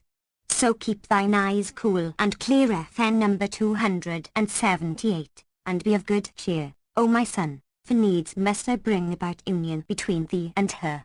The young prince kissed her hand and thanked her and gave her 3 pieces of Alexandrian silk and 3 of satin of various colours, and with each piece, linen for shifts and stuff for trousers and kerchief for the turband and fine white cotton cloth of Baalbak for the linings, so as to make her 6 complete suits, each handsomer than its sister. Moreover, he gave her a purse containing 600 gold pieces and said to her, this is for the tailoring. She took the whole and said to him, O my son, art thou not pleased to acquaint me with thine abiding place, and I also will show thee the way to my lodging? Yes, answered he, and sent to Mameluke with her to note her home and show her his own house. Then he rose and binding his slaves shut the shop, went back to the wazir, to whom he related all that had passed between him and the old woman, from first to last. Quoth the minister, O my son, should the Princess Hayat al-Nufus come out and look upon thee, and thou find no favour with her, what wilt thou do? Quoth Ardashir, there will be nothing left but to pass from words to deeds and risk my life with her, for I will snatch her up from amongst her attendants and set her behind me on the swift horse and make for the wildest of the wold. If I escape, I shall have won my wish, and if I perish, I shall be at rest from this hateful life. Rejoined the minister, O my son, dost thou think to do this thing and live? How shall we make our escape, seeing that our country is far distant, and how wilt thou deal thus with the king of the kings of the age, who hath under his hand 100,000 horse, nor can we be sure but that he will dispatch some of his troops to cut off our way. Verily, there is no good in this project which no wise man would attempt. Asked Ardashir, and how then shall we do, O Wazir of good counsel? For unless I win her I am a dead man without a chance. The minister answered, wait till tomorrow, when we will visit this garden and note its condition and see what betideth us with the caretaker. So when the morning morrowed, they took 1,000 dinars in a poke, and, repairing to the garden, found it compassed about with high walls and strong, rich in trees and rilful leaves and goodly fruit trees. And indeed its flowers breathed perfume, and its birds warbled amid the bloom, as it were a garden of the gardens of paradise. Within the door sat a sheikh, an old man on a stone bench, and they saluted him. When he saw them and noted the fairness of their favour, he rose to his feet after returning their salute, and said, O my lords, perchance ye have a wish which we may have the honour of satisfying. Replied the wazir, No, O elder, that we are strangers and the heat hath overcome us. Our lodging is afar off at the other end of the city. So we desire of thy courtesy that thou take these 2 dinars and buy us somewhat of provant, and open us meanwhile the door of this flower garden, and seat us in some shaded place, where there is cold water, that we may cool ourselves there, against thy return with the provision, when we will eat, and thou with us, and then, rested and refreshed, we shall wend our ways." So saying, he pulled out of his pouch a couple of dinars and put them into the keeper's hand. Now this caretaker was a man aged 70, who had never in all his life possessed so much money. So, when he saw the 2 dinars in his hand, he was like to fly for joy, and rising forthwith opened the garden gate to the prince and the wazir, and made them enter and sit down under a wide-spreading, fruit-laden, shade-affording tree, saying, "Sit ye here and go no further into the garden, for it hath a privy door communicating with the palace of the Princess Hayat al-Nufus." They replied, "We will not stir hence." Whereupon he went out to buy what they had ordered and returned after a while, with a pot bearing on his head roasted lamb and bread. They ate and drank together and talked a while, till, presently, the wazir, looking about him in all corners right and left, caught sight of a lofty pavilion at the farther end of the garden, but it was old and the plaster was peeled from its walls and its buttresses were broken down. So he said to the gardener, "O Sheikh, is this garden thine own or dost thou hire it?" And he replied, "I am neither owner nor tenant of the garden, only its caretaker." Asked the minister, "And what is thy wage?"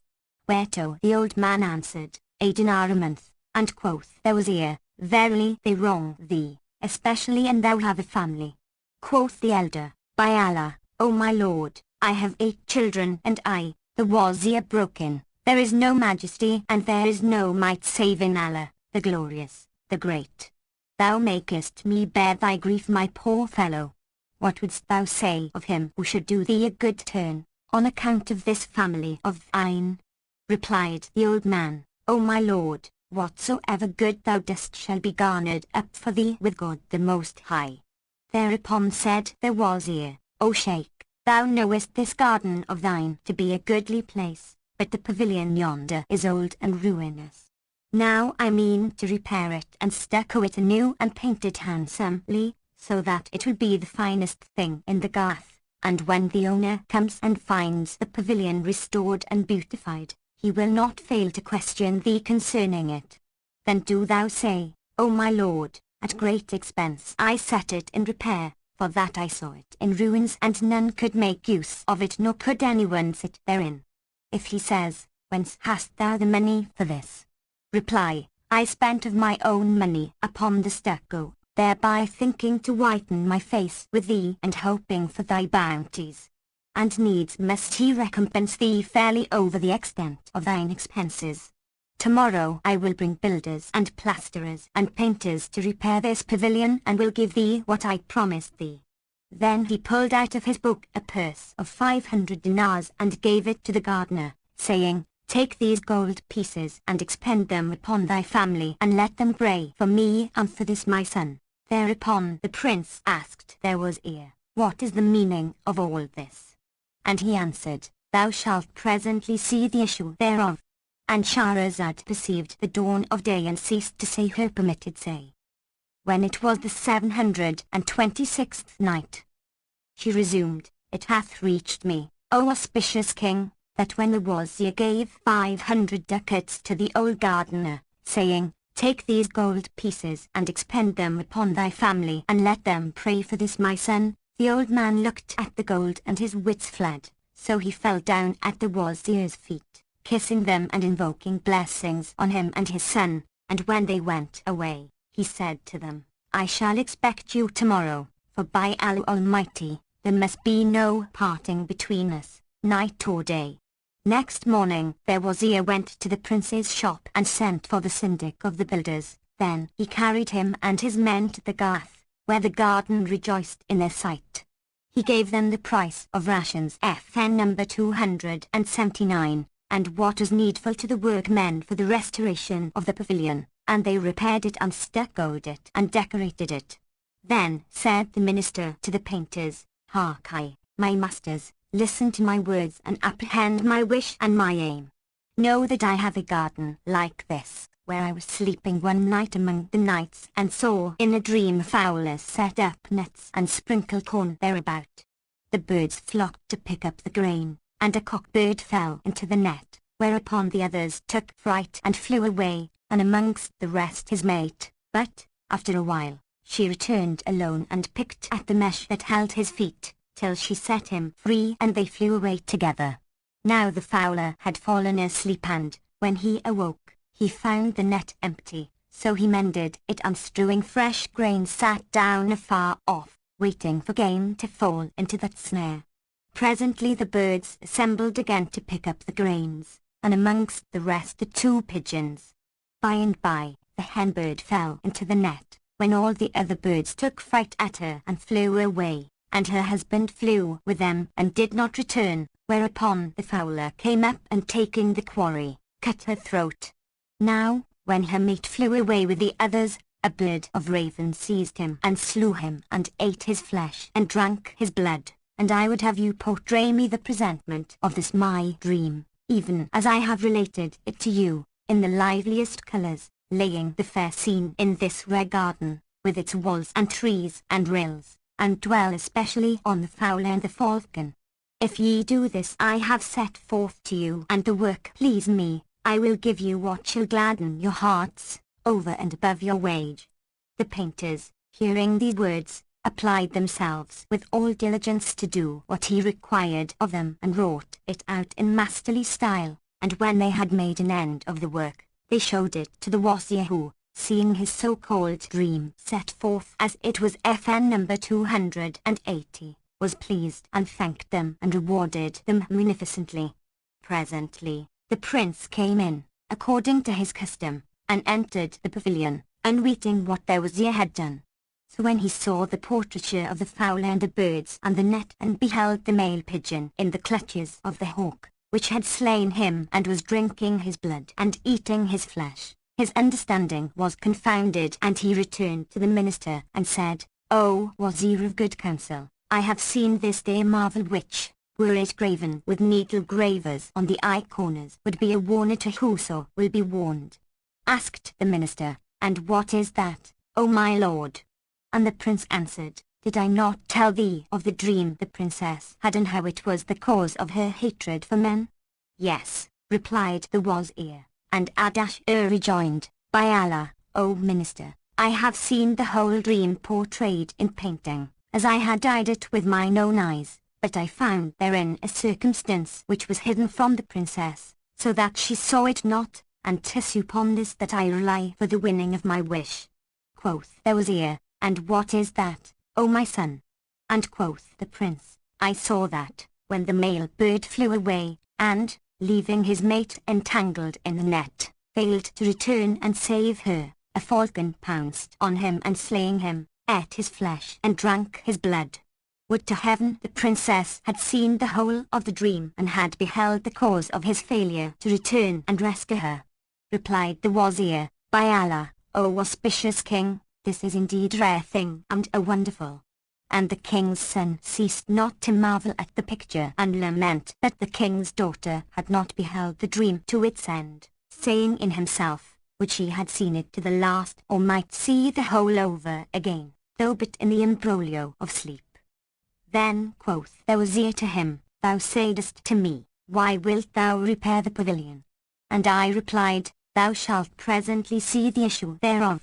And behold, now its issue thou seest, for it was I did this deed and bade the painters portray the princess's dream thus and paint the male bird in the pounces of the falcon which eateth his flesh and drinketh his blood, so that when she cometh to the pavilion, she will behold her dream depicted and see how the cock-pigeon was slain and excuse him and turn from her hate for men.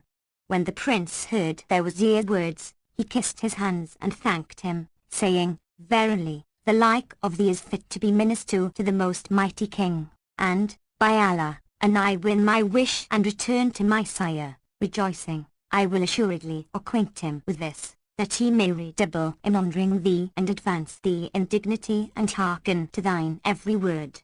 So the wazir kissed his hand and they both went to the old gardener and said, Look at yonder pavilion and see how fine it is. And he replied, This is all of your happy thought. Then said they, O elder, when the owners of the place question thee concerning the restoration of the pavilion, say thou, 'Twas I did it of my own monies, to the intent that there may betide thee fair favour and good fortune. He said, I hear and I obey, and the prince continued to pay him frequent visits.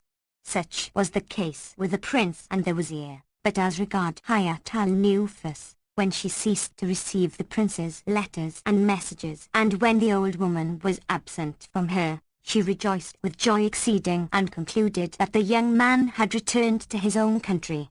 One day, there came to her a covered tray from her father, so she uncovered it and finding therein fine fruits, asked her waiting women, Is the season of these fruits come? Answered they, Yes. Thereupon she cried, Would we might make ready to take our pleasure in the flower garden. And Shahrazad perceived the dawn of day and ceased saying her permitted say. When it was the 727th night, she said, It hath reached me, O auspicious king, that the princess, after receiving the fruit from her sire, asked, Is the season of these fruits set in? And they answered, Yes. Thereupon she cried, Would we might make ready to take our pleasure in the flower garden. O my lady, they replied, Thou sayest well, and by Allah, we also long for the garden. So she inquired, How shall we do, seeing that every year it is none save my nurse who taketh us to walk in the garden and who pointeth out to us the various trees and plants, and I have beaten her and forbidden her from me. Indeed, I repent me of what was done by me to her, for that, in any case, she is my nurse and hath over me the right of fosterage. But there is no majesty and there is no might save in Allah, the glorious, the great. When her handmaids heard this, they all sprang up, and, kissing the ground between her hands, exclaimed, Allah upon thee, O my lady, do thou pardon her and bid her to the presence. And quoth she, By Allah, I am resolved upon this, but which of you will go to her, for I have prepared her a splendid robe of honour.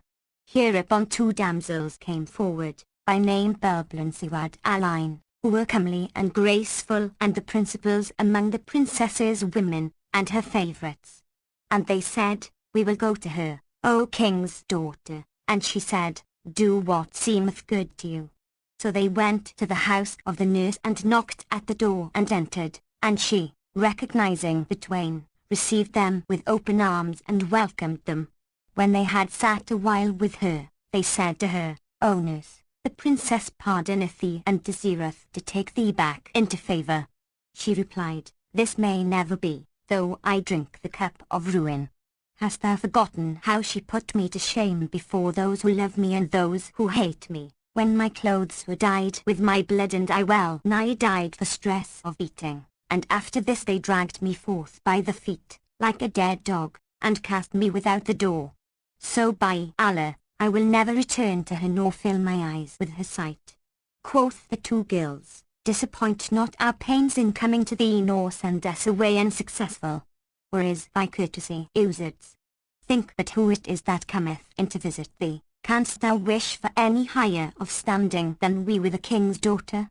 She replied, I take refuge with Allah. Well I wot that my station is less than yours, were it not that the princess's favour exalted me above all her women, so that, were I wroth with the greatest of them, she had died in her skin of fright.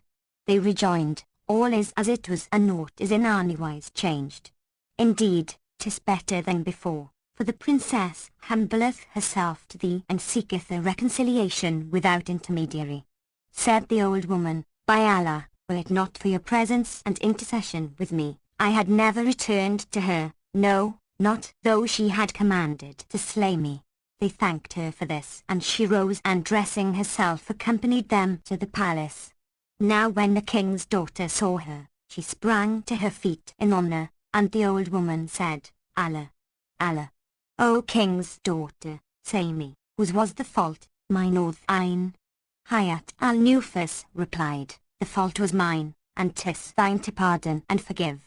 By Allah, O my nurse, thy rank is high with me and thou hast over me the right of fosterage, but thou knowest that Allah, extolled and exalted be He, hath allotted to His creatures four things, disposition, life, daily bread and death, nor is it in man's power to avert that which is decreed. Verily, I was beside myself and could not recover my senses, but, O my nurse, I repent of what deed I did. With this, the crone's anger ceased from her and she rose and kissed the ground before the princess, who called for a costly robe of honor and threw it over her, whereat she rejoiced with exceeding joy in the presence of the princess's slaves and women. When all ended thus happily, Hayat al-Nufus said to the old woman, O my nurse, how go the fruits and growths of our garth? And she replied, O my lady, I see excellent fruits in the town, but I will inquire of this matter and return thee an answer this very day. Then she withdrew, honored with all honor, and betook herself to Ardashir, who received her with open arms and embraced her and rejoiced in her coming, for that he had expected her long and longingly. She told him all that had passed between herself and the princess, and how her mistress was minded to go down into the garden on such a day. And Shahrazad perceived the dawn of day and ceased to say her permitted say. When it was the 728th night, she continued, it hath reached me, O auspicious king, that the old woman betook herself to the prince and told him all that had passed between herself and the princess Hayat al-Nufus, and how her mistress was minded to go down into the garden on such a day, and said to him, Hast thou done as I bade thee with the warder of the garden, and hast thou made him taste of thy bounties? He replied, Yes, and the oldster is become my good friend, my way is his way, and he would well I had need of him. Then he told her all that had happened, and of the dream paintings which the wazir had caused to be limned in the pavilion, especially of the fowler, the net and the falcon, whereat she joyed with great joy, and said, Allah upon thee, do thou set thy minister midmost thy heart, for this that he hath done pointeth to the keenness of his wit, and he hath helped thee to the winning thy wish. So rise forthright, O my son, and go to the hammam bath, and don thy daintiest dress, wherein may be a success. Then fare thou to the gardener, and make shift to pass the night in the garden, for though he should give the earth full of gold, none may win to pass into it, whilst the king's daughter is therein. When thou hast entered, hide thee where no eye may spy thee, and keep concealed till thou hear me cry, O thou whose boons are hidden, save us from that we fear. Then come forth from thine ambush, and walk among the trees, and show thy beauty and loveliness, which put the moons to shame, to the intent that Princess Hayat al-Nufus may see thee, and that her heart and soul may be filled with love of thee. So shalt thou attain to thy wish, and thy grief be gone. To hear is to obey, replied the young prince, and gave her a purse of 1,000 dinars, which she took and went away. Thereupon Ardashir fared straight for the bath and washed, after which he arrayed himself in the richest of robes of the apparel of the kings of the Chosroes, and girt his middle with a girdle wherein were conjoined all manner precious stones, and donned a turband inwoven with red gold and purfled with pearls and gems. His cheeks shone rosy red, and his lips were scarlet, his eyelids like the gazelle's wantoned, like a wine struck white in his gait he swayed, beauty and loveliness garbed him, and his shape shamed the bowing of the bow. Then he put in his pocket a purse containing 1,000 dinars, and, repairing to the flower garden, knocked at the door. The gardener opened to him, and rejoicing with great joy salamed to him in most worshipful fashion. Then, observing that his face was overcast, he asked him how he did. The king's son answered, Know, O elder, that I am dear to my father, and he never laid his hand on me till this day, when words arose between us, and he abused me and smote me on the face, and struck me with his staff and drave me away. Now I have no friend to turn to, and I fear the perfidy of fortune, for thou knowest that the wrath of parents is no light thing. Wherefore I come to thee, O uncle, seeing that to my father thou art known, and I desire of thy favour that thou suffer me abide in the garden till the end of the day, or pass the night there, till Allah grant good understanding between myself and my sire. When the old man heard these words, he was concerned anent what had occurred, and said, O my lord, dost thou give me leave to go to thy sire and be the means of reconciliation between thee and him? Replied Ardashir, O uncle, Thou must know that my father is of impatient nature, and irascible, so an thou proffer him reconciliation in his heat of temper he will make thee no answer, but when a day or two shall have passed, his heat will soften. Then go thou into him, and thereupon he will relent. Hearkening and obedience, quoth the gardener, but, O my lord, do thou come with me to my house, where thou shalt night with my children and my family, and none shall reproach this to us. Quoth Ardashir, O uncle, I must be alone when I am angry. FN number 281. The old man said, It irketh me that thou shouldst lie solitary in the garden, when I have a house. But Ardashir said, O uncle, I have an aim in this, that the trouble of my mind may be dispelled from me, and I know that in this lies the means of regaining his favour and softening his heart to me. Rejoined the gardener, I will fetch thee a carpet to sleep on and a coverlet wherewith to cover thee. And the prince said, There is no harm in that, O uncle. So the keeper rose and opened the garden to him, and brought him the carpet and coverlet, knowing not that the king's daughter was minded to visit the garth. On this wise fared it with the prince, but as regards the nurse, she returned to the princess and told her that the fruits were kindly ripe on the garden trees, whereupon she said, O my nurse, go down with me tomorrow into the garden, that we may walk about in it and take our pleasure inshallah, and send meanwhile to the gardener, to let him know what we purpose. So she sent to the gardener to say, The princess will visit the parterre tomorrow, so leave neither water carriers nor tree tenders therein, nor let one of Allah's creatures enter the garth.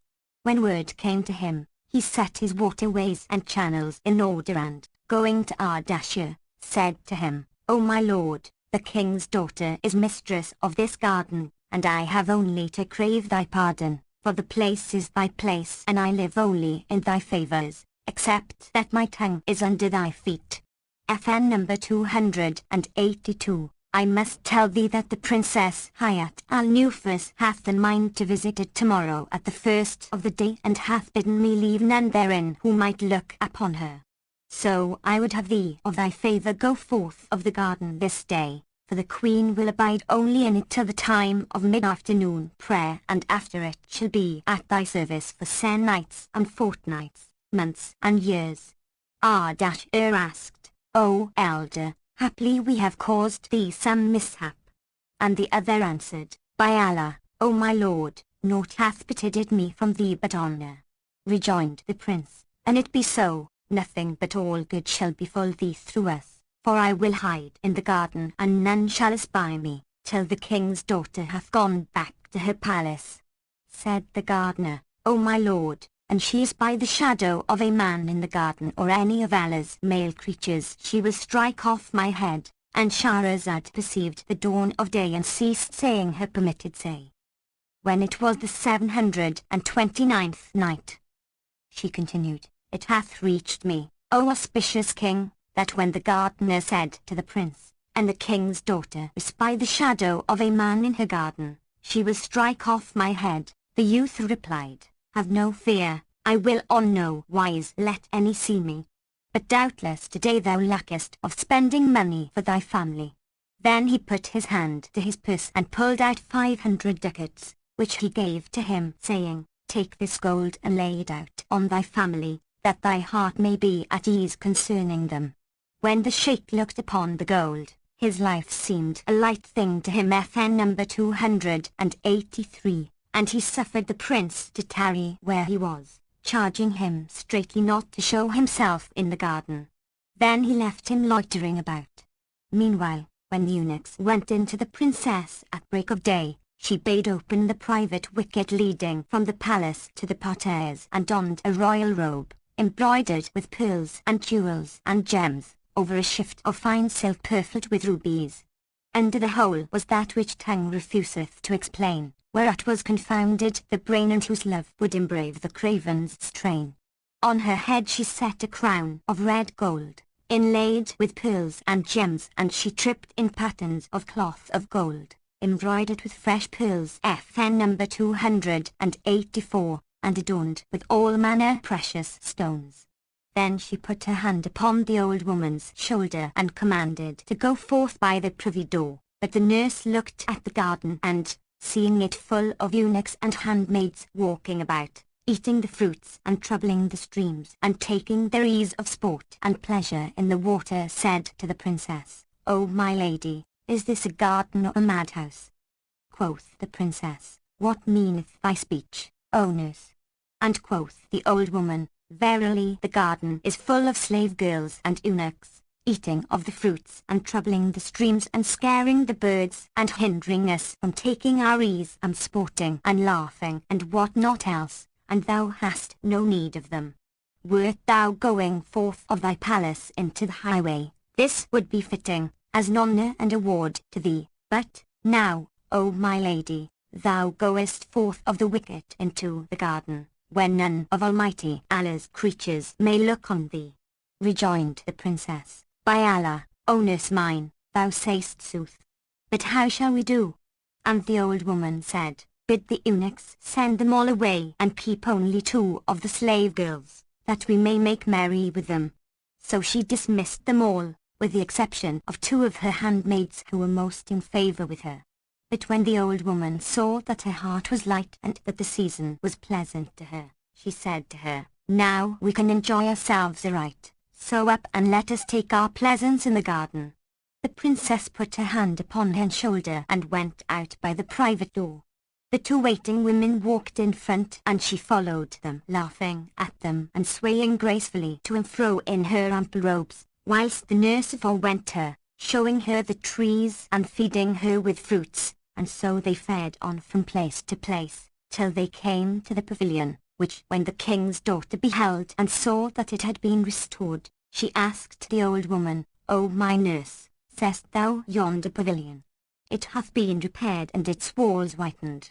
She answered, "By Allah, O my lady, I heard say that the keeper of the garden had taken stuffs of a company of merchants and sold them and bought bricks and lime and plaster and stones and so forth with the price. So I asked him what he had done with all this, and he said, I have repaired the pavilion which lay in ruins," presently adding, "And when the merchants sought their due of me, I said to them, Wait till the princess visit the garden and see the repairs and they satisfy her. Then will I take of her what she is pleased to bestow on me, and pay you what is your due." Quoth I, "What moved thee to do this thing?"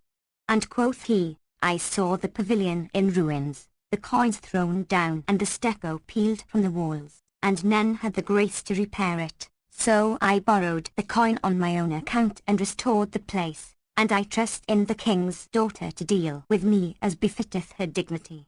I said, "The princess is all goodness and generosity and will no doubt requite thee. And he did all this but in hopes of thy bounty." Replied the princess, "By Allah, he hath dealt nobly in rebuilding it and hath done the deed of generous men. Call me my purse-keeperess." The old woman accordingly fetched the purse-keeperess, whom the princess bade give the gardener 2,000 dinars, whereupon the nurse sent to him, bidding him to the presence of the king's daughter.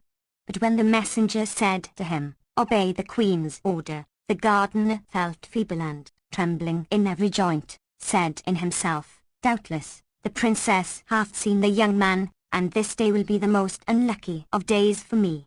So he went home and told his wife and children what had happened and gave them his last charges and farewelled them, while they wept for and with him. Then he presented himself before the princess, with a face the colour of turmeric and ready to fall flat at full length. The old woman remarked his plight and hastened to forestall him, saying, "O Sheikh, kiss the earth in thanksgiving to Almighty Allah and be constant in prayer to him for the princess." I told her what thou didst in the matter of repairing the ruined pavilion, and she rejoiceth in this and bestoweth on thee 2,000 dinars in requital of thy pains. So take them from the purse-keeperess and kiss the earth before the king's daughter and bless her and wend thy way." Hearing these words he took the gold and kissed the ground before Hayat al-Nufus, calling down blessings on her. Then he returned to his house, and his family rejoiced in him and blessed him. FN number 285. who had been the prime cause of this business. And Shahrazad perceived the dawn of day and ceased to say her permitted say. When it was the 730th night, she pursued, it hath reached me, O auspicious king, that when the caretaker took the 2,000 ducats from the princess and returned to his house, all his family rejoiced in him and blessed him who had been the prime cause of this business. Thus it fared with these, but as regards the old woman, she said to the princess, O my lady, this is indeed become a fine place. Never saw I a purer white than its plastering nor properer than its painting. I wonder if he have also repaired it within, else hath he made the outside white and left the inside black.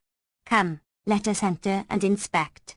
So they went in, the nurse preceding, and found the interior painted and gilded in the goodliest way. The princess looked right and left, till she came to the upper end of the estrade, when she fixed her eyes upon the wall and gazed long and earnestly thereat, whereupon the old woman knew that a glance had lighted on the presentment of her dream and took the two waiting women away with her, that they might not divert her mind.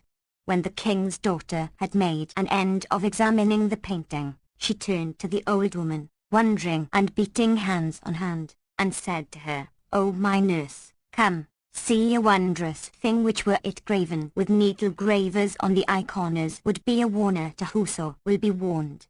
She replied, And what is that, O my lady? When the princess rejoined, Go, look at the upper end of the estrade, and tell me what thou seest there. So she went up and considered the dream drawing, then she came down, wondering, and said, By Allah, O my lady, here is depicted the garden and the fowler and his net and the birds and all thou sawest in thy dream, and verily, nothing but urgent need withheld the male pigeon from returning to free his mate after he had fled her, for I see him in the talons of a bird of raven which hath slaughtered him and is drinking his blood and rending his flesh and eating it, and this, O my lady, caused his tarrying to return and rescue her from the net. But, O my mistress, the wonder is how thy dream came to be thus depicted, for, wert thou minded to set it forth in painture, thou hadst not availed to portray it. By Allah, this is a marvel which should be recorded in histories. Surely, O my lady, the angels appointed to attend upon the sons of Adam, knew that the cock-pigeon was wronged of us, because we blamed him for deserting his mate, so they embraced his cause and made manifest his excuse, and now for the first time we see him in the hawk's pounces a dead bird. Quoth the princess, O my nurse, verily, fate and fortune had course against this bird, and we did him wrong. Quoth the nurse, O my mistress, foes shall meet before Allah the Most High, but, O my lady, verily, the truth hath been made manifest and the male pigeon's excuse certified to us. For had the hawk not seized him and drunk his blood and rent his flesh, he had not held aloof from his mate, but had returned to her, and set her free from the net. But against death there is no recourse, nor, O my lady, is there aught in the world more tenderly solicitous than the male from the female, among all creatures which Almighty Allah hath created. And especially 'tis thus with man, for he starveth himself to feed his wife, strippeth himself to clothe her, angereth his family to please her, and disobeyeth and denieth his parents to endow her. She knoweth his secrets and concealeth them, and she cannot endure from him a single hour. FN number 286, and he be absent from her one night. Her eyes sleep not, nor is there a dearer to her than he. She loveth him more than her parents, and they lie down to sleep in each other's arms, with his hand under her neck and her hand under his neck, even as saith the poet. I made my wrist her pillow, and I lay with her in litter, and I said tonight be long.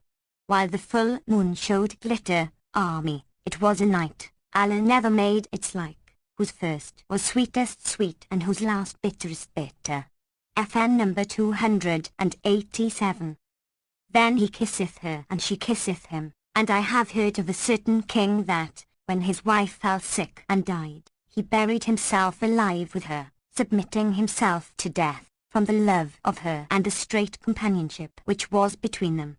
Moreover, a certain king sickened and died, and when they were about to bury him, his wife said to her people, "Let me bury myself alive with him, else will I slay myself and my blood shall be on your heads." So, when they saw she would not be turned from this thing, they left her, and she cast herself into the grave with her dead husband, of the greatness of her love and tenderness for him. And the old woman ceased not to ply the princess with anecdotes of conjugal love between men and women, till there ceased that which was in her heart of hatred for the sex masculine, and when she felt that she had succeeded in renewing in her the natural inclination of woman to man, she said to her, "'Tis time to go and walk in the garden." So they fared forth from the pavilion and paced among the trees. Presently the prince chanced to turn, and his eyes fell on Hayat al-Nufus, and when he saw the symmetry of her shape and the rosy clearness of her cheeks and the blackness of her eyes and her exceeding grace and her passing loveliness and her excelling beauty and her prevailing elegance and her abounding perfection, his reason was confounded and he could not take his eyes off her. Passion annihilated his right judgment and love overpassed all limits in him. His vitals were occupied with her service and his heart was aflame with the fire of rapine, so that he swooned away and fell to the ground. When he came to himself, she had passed from his sight and was hidden from him among the trees. And Shahrazad perceived the dawn of day and ceased saying her permitted say. When it was the 731st night, she resumed, "It hath reached me, O auspicious king, that when Prince Ardashir, who lay hid in the garden, saw the princess and her nurse walking amongst the trees, he swooned away for very love-longing. When he came to himself, Hayat al-Nufus had passed from his sight and was hidden from him among the trees, so he sighed from his heart core and improvised these couplets. Whenas mine eyes behold her loveliness, my heart is torn with love's own ecstasy. I wake o'erthrown, cast down on face of earth, nor can the princess FN number 288, my sore torment see. She turned and ravished this sad love-thralled sprite, mercy, by Allah, ruth, nay, sympathy. O Lord, afford me union, deign thou soothe my soul, ere grave niche house this corse of me, I'll kiss her 10 times, and times 10 for lover's wasted cheek the kisses be. The old woman ceased not to lead the princess a pleasuring about the garden, till they reached the place where the prince lay ambushed, when, behold, she said, O thou whose bounties are hidden, vouchsafe us assurance from that we fear. The king's son, hearing the signal, left his lurking place and, surprised by the summons, walked among the trees, swaying to and fro with a proud and graceful gait and a shape that shamed the branches. His brow was crowned with pearly drops and his cheeks red as the afterglow. Extolled be Allah the Almighty in that he hath created.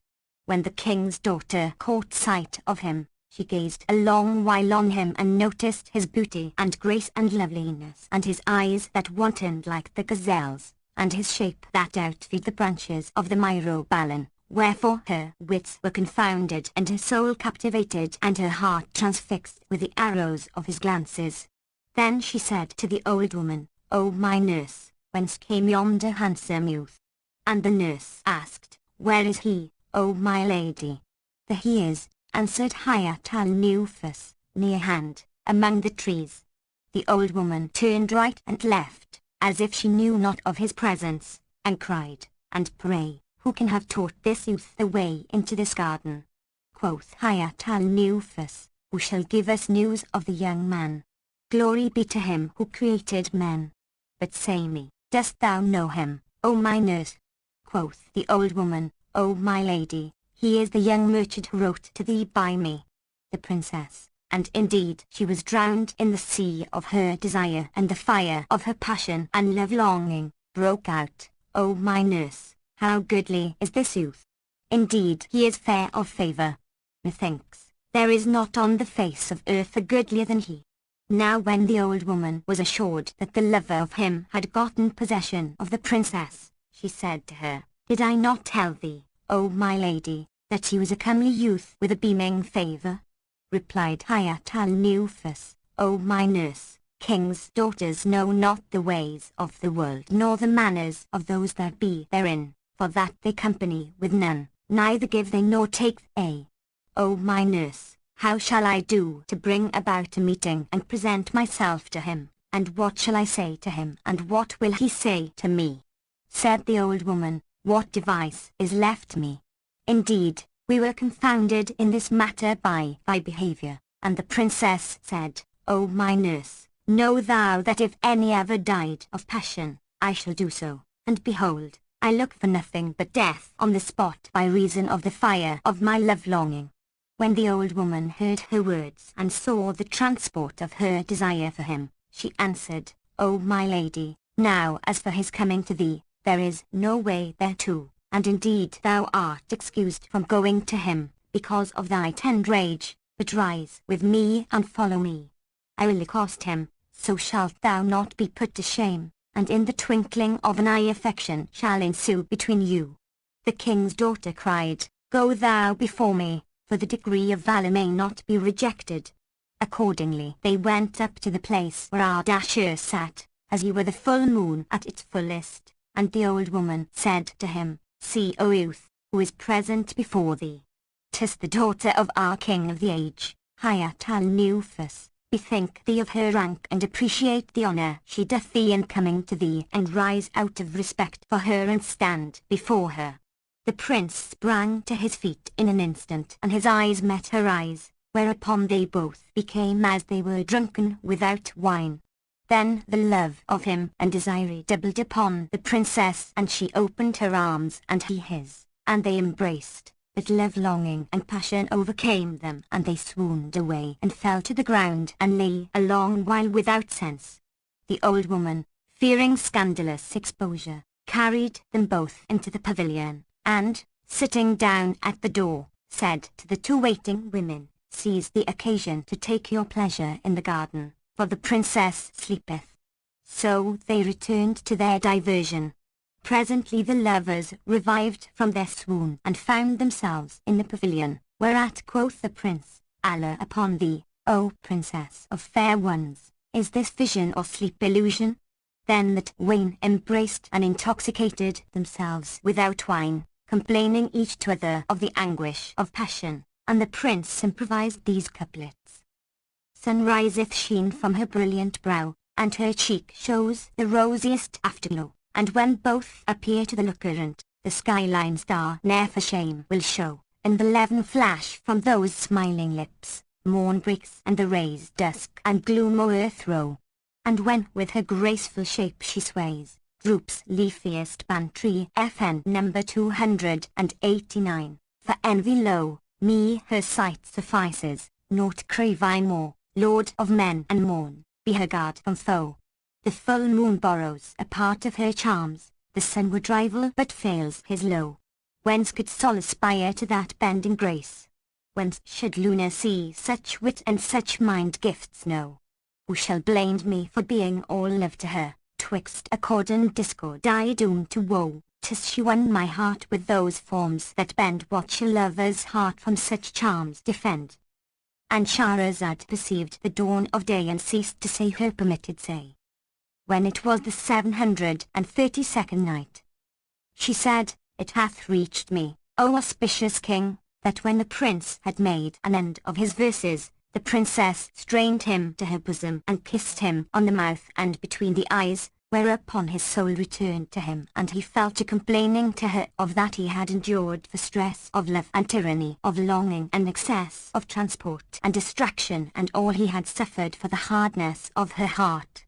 Hearing those words she kissed his hands and feet and bared her head, FN number 290, whereupon the gloom gathered and the full moons dawned therein. Then said she to him, O my beloved and term of all my wishes, would the day of estrangement had never been, and Allah granted me never return between us. And they embraced and wept together, whilst she recited these couplets. O who shamest the moon and the sunny glow, thou whose slaughtering tyranny lays me low, with the sword of a look thou hast shorn my heart, how escape thy sword glance fatal of blow? For seek are thine eyebrows a bow that shot my bosom with shafts of fiercest low, From thy cheeks rich crop cometh paradise, how, then, shall my heart the rich crop forego? Thy graceful shape is a blooming branch, and shall pluck the fruits who shall bear that bough. Perforce thou drawest me, robst my sleep, in thy love I strip me and shameless show. FN number 291, I'll lend thee the rays of most righteous light, draw the farthest near and a tryst bestow, then have ruth on the vitals thy love hath seared, and the heart that flies to thy side the more. And when she ended her recitation, passion overcame her and she was distraught for love and wept copious tears, rain like streaming down. This burnt the prince's heart and he in turn became troubled and distracted for love of her. So he drew nearer to her and kissed her hands and wept with sore weeping, and they ceased not from love reproaches and converse and versifying, until the call to mid-afternoon prayer, nor was there aught between them other than this, when they bethought them of parting, and she said to him, O light of mine eyes and core of my heart, the time of severance has come between us twain, when shall we meet again? By Allah, replied he, and indeed her words shot him as with shafts, to mention of parting I am never fain. Then she went forth of the pavilion, and he turned and saw her sighing sighs would melt the rock and weeping shower like tears, whereupon he for love was sunken in the sea of desolation and improvised these couplets. O my heart's desire! Grows my misery from the stress of love, and what cure for me?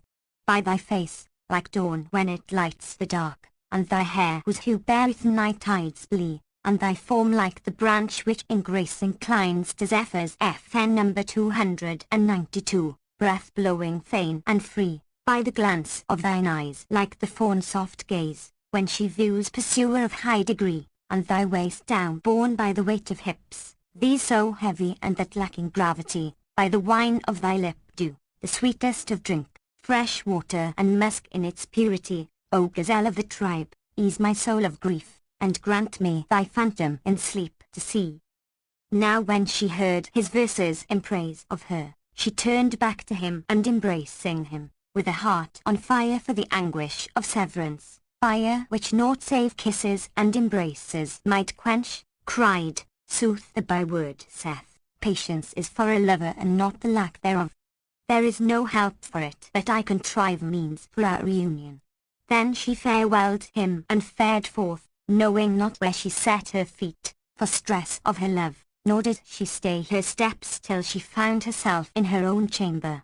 When she was gone, passion and love-longing redoubled upon the young prince, and the delight of sleep was forbidden him, and the princess in her turn tasted not food, and her patience failed and she sickened for desire. As soon as dawned the day, she sent for the nurse, who came and found her condition changed, and she cried, Question me not of my case, for all I suffer is due to thy handiwork. Where is the beloved of my heart? O my lady, when did he leave thee? Hath he been absent from thee more than this night? Can I endure absence from him an hour? Come, find some means to bring us together speedily, for my soul is like to flee my body. O my lady, have patience till I contrive thee some subtle device, whereof none shall beware.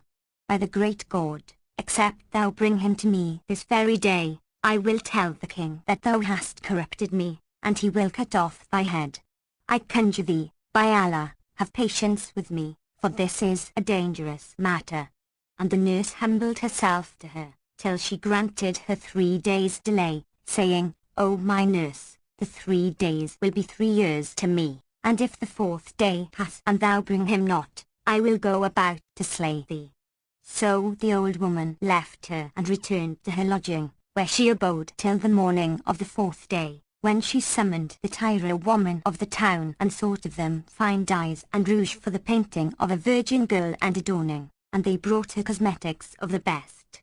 Then she sent for the prince and, opening her chest, brought out a bundle containing a suit of woman's apparel, worth 5,000 dinars, and a head kerchief fringed with all manner gems.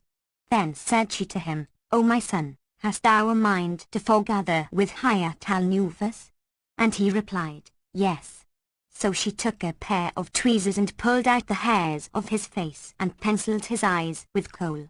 FN number 293. Then she stripped him and painted him with henna. FN number 294. From his nails to his shoulders and from his insteps to his thighs, and to FN number 295. Him about the body, till he was like red roses upon alabaster slabs. After a little, she washed him and dried him, and bringing out a shift and a pair of petticoat trousers, made him put them on. Then she clad him in the royal suit aforesaid, and, binding the kerchief about his head, veiled him and taught him how to walk, saying, "Advance thy left and draw back thy right." He did her bidding and forewent her, as he were a refaring abroad from paradise. Then said she to him, "Fortify thy heart, for thou art going to the king's palace, where there will without fail be guards and eunuchs at the gate, and if thou be startled at them and show doubt or dread, they will suspect thee and examine thee, and we shall both get into grievous trouble and happily lose our lives. Wherefore, and thou feel thyself unable to this, tell me." He answered, "In very sooth this thing hath no terrors for me, so be good cheer and keep thine eyes cool and clear." Then she went out, preceding him till the twain came to the palace gate, which was full of eunuchs. She turned and looked at him, as much as to say, "Art thou troubled or no?" And finding him all unchanged, went on. The chief eunuch glanced at the nurse and knew her, but, seeing a damsel following her, whose charms confounded the reason, he said in his mind, "As for the old woman, she is the nurse, but as for the girl who is with her, there is none in Ireland resembleth her in favour or approacheth her in fairness, save the Princess Hayat al-Nufus, who is secluded and never goeth out. Would I knew how she came into the streets, and would heaven I wot whether or no 'twas by leave of the king." Then he rose to learn somewhat concerning her, and well nigh 30 castratos followed him, which when the old woman saw, her reason fled for fear, and she said, "Verily, we are Allah's, and to him we shall return. Without recourse we are dead folk this time." And Shahrazad perceived the dawn of day and ceased saying her permitted say. When it was the 733rd night, she continued, "It hath reached me, O auspicious king, that when the old nurse saw the head of the eunuchry and his assistants making for her, she was in exceeding fear, and cried, 'There is no majesty and there is no might save in Allah, the glorious, the great. Verily we are God's, and unto him we shall return. Without recourse we be dead folk this time.' When the head eunuch heard her speak thus, fear gat hold upon him, by reason of that which he knew of the princess's violence, and that her father was ruled by her, and he said to himself, 'Belike the king hath commanded the nurse to carry his daughter forth upon some occasion of hers, whereof she would have none know, and if I oppose her, she will be wroth with me, and will say, This eunuch fellow stopped me, that he might pry into my affairs. So she will do her best to kill me, and I have no call to meddle in this matter.' So saying, he turned back, and with him the 30 assistants who drove the people from the door of the palace, whereupon the nurse entered and saluted the eunuchs with her head, whilst all the 30 stood to do her honour and returned her salam. She led in the prince, and he ceased not following her from door to door, and the protector protected them, so that they passed all the guards, till they came to the 7th door. It was that of the great pavilion, wherein was the king's throne, and it communicated with the chambers of his women and the saloons of the harem, as well as with his daughter's pavilion. So the old woman halted and said, "Here we are, O my son, and glory be to him who hath brought us thus far in safety. But, O my son, we cannot foregather with the princess except by night, for night unveileth the fearful." He replied, "True, but what is to be done?" Quoth she, "Hide thee in this black hole," showing him behind the door a dark and deep cistern, with a cover thereto. So he entered the cistern, and she went away and left him the till ended day, when she returned and carried him unto the palace, till they came to the door of Hayat al-Nufus's apartment. The old woman knocked, and a little maid came out and said, "Who is at the door?" Said the nurse, "'Tis I, whereupon the maid returned and craved permission of her lady, who said, "Open to her and let her come in with any who may accompany her." So they entered, and the nurse, casting a glance around, perceived that the princess had made ready the sitting chamber and ranged the lamps in row and lighted candles of wax and chandeliers of gold and silver and spread the divans and estrades with carpets and cushions. Moreover, she had set on trays of food and fruits and confections, and she had perfumed the place with musk and aloes wood and ambergris. She was seated among the lamps and the tapers, and the light of her face outshone the lustre of them all. When she saw the old woman, she said to her, "O nurse, where is the beloved of my heart?" And the other replied, "O my lady, I cannot find him, nor have mine eyes espied him, but I have brought thee his own sister, and here she is." Cried the princess, "Art thou mad? What need have I of his sister? Say me, an a man's head irk him, doth he bind up his hand?" The old woman answered, "No, by Allah, O my lady. But look on her, and if she pleases thee, let her be with thee." Then she uncovered the prince's face, whereupon Hayat al-Nufus knew him, and running to him, pressed him to her bosom, and he pressed her to his breast. Then they both fell down in a swoon and lay without sense a long while.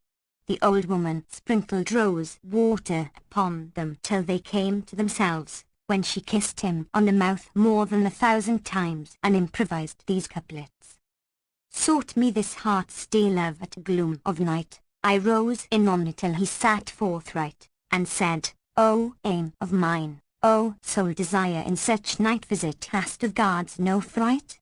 Replied he, "Yes, I feared much, but love robbed me of all my wits and reft my sprite. We clipped with kisses and a while clung we, for here 'twas safe, nor feared he watchman wight. Then rose we parting without doubtful deed, and shook out skirts when none a stain could sight."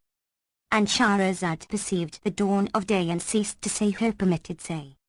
When it was the 734th night, she pursued, "It hath reached me, O auspicious king, that when her lover visited Hayat al-Nufus in her palace, the twain embraced, and she improvised some happy couplets beseeming the occasion. And when she had ended her extempore lines, she said, "Is it indeed truth that I see thee in my abode, and that thou art my cupmate and my familiar?" Then passion grew on her, and love was grievous to her, so that her reason well nigh fled for joy, and she improvised these couplets. "With all my soul I'll ransom him who came to me in gloom of night, whilst I had waited long to see his figure loom, and naught aroused me save his weeping voice of tender tone, and whispered I, fair fall thy foot and welcome and welcome.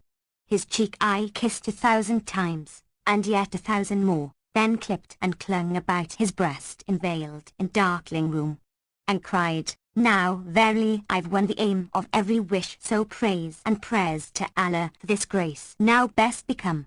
Then slept we even as we would the goodliest of nights, till morning came to end our night and light up earth with bloom. As soon as it was day, she made him enter a place in her apartment unknown to any, and he abode there till nightfall, when she brought him out, and they sat in converse and carouse. Presently he said to her, I wish to return to my own country and tell my father what hath passed between us, that he may equip his wazir to demand thee in marriage of thy sire. She replied, O my love, I fear, and thou return to thy country and kingdom, thou wilt be distracted from me and forget the love of me, or that thy father will not further thy wishes in this matter, and I shall die. Meseems the better rede were that thou abide with me and in my hand grasp, I looking on thy face, and thou on mine, till I devise some plan, whereby we may escape together some night and flee to thy country, for I have cut off my hopes from my own people and I despair of them. He rejoined, I hear and obey, and they fell again to their carousal and conversing. He tarried with her thus for some time till, one night, the wine was pleasant to them, and they lay not down nor did they sleep till break of day.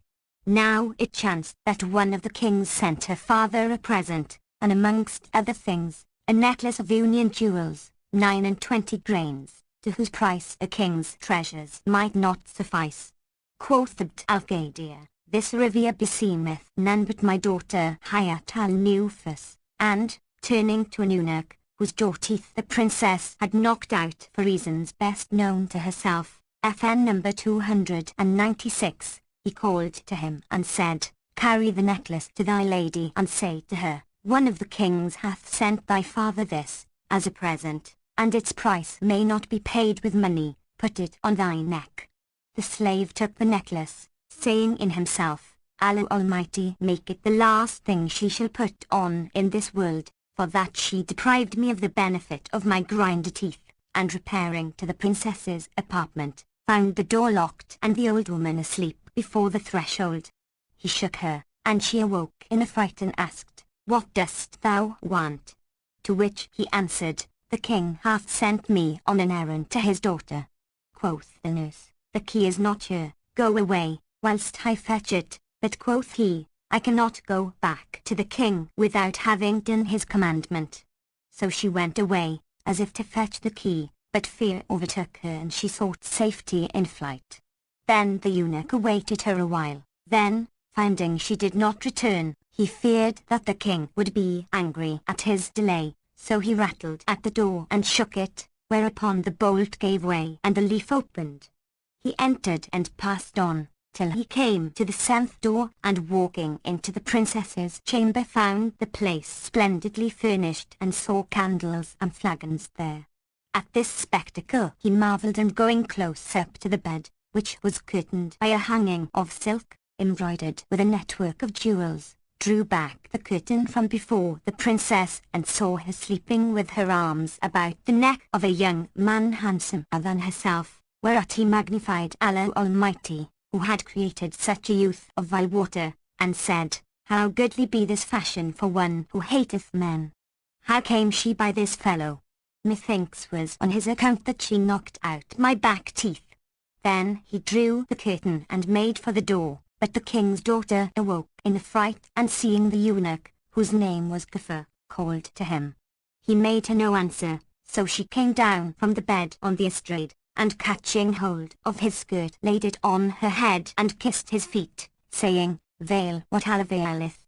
Quoth he, may Allah not veil thee nor him who would veil thee. Thou didst knock out my grinders and saidst to me, let none make mention to me aught of men and their ways. So saying, he disengaged himself from her grasp and running out, locked the door on them and set another eunuch to guard it.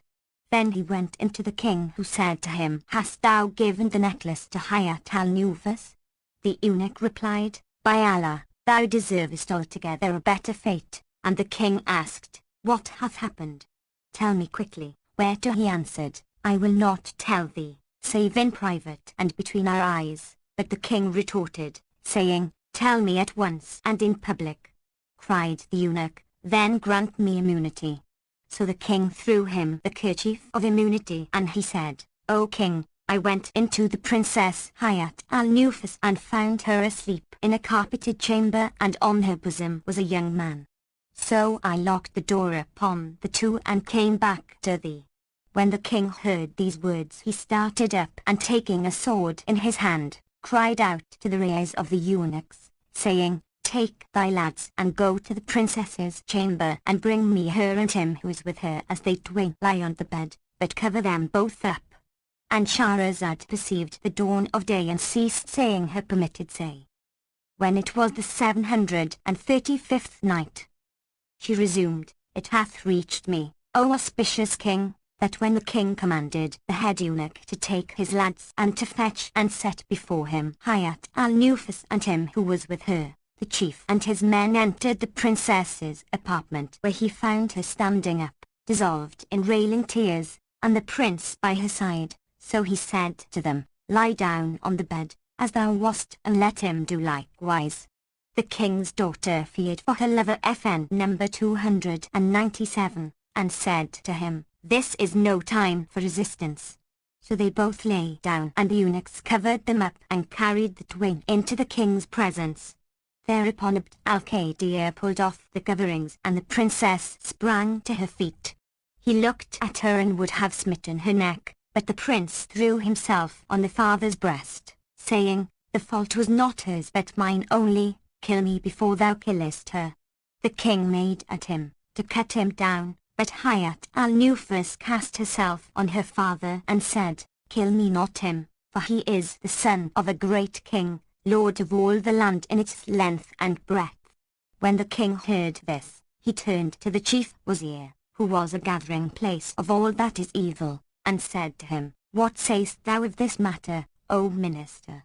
Quoth his wazir, "What I say is that all who find themselves in such case as this have need of lying, and there is nothing for it but to cut off both their heads, after torturing them with all manner of tortures." Hereupon the king called his soldier of vengeance, who came with his lads, and said to him, "Take this gallows bird and strike off his head, and after do the like with this harlot and burn their bodies, and consult me not about them a second time." So the headsman put his hand to her back, to take her, but the king cried out at him and cast at him somewhat he had in hand, which had well nigh killed him, saying, "O dog, how durst thou show ruth to those with whom I am wroth? Put thy hand to her hair and drag her along by it, so that she may fall on her face." Accordingly he haled her by her hair and the prince in like manner to the place of blood, where he tore off a piece of his skirt and therewith bound the prince's eyes, putting the princess last, in the hope that someone would intercede for her. Then, having made ready the prince, he swung his sharp sword 3 times, whilst all the troops wept and prayed Allah to send them deliverance by some intercessor, and raised his hand to cut off Ardashir's head when, behold, there rose a cloud of dust, that spread and flew till it veiled the view. Now the cause thereof was that when the young prince had delayed beyond measure, the king, his sire, had levied a mighty host and had marched with it in person to get tidings of his son. Such was his case, but as regards King Abd al-Qadir, when he saw this, he said, "O whites, what is the meaning of yonder dust that dimmeth sights?" The grand wazir sprang up and went out to reconnoitre, and found behind the cloud men like locusts, of whom no count could be made nor aught avail of aid, filling the hills and plains and valleys. So he returned with a report to the king, who said to him, "Go down and learn for us what may be this host and the cause of its marching upon our country. Ask also of their commander and salute him for me, and inquire the reason of his coming.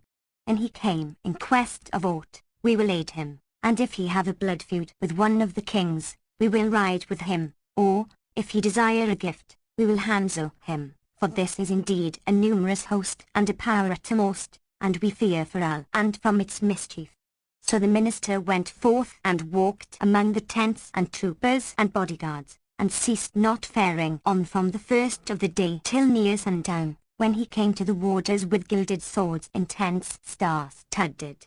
Passing these, he made his way through emirs and wazirs and nabobs and chamberlains, to the pavilion of the sultan, and found him a mighty king.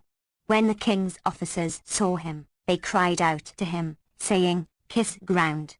Kiss ground!" FN number 298. He did so and would have risen, but they cried out at him a second and a third time.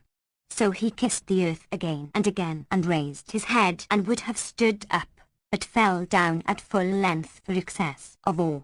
When at last he was set between the hands of the king, he said to him, "Allah prolong thy days and increase thy sovereignty and exalt thy rank, O thou auspicious king.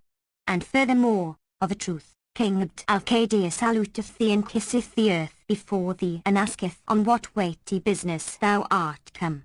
And thou seek to avenge thee for blood on any king, he will take horse in thy service, or, and thou come in quest of aught, wherein it is in his power to help thee, he standeth up at thy service on account thereof." So Ardashir's father replied to the wazir, saying, "O messenger, return to thy lord and tell him that the most mighty king Saif al-Azam Shah, lord of Shiraz, had a son who hath been long absent from him, and news of him have not come, and all traces of him have been cut off, and he be in this city, he will take him and depart from you, but, if aught have befallen him or any mischief have ensued to him from you, his father will lay waste your land and make spoil of your goods and slay your men and seize your women. Return, therefore, to thy lord in haste and tell him this, ere evil befall him. Answered the minister, to hear is to obey.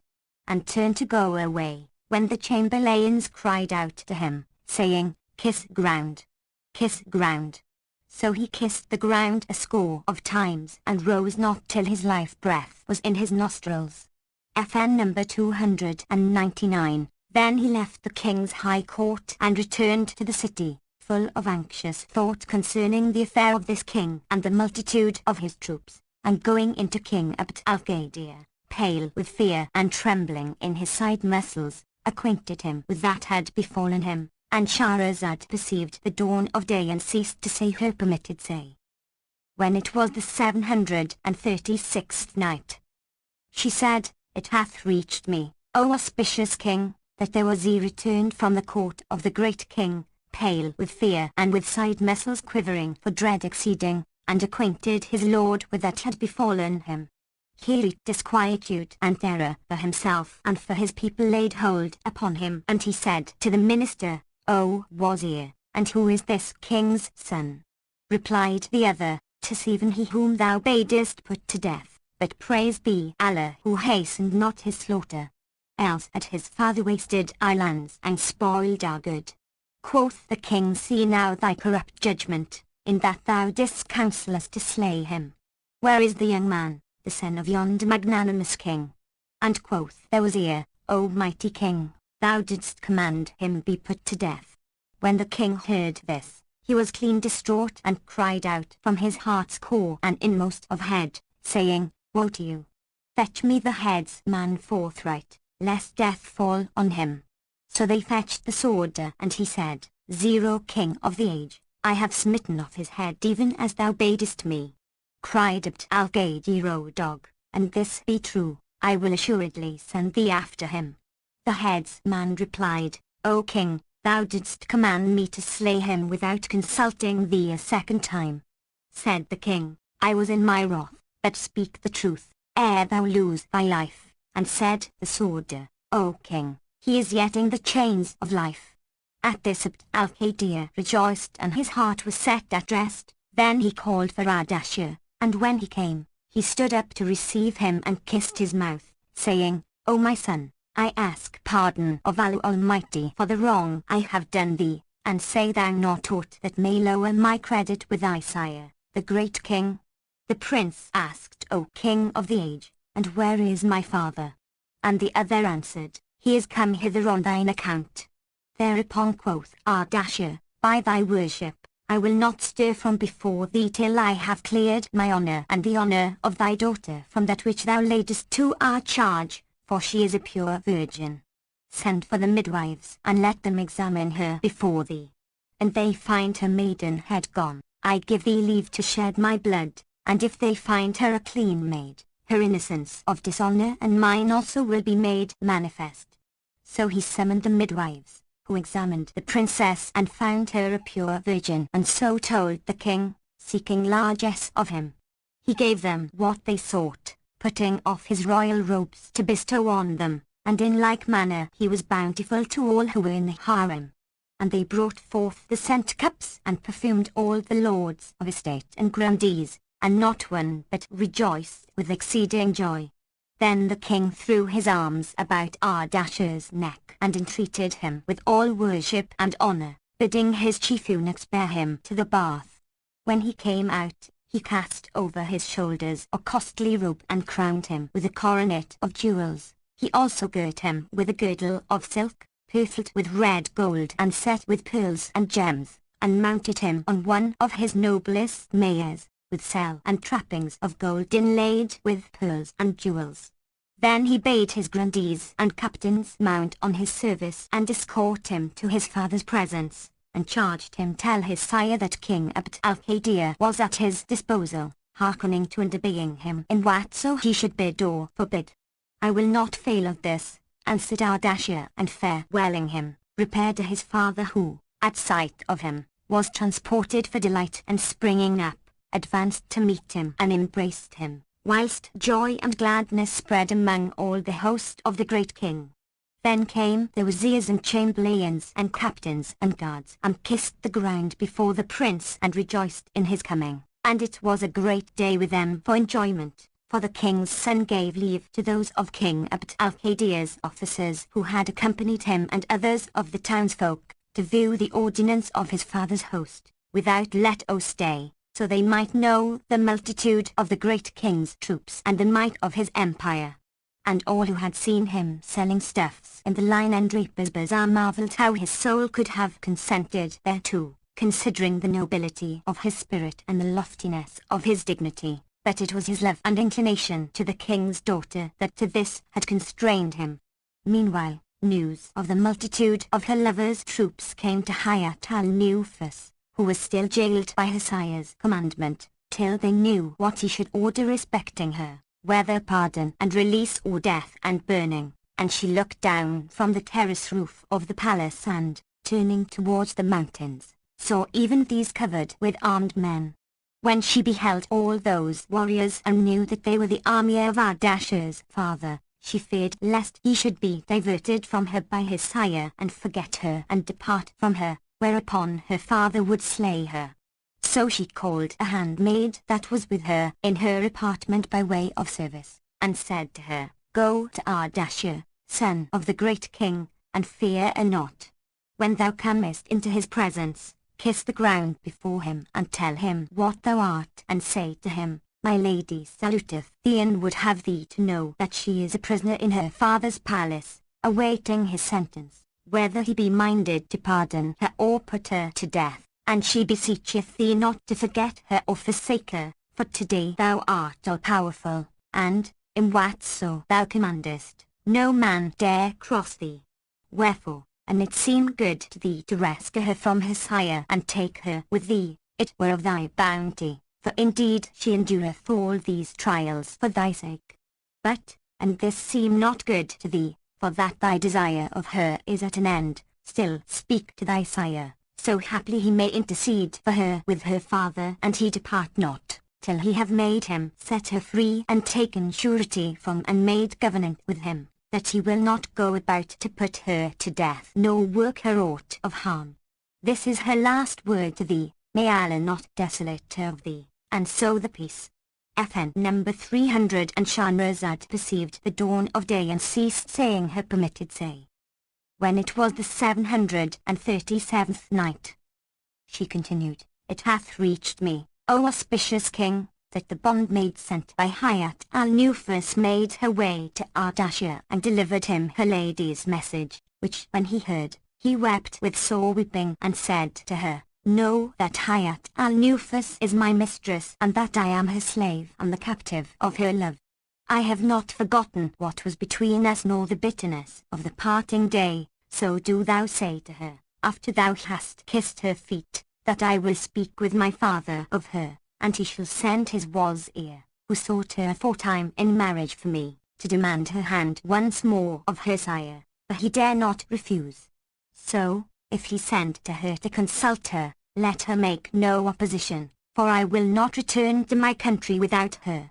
Then the handmaid returned to Hayat al-Nufus, and, kissing her hands, delivered to her the message, which when she heard, she wept for very joy and returned thanks to Almighty Allah.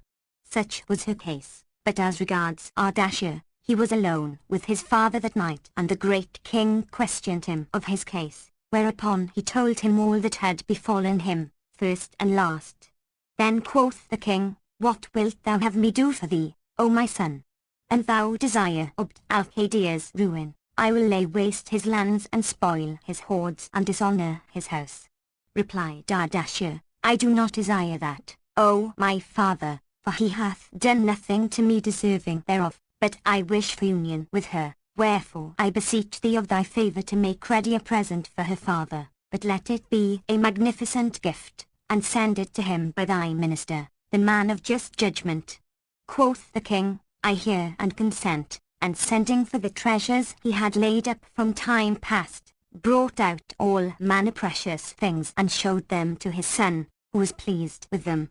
Then he called his wazir and bade him bear the present with him FN number 301, to King Abd al-Qadir and demand his daughter in marriage for Ardashir, saying, accept the present and return him a reply. Now from the time of Ardashir's departure, King Abd al-Qadir had been troubled and ceased not to be heavy at heart, fearing the laying waste of his reign and the spoiling of his realm, when behold, the wazir came in to him and saluting him, kissed ground before him. He rose up standing and received him with honor, but the minister made haste to fall at his feet and kissing them cried, Pardon, O King of the age. The like of thee should not rise to the like of me, for I am the least of servants' slaves.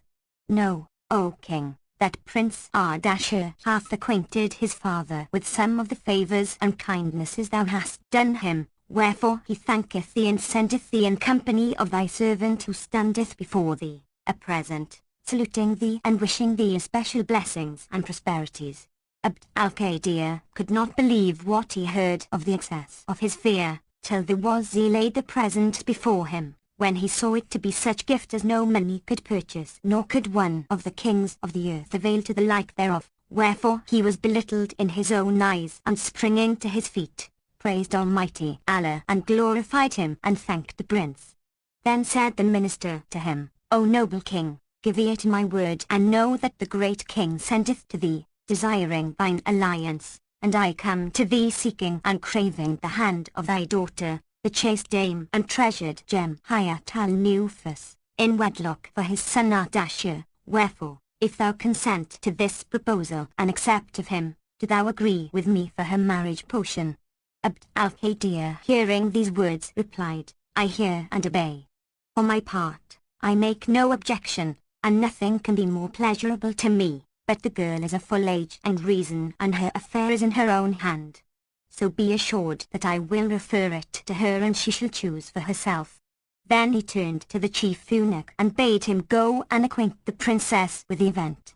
So he repaired to the harem and, kissing the princess's hands, acquainted her with the great king's offer, adding, What sayest thou in answer? I hear and I obey, replied she. And Shahrazad perceived the dawn of day and ceased to say her permitted say. When it was the 738th night, she pursued, It hath reached me, O auspicious king, that the chief eunuch of the harem having informed the princess how she had been demanded in marriage by the great king, and having heard her reply, I hear and I obey, returned therewith to the king and gave him this answer, whereat he rejoiced with exceeding joy and, calling for a costly robe of honor, threw it over the wazir's shoulders. Furthermore, he ordered him 10,000 dinars and bade him carry the answer to the great king and crave leave for him to pay him a visit. Hearing and obeying, answered the minister, and, returning to his master, delivered him the reply and Abd al-Qadir's message, and repeated all their talk, whereat he rejoiced greatly and Ardashir was transported for delight and his breast broadened and he was a most happy man. King Saif al-Azam also gave King Abd al-Qadir leave to come forth to visit him, so, on the morrow, he took horse and rode to the camp of the great king, who came to meet him and saluting him, seated him in the place of honor, and gave him welcome, and they two sat whilst Ardashir stood before them. Then arose an orator of the King Abd al-Qadir's court and pronounced an eloquent discourse, giving the prince joy of the attainment of his desire and of his marriage with the princess, a queen among king's daughters. When he sat down, the great king caused bring a chest full of pearls and gems, together with 50,000 dinars, and said to King Abd al-Qadir, I am my son's deputy in all that concerneth this matter. So Abd al-Qadir acknowledged receipt of the marriage portion and amongst the rest, 50,000 dinars for the nuptial festivities, after which they fetched the qazis and witnesses, who wrote out the contract of marriage between the prince and princess, and it was a notable day, wherein all lovers made merry and all haters and envious were mortified. They spread the marriage feasts and banquets, and lastly Ardashir went in unto the princess and found her a jewel which had been hidden, an union pearl unthridden and a filly that none but he had ridden, so he notified this to his sire. Then King Saif-al-Azam asked his son, "Hast thou any wish thou wouldst have fulfilled ere we depart?" And he answered, "Yes, O king. Know that I would fain take my wreak of the wazir who entreated us on evil wise and the eunuch who forged a lie against us." So the king sent forthright to Abd al-Qadir, demanding of him the minister and the castrato, whereupon he dispatched them both to him and he commanded to hang them over the city gate. After this, they abode a little while and then sought of Abd al-Qadir leave for his daughter to equip her for departure. So he equipped her and mounted her in a takdrawan, a travelling litter of red gold, inlaid with pearls and gems and drawn by noble steeds. She carried with her all her waiting women and eunuchs, as well as the nurse, who had returned, after her flight, and resumed her office. Then King Saif-al-Azam and his son mounted and Abd al-Qadir mounted also with all the lords of his land, to take leave of his son-in-law and daughter. And it was a day to be reckoned of the goodliest of days. After they had gone some distance, the great king conjured Abd al-Qadir to turn back, so he farewelled him and his son, after he had strained him to his breast and kissed him between the eyes and thanked him for his grace and favours and commended his daughter to his care. Then he went into the princess and embraced her, and she kissed his hands and they wept in the standing place of parting. After this he returned to his capital and Ardashir and his company fared on, till they reached Shiraz, where they celebrated the marriage festivities anew. And they abode in all comfort and solace and joyance of life, till there came to them the destroyer of delights and severer of societies, the depopulator of palaces and the garnerer of graveyards. And men also relate the tale of Junna the sea-born and her son King Badr-Basim of Persia. There was once in days of yore and in ages and times long gone before, in Ajamiland a king Shahriman FN number 302, height, whose abiding place was Khorasan. He owned 100 concubines, but by none of them had he been blessed with boon of child, male or female, all the days of his life. One day, among the days, he bethought him of this and fell lamenting for that the most part of his existence was past and he had not been vouchsafed a son to inherit the kingdom after him, even as he had inherited it from his fathers and forebears, by reason whereof the bitter did him sore cark and care and chagrin exceeding. As he sat thus, one of his Mamelukes came in to him and said, "O my lord, at the door is a slave girl with her merchant, and fairer than she I hath never seen." Quoth the king, "Hither to me with merchant and maid," and both came in to him. Now when Shahriman beheld the girl, he saw that she was like a Rudanian lance, FN number 303, and she was wrapped in a veil of gold purfled silk. The merchant uncovered her face, whereupon the place was illumined by her beauty and her 7 dresses hung down to her anklets like horses' tails. She had nature cold eyes, heavy hips and thighs and waist of slenderest guise. Her sight healed all maladies and quenched the fire of sighs, for she was even as the poet cries. I love her madly for she is perfect fair, complete in gravity and gracious way, nor over tall nor over short, the while too full for trousers are those hips that sway. Her shape is midmost twixt or small and tall, nor long to blame nor little to gainsay. Wherefore her anklets dress is black as night, yet in her face resplends eternal day. The king seeing her marvelled at her beauty and loveliness, her symmetry and perfect grace, and said to the merchant, "O Sheikh, how much for this maiden?" Replied the merchant, "O my lord, I bought her for 2,000 dinars of the merchant who owned her before myself, since when I have travelled with her 3 years, and she hath cost me, up to the time of my coming hither, other 3,000 gold pieces, but she is a gift from me to thee." The king robed him with a splendid robe of honour and ordered him 10,000 ducats, whereupon he kissed his hands, thanking him for his bounty and beneficence, and went his ways. Then the king committed the damsel to the tire women, saying, "Amend ye the case of this maiden FN number 304, and adorn her and furnish her a bower and set her therein."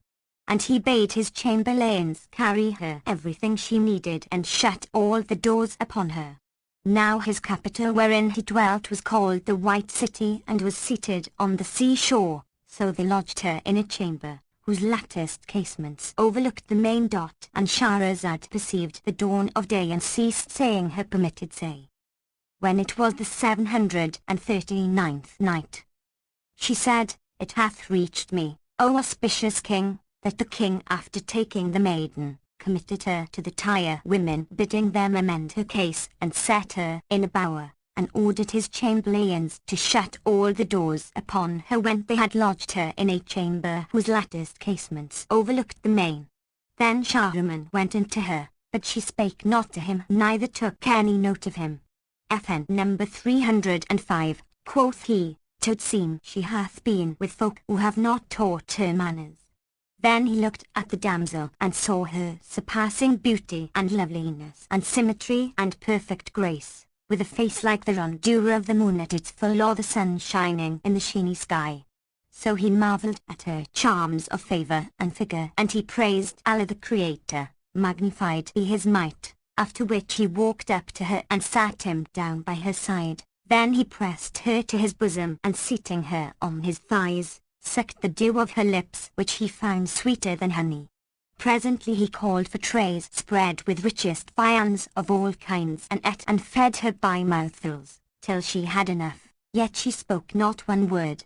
The king began to talk to her and asked her of her name, but she abode still silent and uttered not a syllable nor made him any answer, neither ceased to hang down her head groundwards. And it was but the excess of her beauty and loveliness and the amorous grace that saved her from the royal wrath. Quoth he to himself, Glory be to God, the creator of this girl. How charming she is, save that she speaketh not. But perfection belongeth only to Allah the Most High. And he asked the slave girls whether she had spoken, and they said, From the time of her coming until now she hath not uttered a word, nor have we heard her address us. Then he summoned some of his women and concubines and bade them sing to her and make merry with her, so haply she might speak. Accordingly they played before her all manner instruments of music and sports and what not, and sang, till the whole company was moved to mirth, except the damsel, who looked at them in silence, but neither laughed nor spoke. The king's breast was straitened. Thereupon he dismissed the women and abode alone with that damsel. After which he doffed his clothes and disrobing her with his own hand, looked upon her body and saw it as it were a silvern ingot. So he loved her with exceeding love, and falling upon her, shook her maiden head and found her a pure virgin, whereat he rejoiced with excessive joy and said in himself, By Allah, 'tis a wonder that a girl so fair of form and face should have been left by the merchants a clean maid as she is.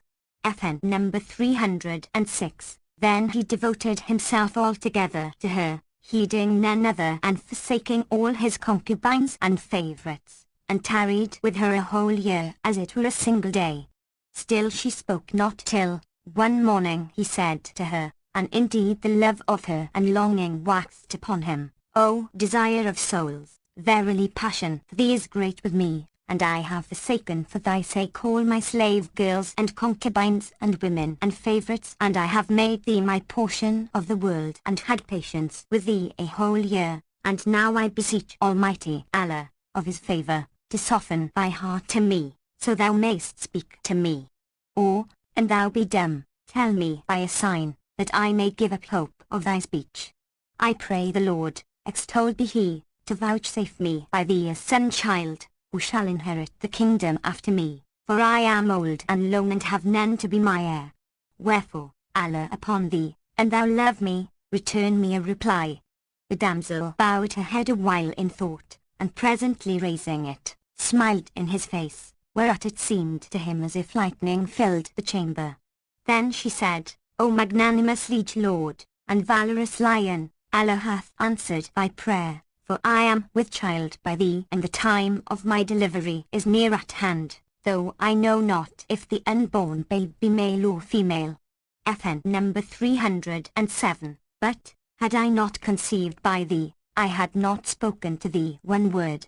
When the king heard her speech, his face shone with joy and gladness, and he kissed her head and hands for excess of delight, saying, Alhamdulillah, Lord to Lord, who hath vouchsafed me the things I desired, first, thy speech, and secondly, thy tidings that thou art with child by me.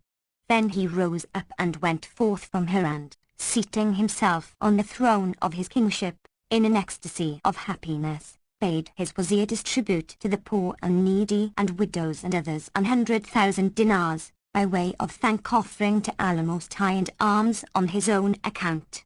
The minister did as bidden by the king, who, returning to the damsel, sat with her and embraced and pressed her to his breast, saying, O my lady, my queen, whose slave I am, prithee what was the cause of this thy silence?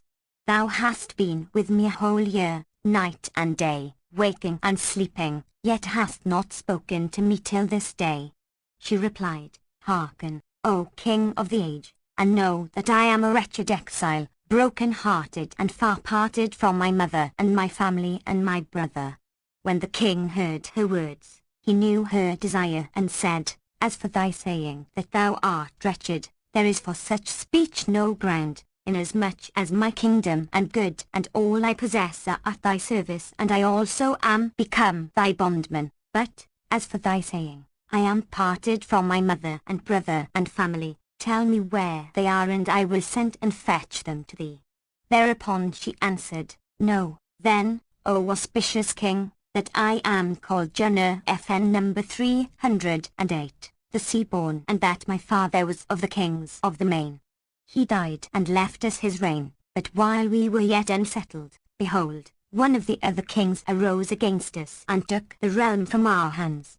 I have a brother called Salif, and my mother also is a woman of the sea, but I fell out with my brother the pious and swore that I would throw myself into the hands of a man of the folk of the land.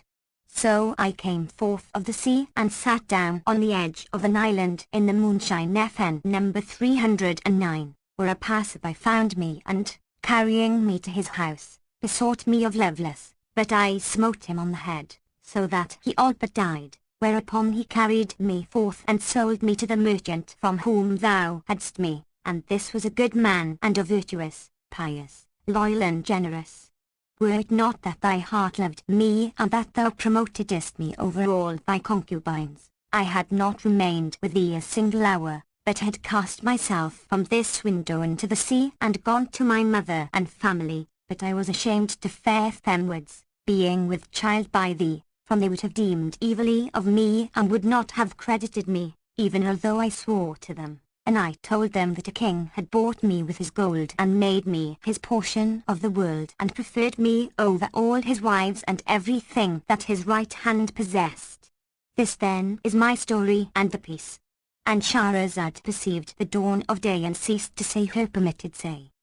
When it was the 740th night, she resumed, It hath reached me, O auspicious king, that when Jundrefen number 310, the sea-born, answering the question of King Shahriman, told him her past from first to last, the king thanked her and kissed her between the eyes, saying, By Allah, O my lady and light of mine eyes, I cannot bear to be parted from thee 1 hour, and given thou leave me, I shall die forthright. What then is to be done?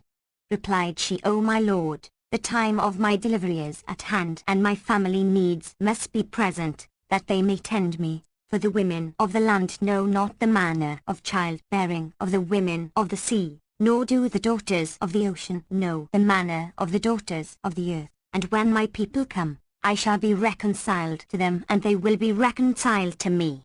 Quoth the king, How do the people of the sea walk therein, without being wetted? And quoth she, O king of the age, we walk in the waters with our eyes open, as do ye on the ground, by the blessing of the names graven upon the seal ring of Solomon Davidson, on whom be peace. But, O king, when my kith and kin come, I will tell them how thou boutest me with thy gold, and hast entreated me with kindness and benevolence. It behoveth that thou confirm my words to them, and that they witness thine estate with their own eyes, and they learn that thou art a king, son of a king. He rejoined, O my lady, Do what seemeth good to thee and what pleaseth thee, and I will consent to thee in all thou wouldest do. The damsel continued, Yes, we walk in a sea and see what is therein, and behold the sun, moon, stars and sky, as it were on the surface of earth, and this irketh us naught. Know also that there be many peoples in the main, and various forms and creatures of all kinds that are on the land, and that all that is on the land compared with that which is in the main is but a very small matter. And the king marvelled at her words. Then she pulled out from her bosom 2 bits of commering linaloes, and, kindling fire in a chafing dish, chose somewhat of them and threw it in. Then she whistled a loud whistle and spake words none understood. Thereupon arose a great smoke, and she said to the king, who was looking on, O my lord, arise and hide thyself in a closet, that I may show thee my brother and mother and family, whilst they see thee not, for I design to bring them hither, and thou shalt presently espy a wondrous thing, and shalt marvel at the several creatures and strange shapes which Almighty Allah hath created. So he arose without stay or delay, and entering a closet, there lay watching what she should do. She continued her fumigations and conjurations till the sea foamed and frothed turbid, and there rose from it a handsome young man of a bright favour, as he were the moon at its full, with brow flower white, cheeks of ruddy light, and teeth like the marguerite. He was the likest of all creatures to his sister, and the tongue of the case spoke in his praise these 2 couplets. The full moon groweth perfect once a month, but thy face each day we see perfected. And the full moon dwelleth in single sign, but to thee all hearts be a dwelling stead. After him there came forth of the sea an ancient dame, with hair speckled grey, and 5 maidens, as they were moons, bearing a likeness to the damsel hight Junna. The king looked upon them as they all walked upon the face of the water, till they drew near the window and saw Junna, whereupon they knew her and went into her. She rose to them and met them with joy and gladness, and they embraced her and wept with sore weeping. Then said they to her, O Junna, how couldst thou leave us 4 years, and we unknowing of thine abiding place? By Allah, the world hath been straitened upon us for stress of severance from thee, and we have had no delight of food or drink, no, not for 1 day, but have wept with sore weeping night and day for the excess of our longing after thee. Then she fell to kissing the hands of the youth her brother and her mother and cousins, and they sat with her a while, questioning her of her case and of what had betided her, as well as of her present estate. No, replied she, that, when I left you, I issued from the sea and sat down on the shore of an island, where a man found me and sold me to a merchant, who brought me to this city and sold me for 10,000 dinars to the king of the country, who entreated me with honour and forsook all his concubines and women and favourites for my sake, and was distracted by me from all he had and all that was in his city. Quoth her brother, Praise be Allah, who hath reunited us with thee. But now, O my sister, 'tis my purpose that thou rise and go with us to our country and people. When the king heard these words, his wits fled him for fear lest the damsel accept her brother's words, and he himself avail not to stay her, albeit he loved her passionately, and he became distracted with fear of losing her. But Junna answered, By Allah, O my brother, the mortal who bought me is lord of this city, and he is a mighty king and a wise man, good and generous with extreme generosity. Moreover, he is a personage of great worth and wealth, and hath neither son nor daughter. He hath entreated me with honour and done me all manner of favour and kindness, nor, from the day of his buying me to this time, have I heard from him an ill word to hurt my heart, but he hath never ceased to use me courteously, doing nothing save with my counsel, and I am in the best of case with him and in the perfection of fair fortune. Furthermore, were I to leave him, he would perish, for he cannot endure to be parted from me an hour, and if I left him, I also should die, for the excess of the love I bear him, by reason of his great goodness to me during the time of my sojourn with him. For, were my father alive, my estate with him would not be like my estate with this great and glorious and puissant potentate. And verily, ye see me with child by him, and praise be to Allah, who hath made me a daughter of the kings of the sea, and my husband the mightiest of the kings of the land, and Allah, in very sooth, he hath compensated me for whatso I lost. And Shahrazad perceived the dawn of day and ceased saying her permitted say.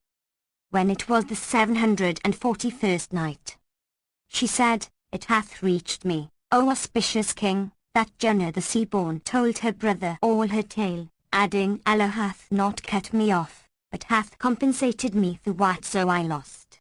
Now this king hath no issue, male or female, so I pray the Almighty to vouchsafe me a son who shall inherit of this mighty sovereign that which the Lord hath bestowed upon him of lands and palaces and possessions.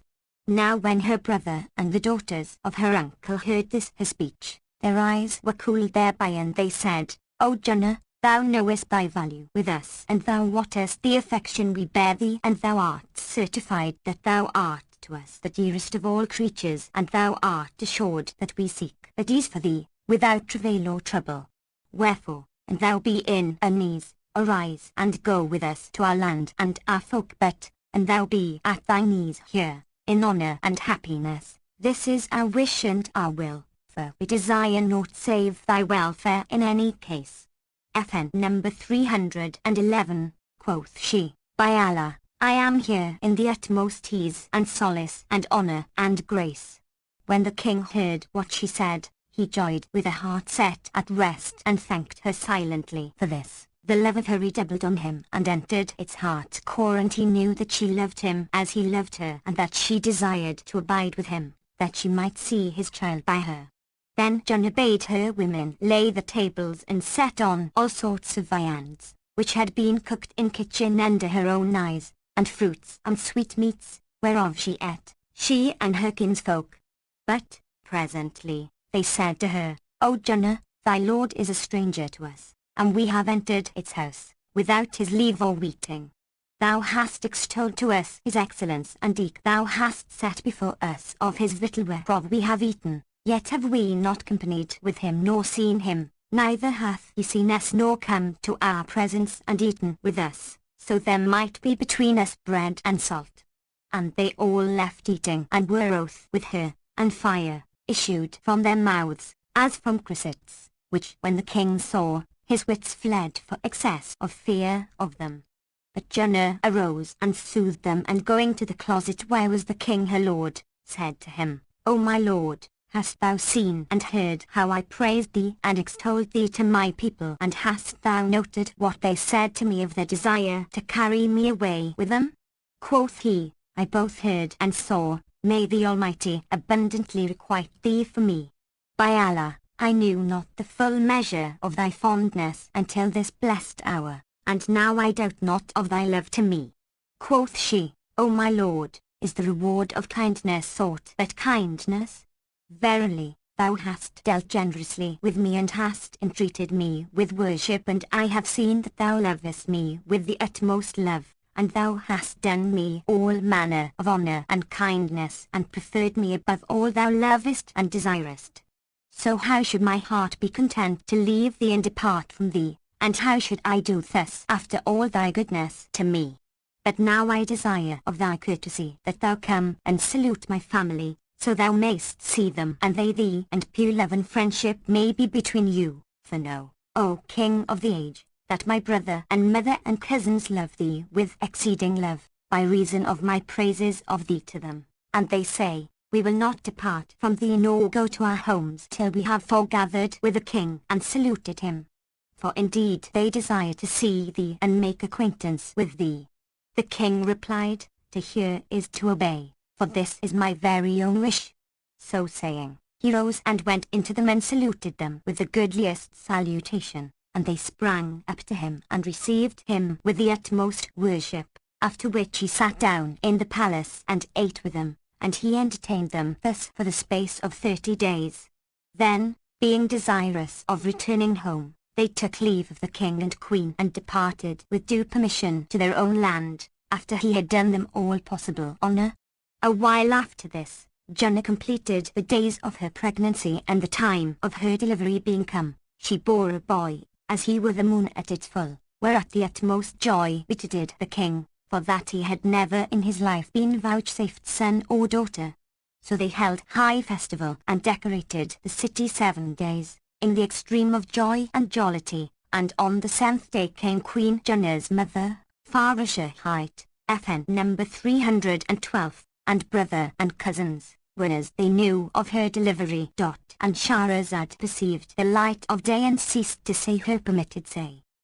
When it was the 742nd night, she said, It hath reached me, O auspicious king, that when Junna was brought to bed and was visited by her people, the king received them with joy at their coming and said to them, I said that I would not give my son a name till you should come and name him of your knowledge. So they named him Badr-Basim, FN number 313, and all agreed upon this name.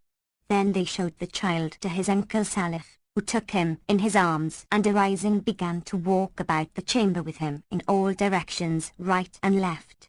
Presently he carried him forth of the palace and going down to the salt sea, fared on with him, till he was hidden from the king's sight. Now when Shahriman saw him take his son and disappear with him in the depth of the sea, he gave the child up for lost and fell to weeping and wailing. But Junna said to him, O king of the age, fear not, neither grieve for thy son, for I love my child more than thou, and he is with my brother, so reck thou not of the sea, neither fear for him drowning. Had my brother known that aught of harm would betide the little one, he had not done this deed, and he will presently bring thee thy son safe, Inshallah, and it please the Almighty. Nor was an hour passed before the sea became turbid and troubled, and King Salih came forth and flew from the sea till he came up to them with the child lying quiet and showing a face like the moon on the night of fullness. Then, looking at the king, he said, Haply thou fearedst harm for thy son, whenas I plunged into the sea with him? Replied the father, Yes, O my lord, I did indeed fear for him and thought he would never be saved therefrom. Rejoined Salih, O king of the land, we penciled his eyes with an eye powder we know of and recited over him the names graven upon the seal ring of Solomon David's son, on who be the peace, for this is what we used to do with children newly born among us, and now thou needst not fear for him drowning or suffocation in all the oceans of the world, if he should go down into them. For, even as ye walk on the land, so walk we in the sea.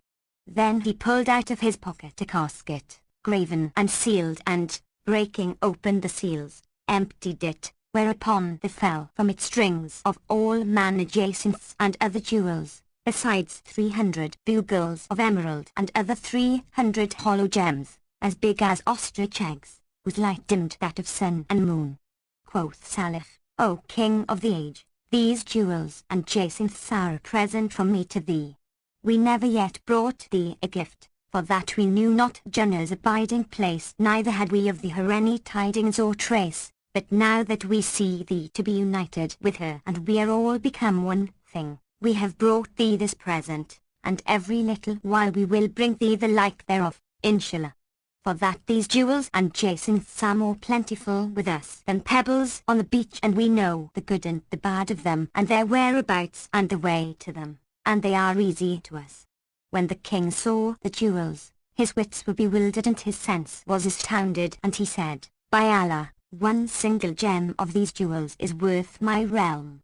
Then he thanked for his bounty Salih as sea-born and, looking towards Queen Junna, said, I am abashed before thy brother, for that he hath dealt munificently by me and bestowed on me this splendid gift, which the folk of the land were unable to present. So she thanked her brother for his deed, and he said, O king of the age, thou hast the prior claim on us, and it behoves us to thank thee, for thou hast entreated our sister with kindness, and we have entered thy dwelling and eaten of thy victual. And the poet saith, FN number 314. Had I wept before she did in my passion or sadder, I had healed my soul before repentance came. But she wept before I did, her tears drew mine, and I said, the merit belongs to the precedent. And, resumed Salih the pious, if we stood on our faces in thy service, O king of the age, 1,000 years, yet had we not the might to requite thee, and this were but a scantling of thy due. The king thanked him with heartiest thanks, and the merman and merwoman abode with him 40 days' space, at the end of which Salih arose and kissed the ground before his brother-in-law, who asked, What wantest thou, O Salih? He answered, O king of the age, indeed thou hast done us overabundant favours, and we crave of thy bounties that thou deal charitably with us and grant us permission to depart. For we yearn after our people and country and kinsfolk and our homes, so will we never forsake thy service nor that of my sister and my nephew, and by Allah, O King of the age, 'tis not pleasant to my heart to part from thee, but how shall we do, seeing that we have been reared in the sea and that the sojourn of the shore liketh us not. When the king heard these words he rose to his feet and farewelled Salih his sea-born and his mother and his cousins, and all wept together, because of parting, and presently they said to him, Anon we will be with thee again, nor will we forsake thee, but will visit thee every few days. Then they flew off, and descending into the sea, disappeared from sight. And Shahrazad perceived the dawn of day and ceased saying her permitted say. When it was the 743rd night, she continued, It hath reached me, O auspicious king, that the relations of Junna the sea-born farewelled the king and her, weeping together because of parting. Then they flew off, and descending into the depths disappeared from sight. After this King Shahriman showed them more kindness to Junna and honoured her with increase of honour, and the little one grew up and flourished, whilst his maternal uncle and grandam and cousins visited the king every few days and abode with him a month or 2 months at a time. The boy ceased not to increase in beauty and loveliness with increase of years, till he attained the age of 15 and was unique in his perfection and symmetry. He learnt writing and Quran reading, history, syntax and lexicography, archery, spear play and horsemanship, and what not else behoveth the sons of kings, nor was the one of the children of the folk of the city, men or women, that would talk of the youth's charms, for he was of surpassing beauty and perfection, even such an one as is praised in the saying of the poet, FN number 315. The whiskers right upon his cheek, with ambergris on pearl, 2 lines, as 'twere with jet upon an apple, line for line. Death harbours in his languid eye and slays with every glance, and in his cheek is drunkenness, and not in any wine, and in that of another upsprings from table of his lovely cheeks. FN number 316, a growth like broidery my wonder is, as 'twere a lamp that burns through night hung up beneath the gloom. FN number 317, in chains of ambergris. And indeed the king loved him with exceeding love, and summoning his wazir and emirs and the chief officers of state and grandees of his realm, required of them a binding oath that they would make Badr Basim king over them after his sire, and they sware the oath gladly, for the sovereign was liberal to the lieges, pleasant in pally and a very compend of goodness, saying naught but that wherein was advantage for the people. On the morrow Shahriman mounted, with all his troops and emirs and lords, and went forth into the city and returned.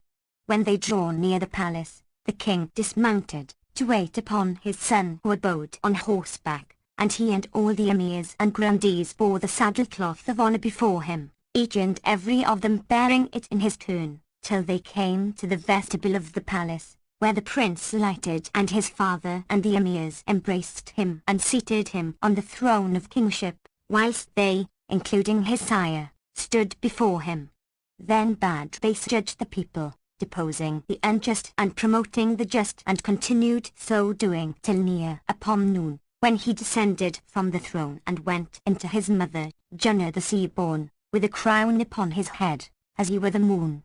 When she saw him, with the king standing before him, she rose and kissing him, gave him joy of the sultanate and wished him and his sire length of life and victory over their foes.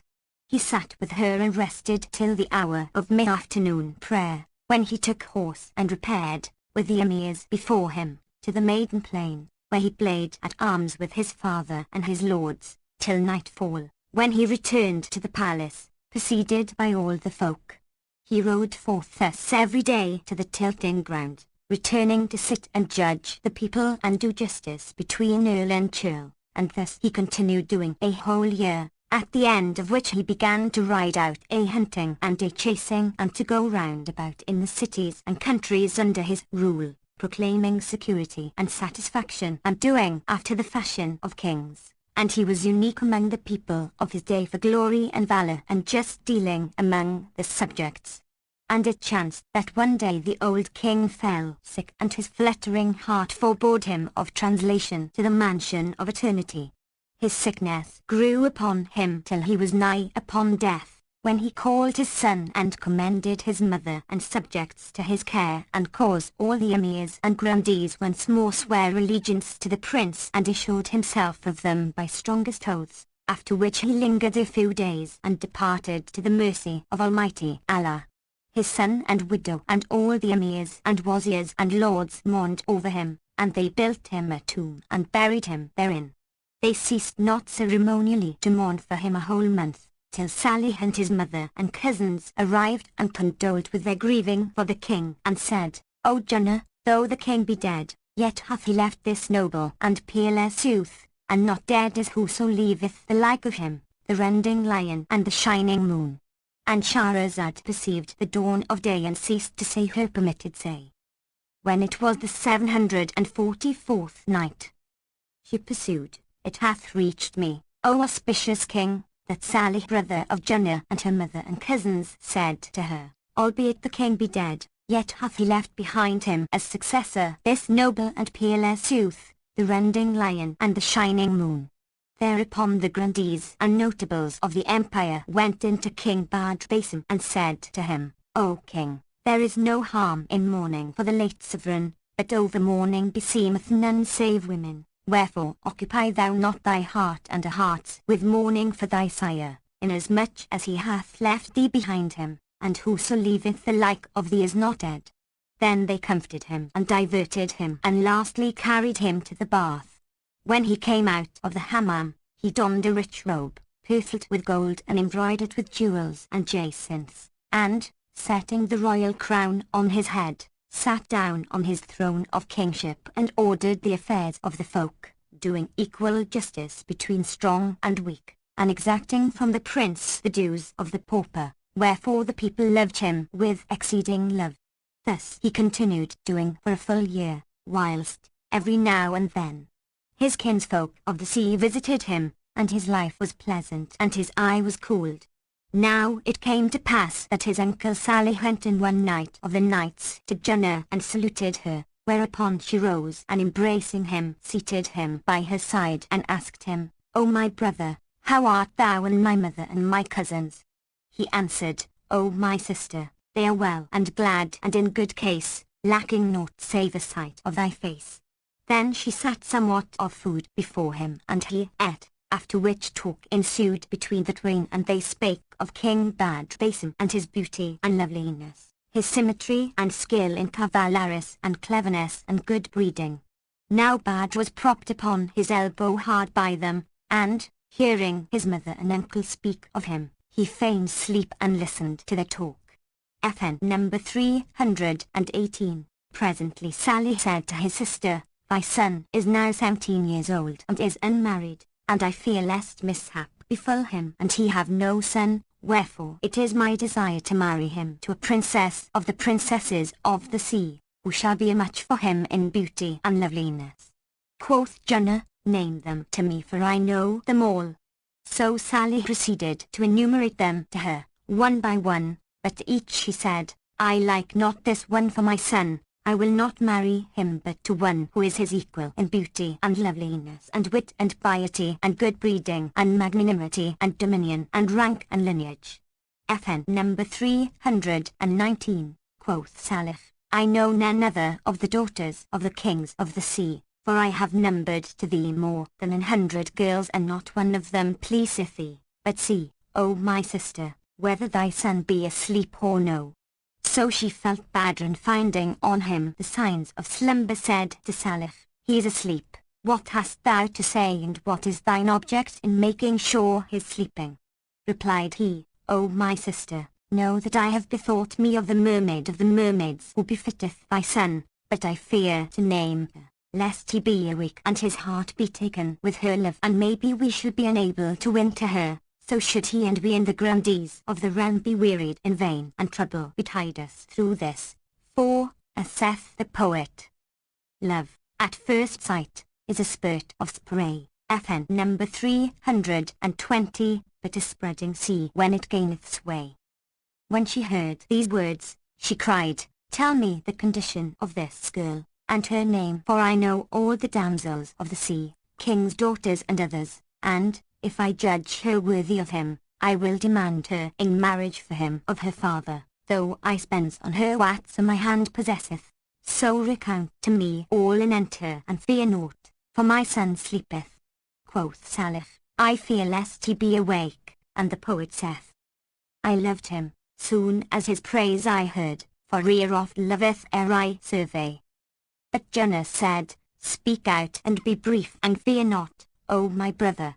So he said, By Allah, O my sister, none is worthy of thy son save the Princess Jawhara, daughter of King Al-Samandal, FN number 321, for that she is like unto him in beauty and loveliness and brilliancy and perfection, nor is there found, in sea or on land, a sweeter or pleasanter of gifts than she, for she is prime in comeliness and seemly haired of face and symmetrical shape of perfect grace. Her cheek is ruddy dyed, her brow flower white, her teeth gem bright, her eyes blackest black and whitest white, her hips of heavy weight, her waist slight and her favour exquisite. When she turneth she shameth the wild cattle, FN number 322, and the gazelles, and when she walketh, she breedeth envy in the willow branch. When she unveileth her face outshineth sun and moon, and all who look upon her she enslaveth soon. Sweet-lipped and soft-sided indeed is she. Now when Junna heard what Salih said, she replied, Thou sayest sooth, O my brother.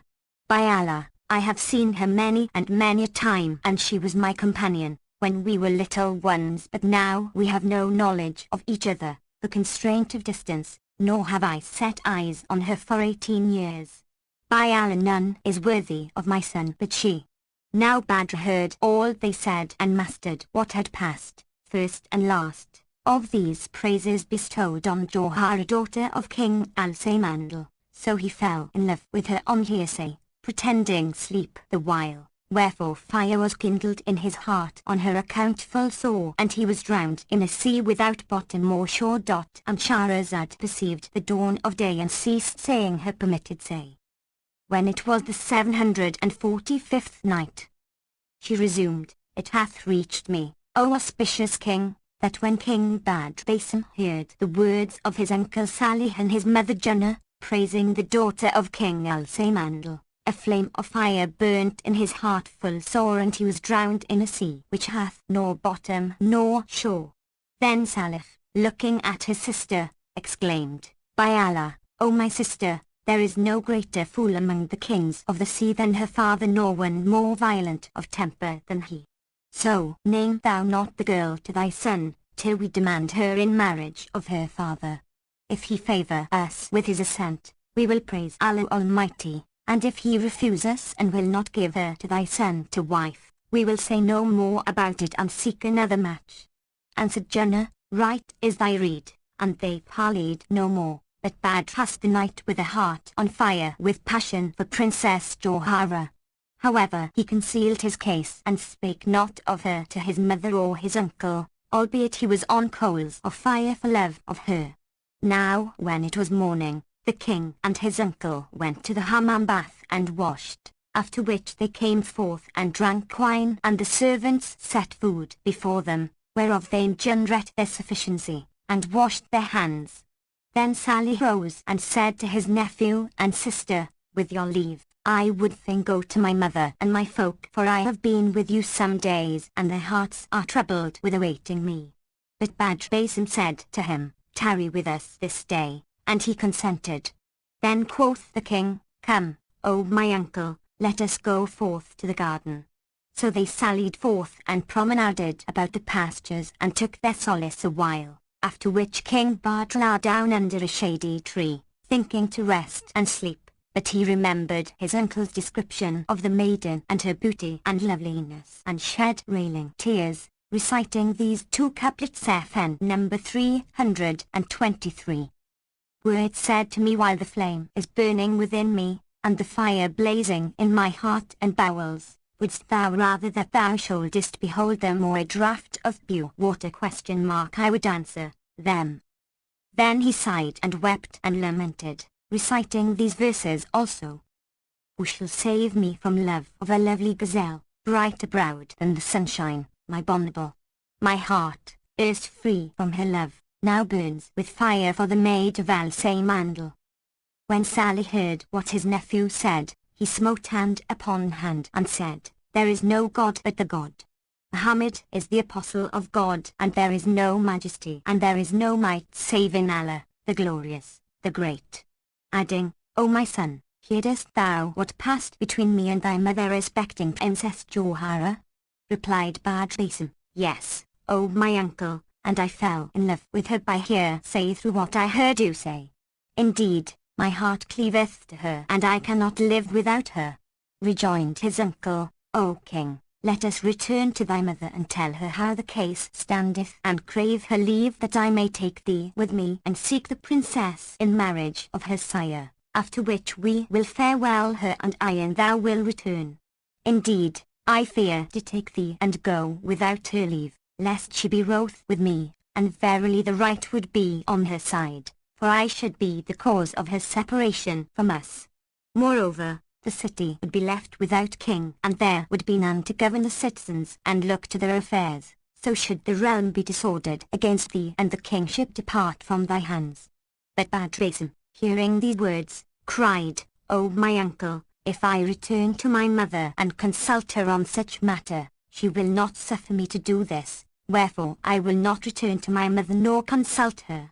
And he wept before him and presently added, I will go with thee and tell her not, and after will return. When Salih heard what his nephew said, he was confused anent his case and said, I crave help of the Almighty in any event. Then, seeing that Badr Basim was resolved to go with him, whether his mother would let him or no, he drew from his finger a seal ring, whereon were graven certain of the names of Allah the Most High, and gave it to him, saying, Put this on thy finger, and thou shalt be safe from drowning and other perils and from the mischief of sea beasts and great fishes. So King Badr Basim took the ring and set it on his finger. Then they dove into the deep, and Shahrazad perceived the dawn of day and ceased to say her permitted say. When it was the 746th night, she said, It hath reached me, O auspicious king, that Badr Basim and his uncle, after diving into the deep, fared on till they came to Salih's palace, where they found Badr Basim's grandmother, the mother of his mother, seated with her kinsfolk, and, going into them, kissed their hands. When the old queen saw Badr, she rose to him and embracing him, kissed him between the eyes and said to him, A blessed coming, O my son. How didst thou leave thy mother Jannah? He replied, She is well in health and fortune, and saluteth thee and her uncle's daughters. Then Salih related to his mother what had occurred between him and his sister, and how King Badr Basim had fallen in love with the Princess Johara, daughter of Al-Samandal, by report, and told her the whole tale from beginning to end, adding, He hath not come save to demand her in wedlock of her sire, which when the old queen heard, she was wroth against her son with exceeding wrath, and sore troubled and concerned, and said, O Salih, O my son, in very sooth thou didst wrong to name the princess before thy nephew, knowing, as thou dost, that her father is stupid and violent, little of wit and tyrannical of temper, grudging his daughter to every suitor, for all the monarchs of the main have sought her hand, but he rejected them all, nay, he would none of them, saying, Ye are no match for her in beauty or in loveliness or in aught else. Wherefore we fear to demand her in wedlock of him, lest he reject us, even as he hath rejected others, and we are no folk of high spirit and should return broken-hearted. Hearing these words, Salih answered, O my mother, what is to do? For King Basim saith, there is no help but that I seek her in marriage of her sire, though I expend my whole kingdom, and he avoucheth that, an he take her not to wife, he will die of love for her and longing.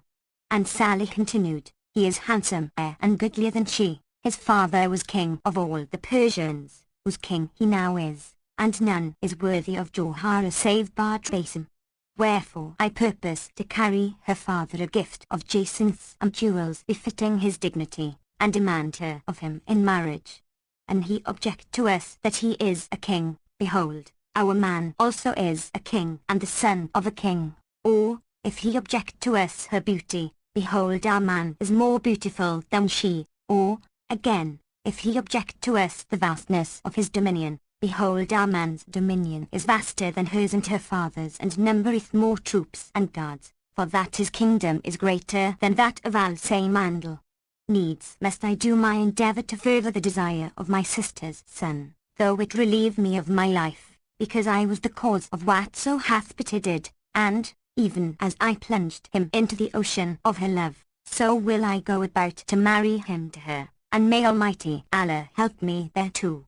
Rejoined his mother, do as thou wilt, but beware of giving her father rough words, whenas thou speakest with him, for thou knowest his stupidity and violence, and I fear lest he do thee a mischief, for he knoweth not respect for any. And Sally answered, hearkening and obedience. Then he sprang up, and taking 2 bags full of gems such as rubies and bugles of emerald, noble ores and all manner jewels, gave them to his servants to carry, and set out with his nephew for the palace of Al-Samandal. When they came thither, he sought audience of the king, and being admitted to his presence, kissed ground before him and saluted him with the goodliest salam. The king rose to him, and honouring him with the utmost honour, bade him be seated. So he sat down, and presently the king said to him, a blessed coming. Indeed thou hast desolated us, O Salih. But what bringeth thee to us? Tell me thine errand, that we may fulfill it to thee. Whereupon Salih arose and, kissing the ground a second time, said, O King of the age, my errand is to Allah and the magnanimous liege lord and the valiant lion, the report of whose good qualities the caravans far and near have dispread, and whose renown for benefits and beneficence and clemency and graciousness and liberality to all climes and countries hath sped.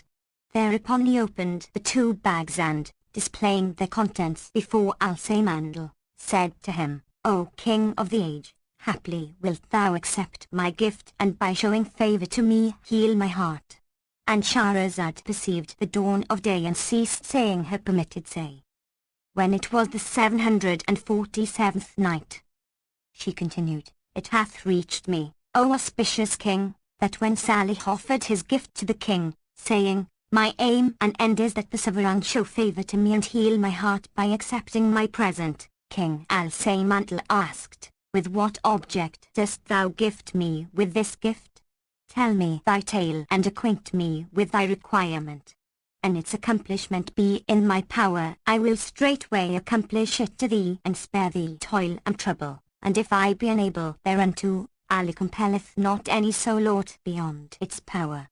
FN number 324. So Sally rose, and kissing ground 3 times, said, O King of the age, that which I desire thou art indeed able to do. It is in thy power, and thou art master thereof, and I impose not on the king a difficulty, nor am I demented, that I should crave of the king a thing whereto he availeth not. For one of the sages saith, and thou wouldest be complied with, ask that which can be readily supplied. Wherefore, that of which I am come in quest, the king, whom Allah preserve, is able to grant. The king replied, ask what thou wouldest have, and state thy case and seek thy need. Then said Salih, FN number 325, O King of the age, know that I come as a suitor, seeking the unique pearl in the hoarded jewel, the Princess Johara, daughter of our lord the king. Wherefore, O king, disappoint thou not thy suitor. Now when the king heard this, he laughed till he fell backwards, in mockery of him, and said, O Salih, I had thought thee a man of worth and a youth of sense, seeking naught save what was reasonable, and speaking not save advisedly. What then hath befallen thy reason, and urged thee to this monstrous matter and mighty hazard, that thou seekest in marriage daughters of kings, lords of cities and climates? Say me, art thou of a rank to aspire to this great eminence, and hath thy wit failed thee to this extreme pass that thou affrontest me with this demand? Replied Salih, I'll amend the king. I seek her not for myself, albeit, and I did, I am her match and more than her match, for thou knowest that my father was king of the kings of the sea, for all thou art this day our king, but I seek her for King Badr Basim, lord of the lands of the Persians and son of King Shahriman, whose puissance thou knowest. And thou object that thou art a mighty great king, King Badr is a greater. And if thou object thy daughter's beauty, King Badr is more beautiful than she, and fairer of form, and more excellent of rank and lineage, and he is the champion of the people of his day. Wherefore, if thou grant my request, O King of the age, thou wilt have set the thing in its stead, but, if thou deal arrogantly with us, thou wilt not use us justly nor travel with us the road which is stragged. FN number 326. Moreover, O king, thou knowest that the Princess Johara, the daughter of our lord the king, must needs be wedded and bedded, for the sage saith, a girl's lot is either grace of marriage or the grave. FN number 327. Wherefore, an thou mean to marry her, my sister's son is worthier of her than any other man. Now when King Al-Samandal heard Salih's words, he was wroth with exceeding wrath. His reason well nigh fled, and his soul was like to depart his body for rage, and he cried, O dog, shall the like of thee dare to bespeak me thus, and name my daughter in the assemblies? FN number 328, saying that the son of thy sister Jannah is a match for her? Who art thou, and who is this sister of thine, and who is her son, and who was his father? FN number 329. That thou durst say to me such say, and address me with such address. What are ye all, in comparison with my daughter, but dogs? And he cried out to his pages, saying, Take yonder gallows bird's head. So they drew their swords and made for Salih, but he fled and for the palace gate sped, and reaching the entrance, he found of his cousins and kinsfolk and servants, more than 1,000 horse armed capae in iron and close-knitted mailcoats, handing in hand spears and naked swords glittering white. And these, when they saw Salih running out of the palace, they having been sent by his mother to his succor, questioned him, and he told them what was to do, whereupon they knew that the king was a fool and violent-tempered to boot. So they dismounted, and bearing their blades, went in to the King Al-Samandal, whom they found seated upon the throne of his kingship, unaware of their coming and enraged against Salih with furious rage, and they beheld his eunuchs and pages and officers unprepared. When the king saw the mentor, drawn brand in hand, he cried out to his people, saying, Woe to you! Take me the heads of these hounds. But ere an hour had sped, Al-Samandal's party were put to the rout and relied upon flight. And Salih and his kinsfolk seized upon the king and pinioned him. And Shahrazad perceived the dawn of day and ceased to say her permitted say. When it was the 748th night, she pursued, It hath reached me, O auspicious king, that when Salih and his kinsfolk pinioned the king, Princess Johara awoke and knew that her father was a captive and his guard slain. So she fled forth the palace to a certain island, and climbing up into a high tree, hid herself in its summit. Now when the two parties came to blows, some of King Al-Samandal's pages fled, and Badr Basim, meeting them, questioned them of their case, and they told him what had happened. But when he heard that the king was a prisoner, Badr feared for himself and fled, saying in his heart, Verily, all this turmoil is on my account, and none is wanted but I. So he sought safety in flight, security to sight, knowing not whither he went, but destiny from eternity foreordained crave him to the very island where the princess has taken refuge, and he came to the very tree whereon she sat and threw himself down, like a dead man, thinking to lie and repose himself, and knowing not there is no rest for the pursued, for none knoweth what fate hideth for him in the future. As he lay down, he raised his eyes to the tree, and they met the eyes of the princess. So he looked at her, and seeing her to be like the moon rising in the east, cried, "Glory to him who fashioned yonder perfect form, him who is the creator of all things and who over all things is almighty. Glory to the great God, the maker, the shaper and fashioner. By Allah, if my presentiments be true, this is Jawhara, daughter of King Al-Samandal." Methinks that, when she heard of our coming to blows with her father, she fled to this island and, happening upon this tree, hid herself on its head. But, if this be not the princess herself, 'tis one yet goodlier than she. Then he bethought himself of her case, and said in himself, I will arise and lay hands on her and question her of her condition, and, if she be indeed the she, I will demand her in wedlock of herself, and so win my wish. So he stood up and said to her, O end of all desire, who art thou and who brought thee hither?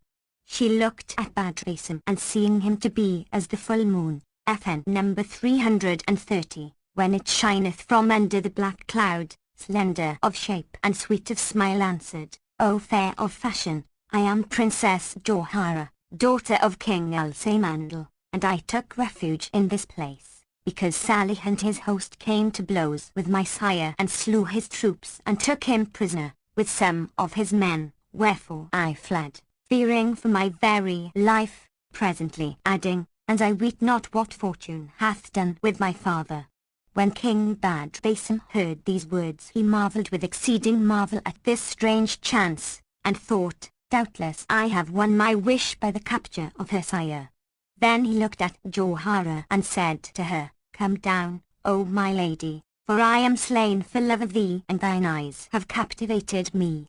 On my account and thine are all these broils and battles, for thou must know that I am King Badrasim, Lord of the Persians, and Salih is my mother's brother, and he it is who came to thy sire to demand thee of him in marriage. As for me, I have quitted my kingdom for thy sake, and our meeting here is the rarest coincidence. So come down to me and let us twain fare for thy father's palace, that I may beseech Uncle Salih to release him, and I may make thee my lawful wife. When Jawhara heard his words, she said in herself, 'Twas on this miserable gallows bird's account, then, that all this hath befallen, and that my father hath fallen prisoner, and his chamberlains and suite have been slain, and I have been departed from my palace, a miserable exile, and have fled for refuge to this island. But, an I devise not against him some device to defend myself from him, he will possess himself of me and take his will of me, for he is in love, and for aught that he doeth the lover is not blamed. Then she beguiled him with winning words and soft speeches, whilst he knew not the perfidy against him she purposed, and asked him, O my lord and light of my eyes, say me, art thou indeed King Badrasim, son of Queen Jannah? And he answered, Yes, O my lady. And Shahrazad perceived the dawn of day and ceased saying her permitted say. When it was the 749th night, she resumed, It hath reached me, O auspicious king, that Jawhara, daughter of King Al-Samandal, asked the youth, Art thou in very sooth King Badrasim, son of Queen Jannah? And he answered, Yes, O my lady. Then she, May Allah cut off my father and gar his kingdom cease from him, and heal not his heart, neither avert from him stranger good, if he could desire comelier than thou, or aught goodlier than these fair qualities of thine. By Allah, he is of little wit and judgment. Presently adding, But, O King of the age, punish him not for that he hath done, more by token that and thou love me a span, verily I love thee a cubit. Indeed, I have fallen into the net of thy love, and am become of the number of thy slain. The love that was with thee hath transferred itself to me, and there is left thereof with thee but a tithe of that which is with me. So saying, she came down from the tree, and drawing near him strained him to her bosom, and fell to kissing him, whereat passion and desire for her redoubled on him, and doubting not that she loved him, he trusted in her, and returned her kisses and caresses. Presently he said to her, "By Allah, O Princess, my uncle Salih set forth to me not a 40th part of thy charms, no, nor a quarter carat FN number 331, of the 24. Then Jawhara pressed him to her bosom and pronounced some unintelligible words, then spat on his face, saying, "Quit this form of man and take shape of bird, the handsomest of birds, white of robe, with red bill and legs." Hardly had she spoken, when King Badr Basim found himself transformed into a bird, the handsomest of birds, who shook himself and stood looking at her. Now Jawhara had with her one of her slave girls, by name Masina FN number 332, so she called her and said to her, "By Allah, but that I fear for the life of my father, who is his uncle's prisoner, I would kill him. Allah never requite him with good. How unlucky was his coming to us, for all this trouble is due to his hard-headedness. But do thou, O slave girl, bear him to the thirsty island and leave him there to die of thirst." So Masina carried him to the island in question and would have returned and left him there, but she said in herself, "By Allah, the Lord of such beauty and loveliness deserveth not to die of thirst." So she went forth from that island and brought him to another abounding in trees and fruits and rills, and, setting him down there, returned to her mistress and told her, "I have left him on the thirsty island." Such was the case with Badr Basim. But as regards King Salih, he sought for Jawhara after capturing the king and killing his folk, but, finding her not, returned to his palace and said to his mother, "Where is my sister's son, King Badr Basim?" "By Allah, O my son," replied she, "I know nothing of him. For when it reached him that you and King Al-Samandal had come to blows and that strife and slaughter had betided between you, he was affrighted and fled." When Salih heard this, he grieved for his nephew and said, "O my mother, by Allah, we have dealt negligently by King Badr, and I fear lest he perish, or lest one of King Al-Samandal's soldiers or his daughter Jawhara fall in with him. So should we come to shame with his mother, and no good betide us from her, for that I took him without her leave." Then he dispatched guards and scouts throughout the sea and elsewhere to seek for Badr, but they could learn no tidings of him, so they returned and told King Salih, wherefore cark and carry doubled on him, and his breast was straitened for King Badr Basim. So far concerning nephew and uncle, but as for Junna the sea-born, after their departure she abode in expectation of them, but her son returned not, and she heard no report of him. So when many days of fruitless waiting had gone by, she arose and going down into the sea, repaired to her mother, who sighting her rose to her and kissed her and embraced her, as did the mermaids her cousins. Then she questioned her mother of King Badr Basim, and she answered, saying, "O my daughter, of a truth he came hither with his uncle, who took jacinths and jewels, and carrying them to King Al-Samandal, demanded his daughter in marriage for thy son, but he consented not and was violent against thy brother in words. Now I had sent Salih nigh upon 1,000 horse and a battle baffle between him and King Al-Samandal, but Allah aided thy brother against him, and he slew his guards and troops and took himself prisoner. Meanwhile, tidings of this reached thy son, and it would seem as if he feared for himself, wherefore he fled forth from us, without our will, and returned not to us, nor have we heard any news of him." Then Junna inquired for King Salih, and his mother said, "He is seated on the throne of his kingship, in the stead of King Al-Samandal, and hath sent in all directions to seek thy son and Princess Jawhara." When Junna heard the maternal words, she mourned for her son with sad mourning, and was highly incensed against her brother Salih for that he had taken him and gone down with him into the sea without her leave, and she said, "O my mother, I fear for our realm, as I came to thee without letting any know, and I dread tarrying with thee, lest the state fall into disorder and the kingdom pass from our hands.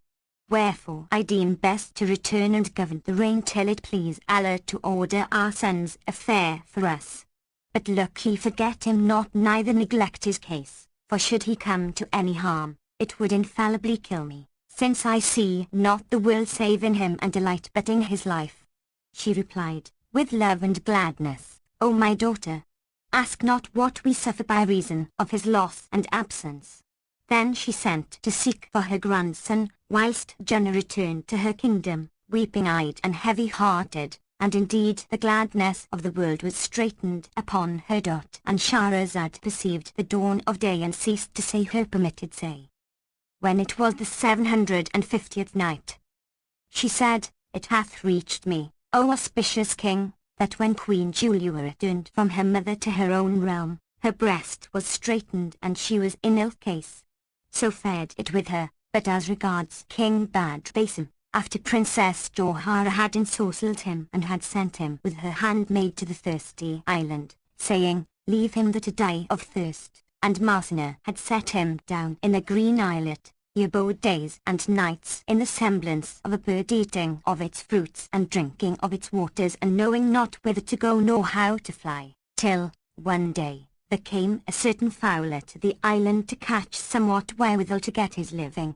He espied King Badr Basim in his form of a white-robed bird, with red bill and legs, captivating the sight and bewildering the thought, and, looking thereat, said in himself, Verily, yonder is a beautiful bird, never saw I its like in fairness or form. So he cast his net over Badr and taking him, carried him to the town, mentally resolved to sell him for a high price. On his way one of the townsfolk accosted him and said, For how much this fowl, O fowler? Quoth the fowler, What wilt thou do with him and thou buy him? Answered the other, I will cut his throat and eat him. Whereupon said the birder, Who could have the heart to kill this bird and eat him? Verily, I mean to present him to our king, who will give me more than thou wouldest give me, and will not kill him, but will divert himself by gazing upon his beauty and grace. For in all my life, since I have been a fowler, I never saw his like among land game or water fowl. The utmost thou wouldest give me for him, however much thou covet him, would be a dirham, and, by Allah Almighty, I will not sell him. Then he carried the bird up to the king's palace, and when the king saw it, its beauty and grace pleased him, and the red colour of its beak and legs. So he sent an eunuch to buy it, who accosted the fowler and said to him, Wilt thou sell this bird? Answered he, Nay, 'tis a gift from me to the king. FN number 333. So the eunuch carried the bird to the king and told him what the man had said, and he took it and gave the fowler 10 dinars, whereupon he kissed ground and fared forth. Then the eunuch carried the bird to the palace, and placing him in a fine cage, hung him up after setting meat and drink by him. When the king came down from the divan, he said to the eunuch, Where is the bird? Bring it to me, that I may look upon it, for, by Allah, 'tis beautiful. So the eunuch brought the cage and set it between the hands of the king, who looked and seeing the food and touched, said, By Allah, I wis not what it will eat, that I may nourish it. Then he called for food, and they laid the tables, and the king ate. Now when the bird saw the flesh and meats and fruits and sweetmeats, he ate of all that was upon the trays before the king, whereat the sovereign and all the bystanders marvelled, and the king said to his attendants, eunuchs and Mamelukes, In all my life I never saw a bird eat as doth this bird. Then he sent an eunuch to fetch his wife that she might enjoy looking upon the bird, and he went in to summon her and said, O my lady, the king desireth thy presence, that thou mayst divert thyself with the sight of a bird he hath bought. When we set on the food, it flew down from its cage, and perching on the table, ate of all that was thereon. So arise, O my lady, and solace thee with the sight, for it is goodly of aspect, and is a wonder of the wonders of the age. Hearing these words she came in haste, but, when she noted the bird, she veiled her face and turned to fare away. The king rose up and looking at her, asked, Why dost thou veil thy face when there is none in presence save the women and eunuchs who wait on thee and thy husband? Answered she, O king, this bird is no bird, but a man like thyself. He rejoined, Thou list, this is too much of a jest. How should he be other than a bird? And she, O king, by Allah, I do not jest with thee nor do I tell thee aught but the truth, for verily this bird is King Badr Basim, son of King Shahriman, lord of the land of the Persians, and his mother is Junna the sea-born. And Shahrazad perceived the dawn of day and ceased saying her permitted say. When it was the 751st night, she continued, it hath reached me, O auspicious king, that when the king's wife said to the king, verily, this is no bird but a man like thyself, he is King Badr Basim son of King Shahriman, and his mother is Junna the sea-born. Quoth the king, and how came he in this shape? And quoth she, Princess Jawhara, daughter of King Al-Samandal, hath enchanted him, and told him all that had passed with King Badr Basim from first to last. FN number 334. The king marvelled exceedingly at his wife's words and conjured her, on his life, to free Badr from his enchantment, for she was the notablest enchantress of her age, and not leave him in torment, saying, May Almighty Allah cut off Jawhara's hand, for a fowl which as she is.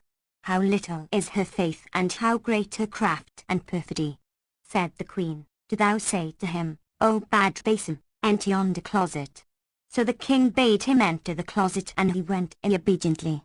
Then the queen veiled her face and taking in her hand a cup of water, FN number 335, entered the closet where she pronounced over the water certain incomprehensible words ending with, by the virtue of these mighty names and holy verses and by the majesty of Allah Almighty, creator of heaven and earth, the quickener of the dead and appointer of the means of daily bread and the terms determined, quit this thy form wherein thou art and return to the shape in which the Lord created thee.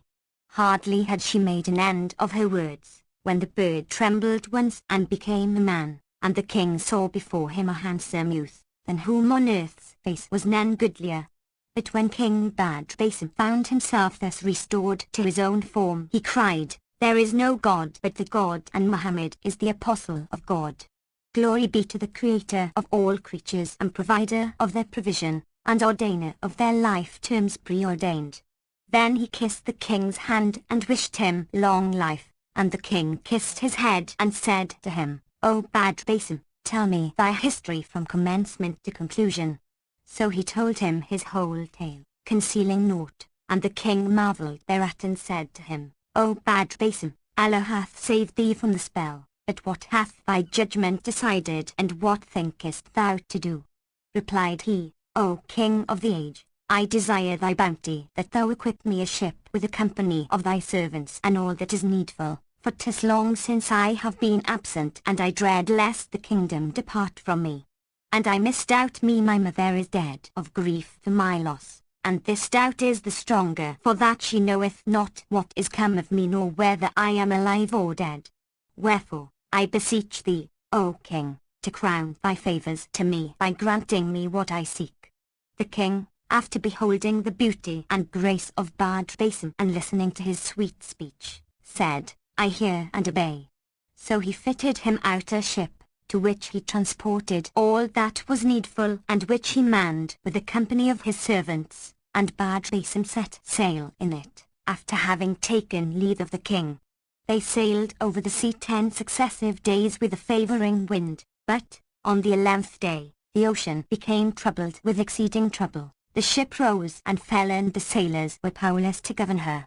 So they drifted at the mercy of the waves, till the craft neared a rock in mid-sea which fell upon her FN number 336, and broke her up and all on board were drowned, save King Badr Basim who got astride one of the planks of the vessel, after having been nigh upon destruction.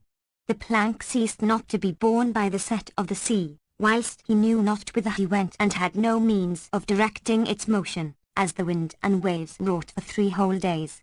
But on the 4th the plank grounded with him on the seashore where he sighted a white city, as it were a dove passing white, builded upon a tongue of land that jutted out into the deep, and it was goodly of ordinance, with high towers and lofty walls against which the waves beat. When Badr Basim saw this, he rejoiced with exceeding joy, for he was well nigh dead of hunger and thirst, and dismounting from the plank, would have gone up the beach to the city, but there came down to him mules and asses and horses, in number as the sea sends, and fell to striking at him and staying him from landing.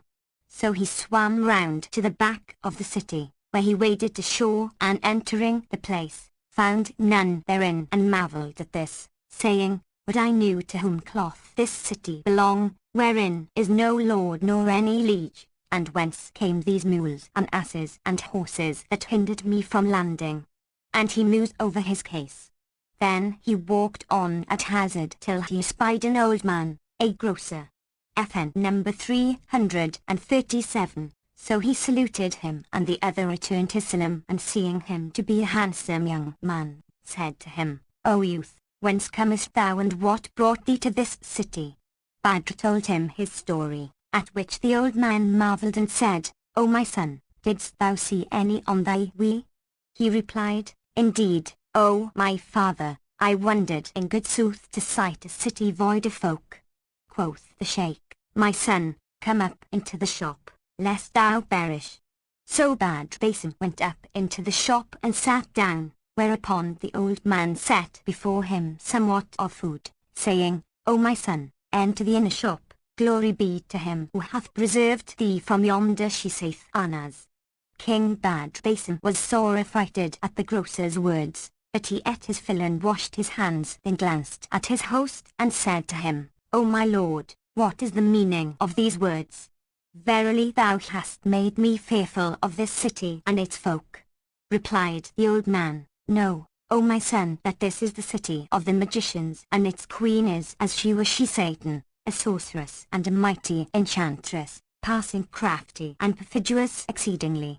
All thou sawest of horses and mules and asses were once sons of Adam like thee and me, they were also strangers, for whoever entereth this city, being a young man like thyself, this miscreant which taketh him and hometh him for 40 days, after which he enchanteth him, and he becometh a mule or a horse or an ass, of those animals thou sawest on the seashore.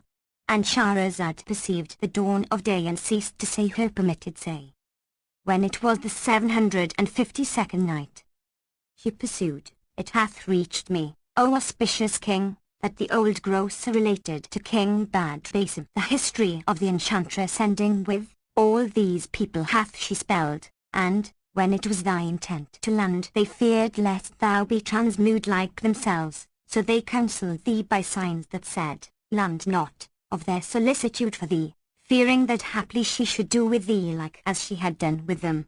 She possessed herself of this city and seized it from its citizens by sorcery, and her name is Queen Lab, which being interpreted, meaneth in Arabic Almanac of the Sunday, FN number 338. When Badr Basim heard what the old man said, he was affrighted with sore affright and trembled like reed in wind, saying in himself, Hardly do I feel me free from the affliction wherein I was by reason of sorcery, when destiny casteth me into yet sorrier case. And he fell a musing over his condition and that which had betided him. When the sheikh looked at him and saw the violence of his terror, he said to him, O my son, come, sit at the threshold of the shop and look upon yonder creatures and upon their dress and complexion, and that wherein they are, by reason of grammarian dread not. For the queen and all in the city love and tender me, and will not vex my heart or trouble my mind. So King Badr Basim came out and sat at the shop door, looking out upon the folk, and there passed by him a world of creatures without number.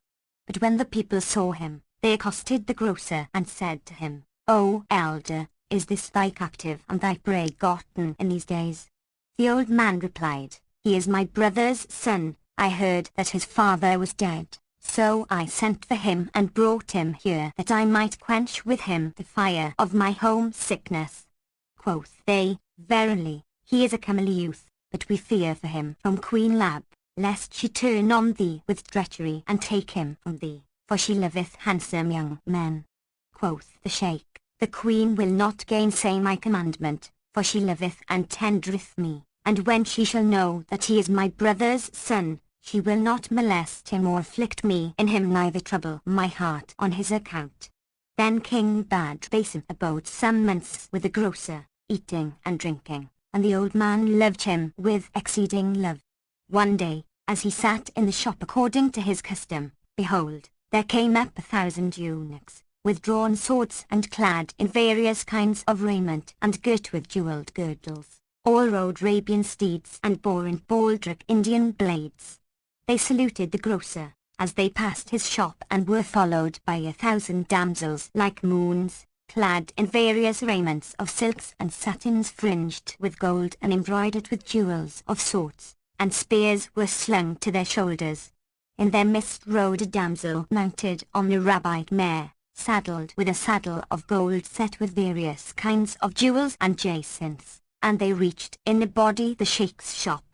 The damsels saluted him and passed on, till, lo and behold, up came Queen Lab, in great state, and seeing King Badrbasim sitting in the shop, as he were the moon at its full, was amazed at his beauty and loveliness, and became passionately enamoured of him, and distraught with desire of him.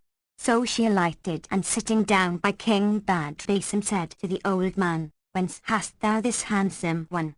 And the sheikh replied, "He is my brother's son, and is lately come to me."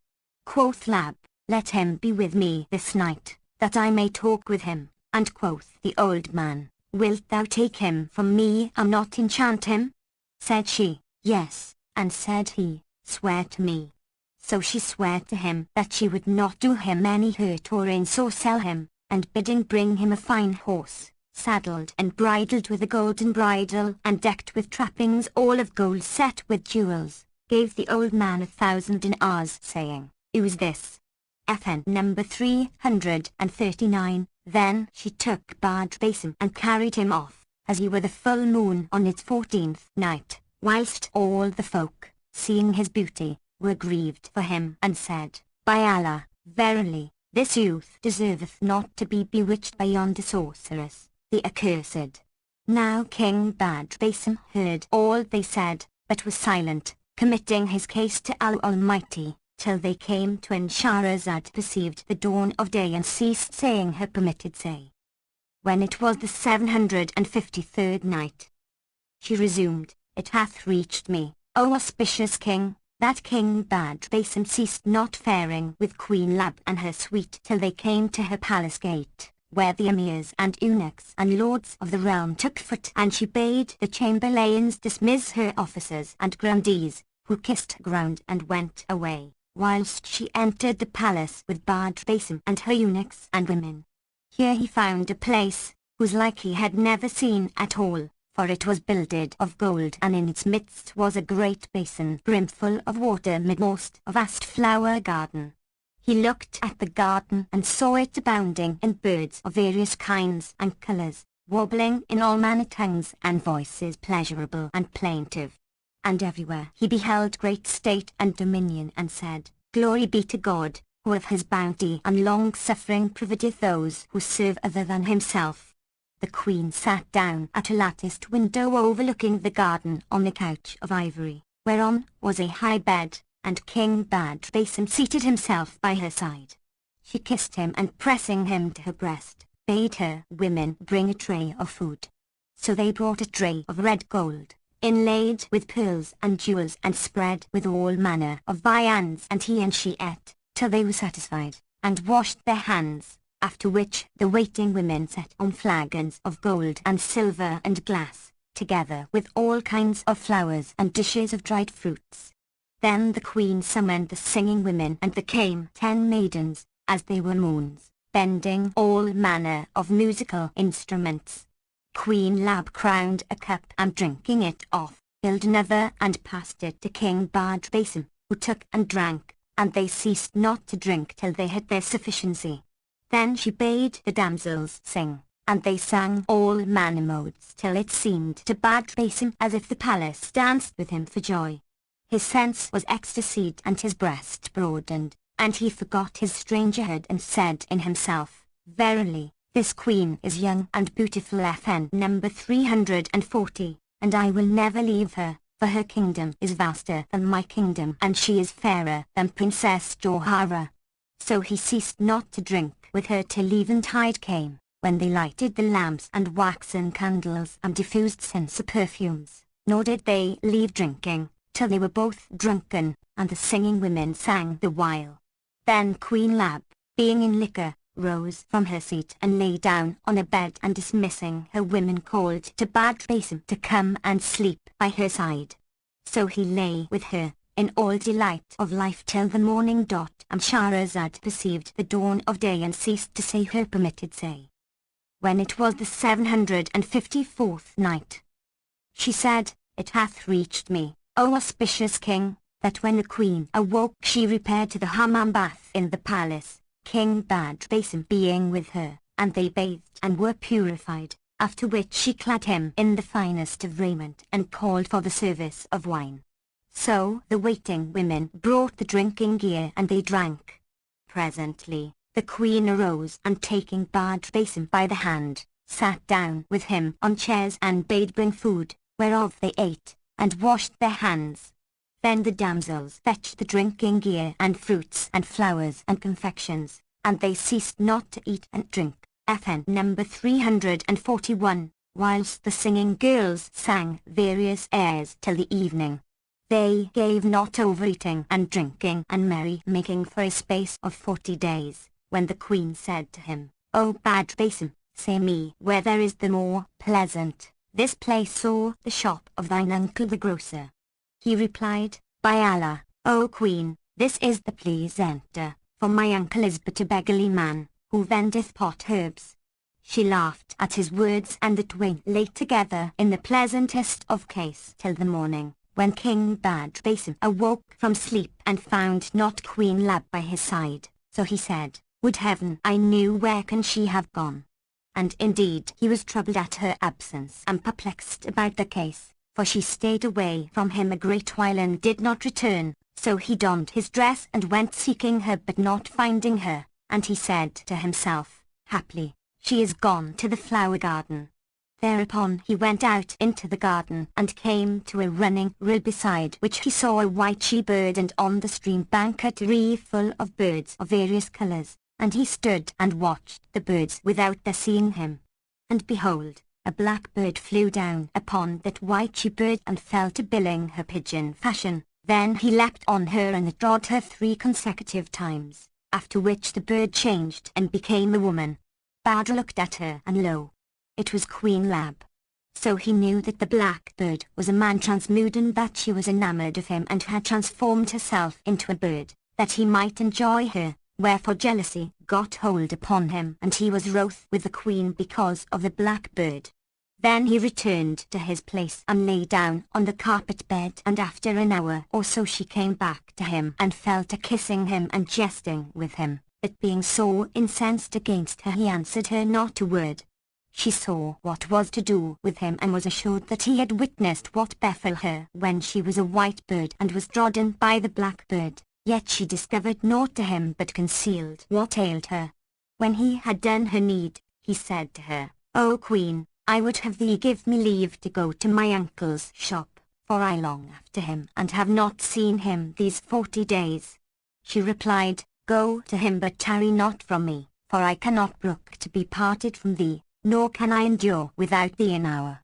He said, I hear and I obey, and mounting, rode to the shop of the sheikh, the grocer, who welcomed him and rose to him, and embracing him said to him, How hast thou fared with yonder idolatress? He replied, I was well in health and happiness till this last night, and told him what had passed in the garden with the blackbird.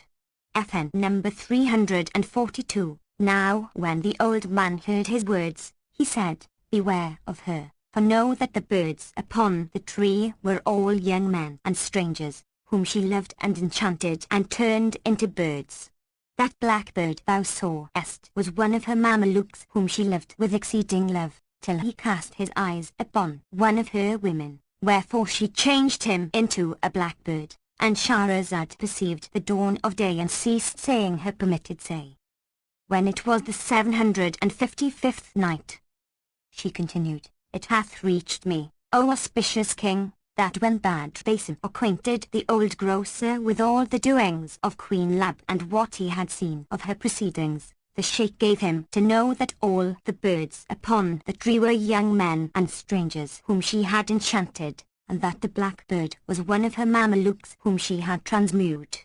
And, continued the sheikh, whenas she lusteth after him she transformeth herself into a she-bird that he may enjoy her, for she still loveth him with passionate love. When she found that thou knewest of her case, she plotted evil against thee, for she loveth thee not wholly. But no harm shall betide thee from her, so long as I protect thee, therefore fear nothing, for I am a Muslim, by name Abdullah, and there is none in my deen more magical than I, yet do I not make use of grammar save upon constraint. Many a time have I put to naught the sorceries of yonder accursed and delivered folk from her, and I care not for her, because she can do me no hurt, nay, she feareth me with exceeding fear, as do all in the city who, like her, are magicians and serve the fire, not the omnipotent sire. So tomorrow, come thou to me and tell me what she doth with thee, for this very night she will cast about to destroy thee, and I will tell thee how thou shalt do with her, that thou mayst save thyself from her malice. Then King Badr Basim farewelled the sheikh and returned to the queen whom he found awaiting him. When she saw him, she rose and seating him and welcoming him brought him meat and drink, and the two ate till they had enough and washed their hands, after which she called for wine and they drank till the night was well nigh half spent, when she plied him with cup after cup till he was drunken and lost sense. FN number 343, and wit. When she saw him thus, she said to him, I conjure thee by Allah and by whatso thou worshippest, if I ask thee a question wilt thou inform me rightly and answer me truly? And he being drunken, answered, Yes, O my lady. Quoth she, O my lord and light of mine eyes, when thou awokest last night and foundest me not, thou soughtest me, till thou sawest me in the garden under the guise of the white she-bird, and also thou sawest the blackbird leap on me and tread me. Now I will tell the truth of this matter. That blackbird was one of my mamelukes, whom I loved with exceeding love, but one day he cast his eyes upon a certain of my slave girls, wherefore jealousy gat hold upon me and I transformed him by my spells into a blackbird and her I slew. But now I cannot endure without him a single hour, so, whenever I lust after him, I change myself into a she-bird and go to him, that he may leap me and enjoy me, even as thou hast seen. Art thou not therefore incensed against me, because of this, albeit by the virtue of fire and light, shade and heat, I love thee more than ever and have made thee my portion of the world? He answered, being drunken, thy conjecture of the cause of my rage is correct, and it had no reason other than this. With this she embraced him and kissed him and made great show of love to him, then she lay down to sleep, and he by her side. Presently about midnight she rose from the carpet bed and King Badr Basim was awake, but he feigned sleep and watched stealthily to see what she would do. She took out of a red bag or something red, which she planted amiddlemost the chamber, and it became a stream, running like the sea, after which she took a handful of barley and strewing it on the ground, watered it with water from the river, whereupon it became wheat in the ear, and she gathered it and ground it into flour. Then she set it aside and returning to bed, lay down by Badr Basim till morning, when he arose and washed his face and asked her leave to visit the sheikh his uncle. She gave him permission and he repaired to Abdullah and told him what had passed. The old man laughed and said, By Allah, this miscreant which plotteth mischief against thee, but reck thou not of her ever. Then he gave him a pound of parched corn FN number 344, and said to him, Take this with thee and know that, when she seeth it, she will ask thee, What is this and what wilt thou do with it?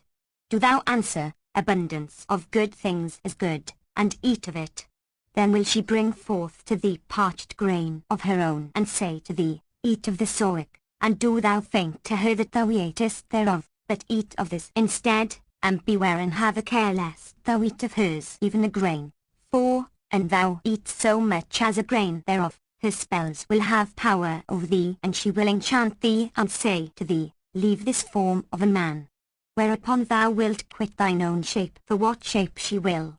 But, an thou eat not thereof, her enchantments will be null and void, and no harm will betide thee therefrom, whereat she will be shamed with shame exceeding, and say to thee, I did but jest with thee. Then will she make a show of love and fondness to thee, but this will all be but hypocrisy in her and graft. And do thou also make a show of love to her, and say to her, O my lady and light of mine eyes, eat of this parched barley, and see how delicious it is. And if she eat thereof, though it be but a grain, take water in thy hand and throw it in her face, saying, Quit this human form, for what form soever thou wilt have her take. Then leave her and come to me, and I will counsel thee what to do. So Basim took leave of him, and returning to the palace, went in to the queen, who said to him, Welcome and good cheer to thee. And she rose and kissed him, saying, Thou hast tarried long from me, O my lord. He replied, I have been with my uncle, and he gave me to eat of this sorek. Quoth she, We have better than that. Then she laid his parched sorek in one plate and hers in another, and said to him, Eat of this, for 'tis better than thine. So he feigned to eat of it, and when she thought he had done so, she took water in her hand and sprinkled him therewith, saying, Quit this form, O thou gallows bird, thou miserable, and take that of a mule one-eyed and foul of favour. But he changed not, which when she saw, she arose and went up to him and kissed him between the eyes, saying, O my beloved, I did but jest with thee, bear me no malice because of this. Quoth he, O my lady, I bear thee no whit of malice, nay, I am assured that thou lovest me, but eat of this my parched barley. So she ate a mouthful of Abdallah's sorek, but no sooner had it settled in her stomach than she was convulsed, and King Basim took water in his palm and threw it in her face, saying, Quit this human form and take that of a dapple mule. No sooner had he spoken than she found herself changed into a she-mule, whereupon the tears rolled down her cheeks, and she fell to rubbing her muzzle against his feet. Then he would have bridled her, but she would not take the bit, so he left her and, going to the grocer, told him what had passed. Abdallah brought out for him a bridle and bade him rein her forthwith. So he took it to the palace, and when she saw him, she came up to him, and he set the bit in her mouth, and mounting her, rode forth to find the sheikh. But when the old man saw her, he rose and said to her, Almighty Allah confound thee, O accursed woman. Then quoth he to Badr, O my son, there is no more tarrying for thee in this city, so ride her and fare with her whither thou wilt, and beware lest thou commit the bridal FN number 345, to any. King Badr thanked him, and farewelling him, fared on 3 days, without ceasing, till he drew near another city, and there met him an old man, grey-headed and comely, who said to him, Whence comest thou, O my son? Badr replied, From the city of this witch, and the old man said, Thou art my guest tonight. He consented and went with him, but by the way behold, they met an old woman, who wept when she saw the mule, and said, There is no God but the God. Verily, this mule resembleth my son's she-mule, which is dead, and my heart acheth for her, so, Allah upon thee, O my lord, do thou sell her to me. He replied, By Allah, O my mother, I cannot sell her. But she cried, Allah upon thee, do not refuse my request, for my son will surely be a dead man except I buy him this mule. And she importuned him, till he exclaimed, I will not sell her save for 1,000 dinars, saying in himself, Whence should this old woman get 1,000 gold pieces? Thereupon she brought out from her girdle a purse containing 1,000 ducats, which when King Basim saw, he said, O my mother, I did but jest with thee, I cannot sell her. But the old man looked at him and said, O my son, in this city none may lie, for whoso lieth they put to death. So King Basim lighted down from the mule. And Shahrazad perceived the dawn of day and ceased to say her permitted say. When it was the 756th night, she pursued, It hath reached me, O auspicious king, that when Badr Basin dismounted from and delivered the mule to the old woman, she drew the bit from her mouth and, taking water in her hand, sprinkled the mule therewith, saying, O my daughter, quit this shape for that form wherein thou wast aforetime. Upon this she was straightway restored to her original semblance, and the two women embraced and kissed each other. So King Badr Basin knew that the old woman was Queen Lab's mother, and that he had been tricked and would have fled, when, lo! The old woman whistled a loud whistle, and her call was obeyed by an Ifrit as he were a great mountain, whereat Badr was affrighted and stood still. Then the old woman mounted on the Ifrit's back, taking her daughter behind her and King Badr Basin before her, and the Ifrit flew off with them, nor was it a full hour ere they were in the palace of Queen Lab, who sat down on the throne of kingship and said to Badr, Gallows bird that thou art, now am I come hither and have attained to that I desired, and soon will I show thee how I will do with thee and with yonder old man the grocer. How many favours have I shown him? Yet he cloth me frowardness, for thou hast not attained thine end but by means of him. Then she took water and sprinkled him therewith, saying, Quit the shape wherein thou art for the form of a foul-favoured fowl, the foulest of all fowls. And she set him in a cage and cut off from him meat and drink. But one of her women, seeing this cruelty, took compassion on him and gave him food and water without her knowledge. One day, the damsel took her mistress at unawares, and going forth the palace, repaired to the old grocer, to whom she told the whole case, saying, Queen Lab is minded to make an end of thy brother's son. The sheikh thanked her and said, There is no help but that I take the city from her and make thee queen thereof in her stead. Then he whistled a loud whistle, and there came forth to him an Ifrit with 4 wings, to whom he said, Take up this damsel and carry her to the city of Junna the sea-born and her mother Farashah, FN number 346, for they twain are the most powerful magicians on face of earth. And he said to the damsel, When thou comest thither, tell them that King Badr Basin is Queen Lab's captive. Then the Ifrit took up his load and, flying off with her, in a little while set her down upon the terrace roof of Queen Junna's palace. So she descended, and going into the queen, kissed the earth and told her what had passed to her son, first and last, whereupon Junna rose to her and entreated her with honour and thanked her. Then she let beat the drums in the city and acquainted her lieges and the lords of her realm with the good news that King Badr Basin was found, after which she and her mother Farashah and her brother Salih assembled all the tribes of the Jinn and the troops of the main, for the kings of the Jinn obeyed them since the taking of King Al-Saymandal. Presently they all flew up into the air, and lighting down on the city of the sorceress, sacked the town and the palace and slew all the unbelievers therein in the twinkling of an eye. Then said Junna to the damsel, Where is my son? And the slave girl brought her the cage, and signing to the bird within, cried, This is thy son. So Junna took him forth of the cage and sprinkled him with water, saying, Quit this shape for the form wherein thou wast aforetime. Nor had she made an end of her speech ere he shook and became a man as before, whereupon his mother, seeing him restored to human shape, embraced him, and he wept with sore weeping. On likewise did his uncle Salih and his grandmother and the daughters of his uncle, and fell to kissing his hands and feet. Then Junna sent for Sheikh Abdullah, and thanking him for his kind dealing with her son, married him to the damsel, whom he had dispatched to her with news of him, and made him king of the city. Moreover, she summoned those who survived of the citizens, and they were Muslims, and made them swear fealty to him and take the oath of loyalty, whereto they replied, hearkening and obedience. Then she and her company farewelled him and returned to their own capital.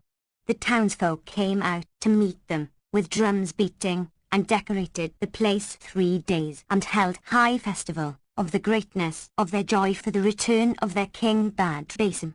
After this Badr said to his mother, O my mother, naught remains but that I marry and we be all united. She replied, Right is thy rede, O my son, but wait till we ask who befitteth thee among the daughters of the kings.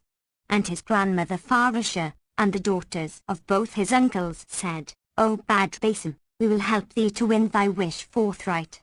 Then each of them arose and fared forth questing in the lands, whilst Junna sent out her waiting women on the necks of Ifrits, bidding them leave not a city nor a king's palace without noting all the handsome girls that were therein. But, when King Badr-Basim saw the trouble they were taking in this matter, he said to Junna, O my mother, leave this thing, for none will content me save Jawhara, daughter of King Al-Samandal, for that she is indeed a jewel. FN number 347, according to her name. Replied Junna, I know that which thou seekest, and bade forthright bring Al-Samandal the king. As soon as he was present, she sent for Badr-Basim and acquainted him with the king's coming, whereupon he went in to him. Now when Al-Samandal was aware of his presence, he rose to him and saluted him and bade him welcome, and King Badr-Basim demanded of him his daughter Jawhara in marriage. Quoth he, she is thine handmaid and at thy service and disposition, and dispatched some of his suite binding them seek her abode and, after telling her that her sire was in the hands of King Badr-Basim, to bring her forthright. So they flew up into the air and disappeared, and they returned after a while, with the princess who, as soon as she saw her father, went up to him and threw her arms round his neck. Then looking at her he said, O my daughter, know that I have given thee in wedlock to this magnanimous sovereign, and valiant lion King Badr-Basim, son of Queen Junna the Sea-born, for that he is the goodliest of the folk of his day and most powerful and the most exalted of them in degree and the noblest in rank. He befitteth none but thee and thou none but him. Answered she, I may not gainsay thee, O my sire, do as thou wilt, for indeed chagrin and despite are at an end, and I am one of his handmaids. So they summoned the Qazi and the witnesses who drew up the marriage contract between King Badr-Basim and the Princess Jawhara, and the citizens decorated the city and beat the drums of rejoicing, and they released all who were in the jails, whilst the king clothed the widows and the orphans and bestowed robes of honour upon the lords of the realm and emirs and grandees, and they made bright feasts and held high festival night and morn 10 days, at the end of which time they displayed the bride, in 9 different dresses, before King Badr-Basim, who bestowed an honourable robe upon King Al-Samandal and sent him back to his country and people and kinsfolk. And they ceased not from living the most delectable of life and the most solaceful of days, eating and drinking and enjoying every luxury, till there came to them the destroyer of delights and the sunderer of societies. And this is the end of their story. FN number 348. May Allah have mercy on them all. Moreover, O auspicious king, a tale is also told anent King Muhammad bin Sabik and the merchant Hassan. There was once, in days of yore and in ages and times long gone before, a king of the kings of the Persians, by name Muhammad bin Sabik, who ruled over Khorasan land and used every year to go on razzia into the countries of the miscreants in Hind and Sind and China and the lands of Nawar and Ar beyond the Oxus and other regions of the barbarians and what not else. He was a just king, a valiant and a generous, and loved table talk. FN number 349, and tales and verses and anecdotes and histories and entertaining stories and legends of the ancients. Whoso knew a rare recital and related it to him in such fashion as to please him, he would bestow on him a sumptuous robe of honour and clothe him from head to foot and give him 1,000 dinars, and mount him on a horse saddled and bridled besides other great gifts, and the man would take all this and went his way.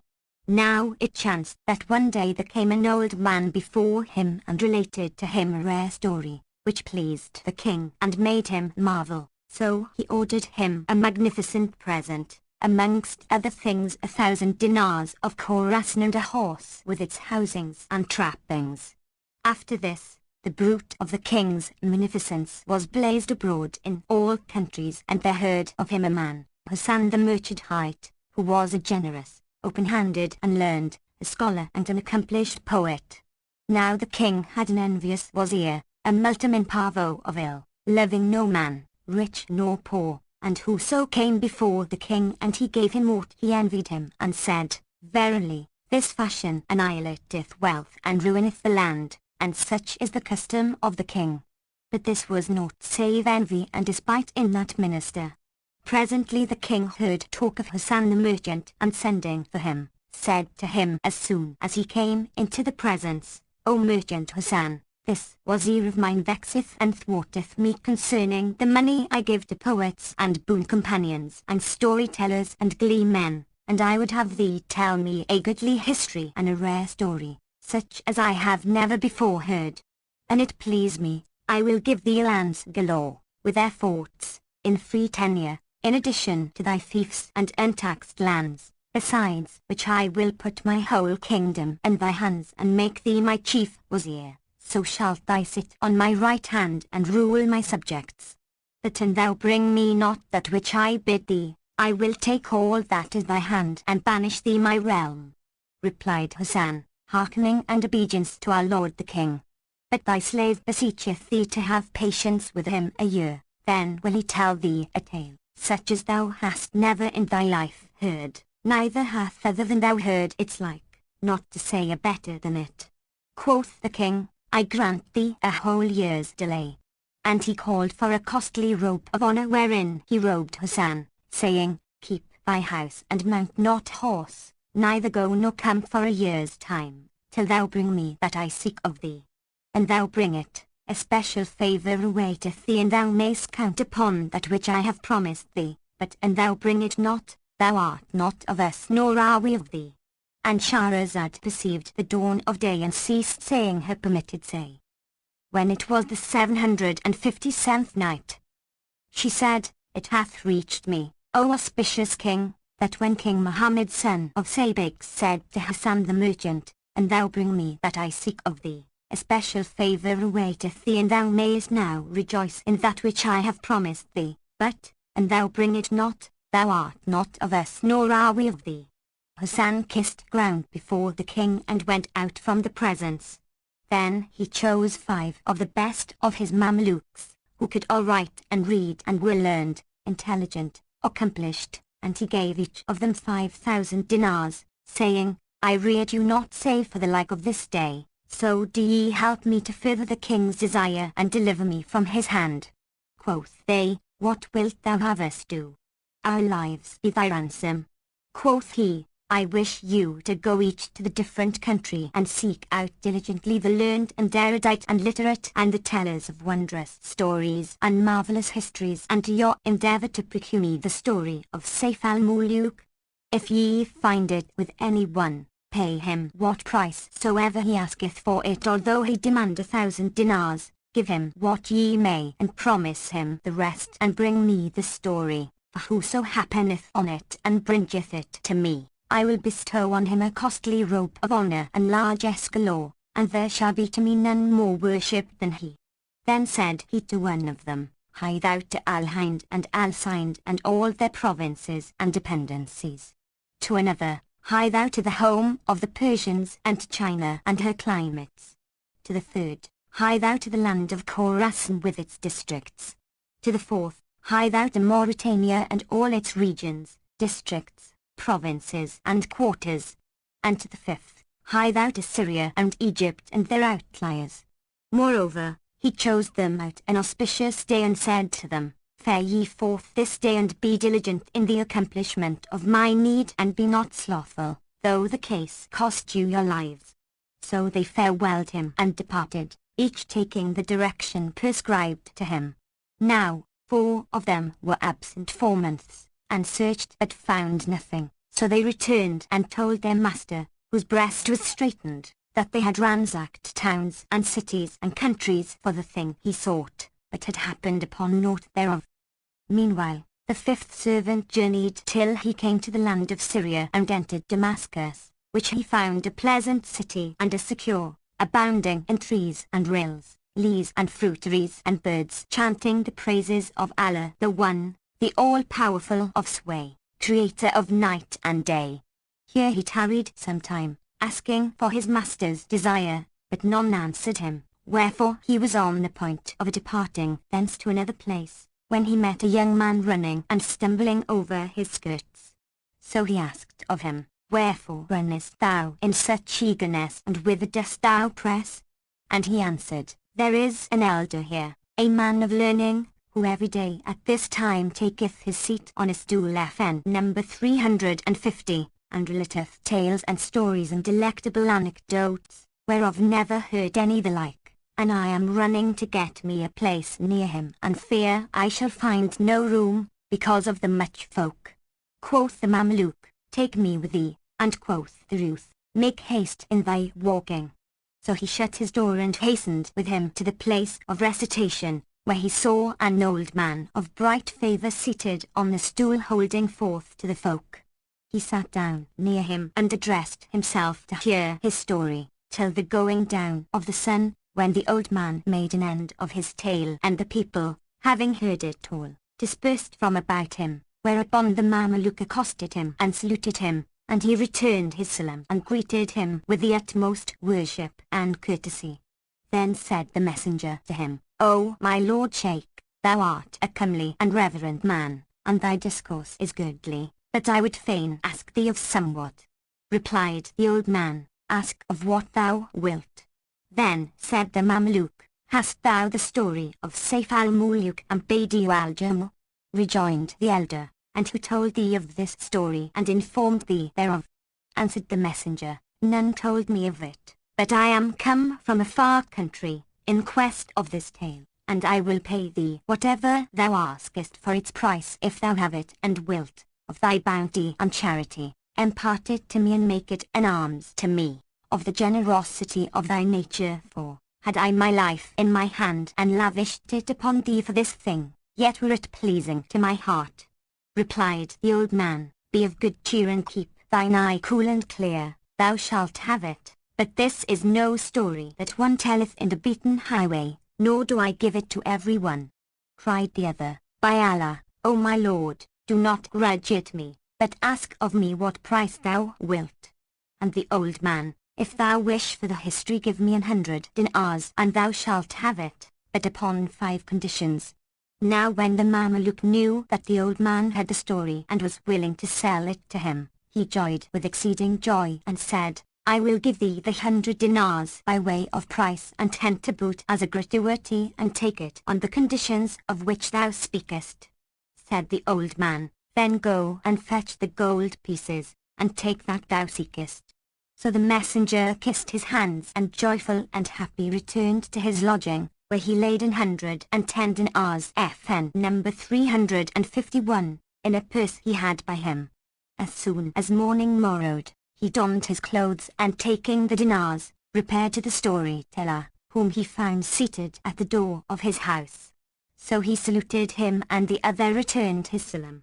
Then he gave him the gold and the old man took it and carrying the messenger into his house made him sit down in a convenient place, when he set before him ink case and reed pen and paper and giving him a book, said to him, Write out what thou seekest of the night story FN number 352, of Saif al-Muluk from this book.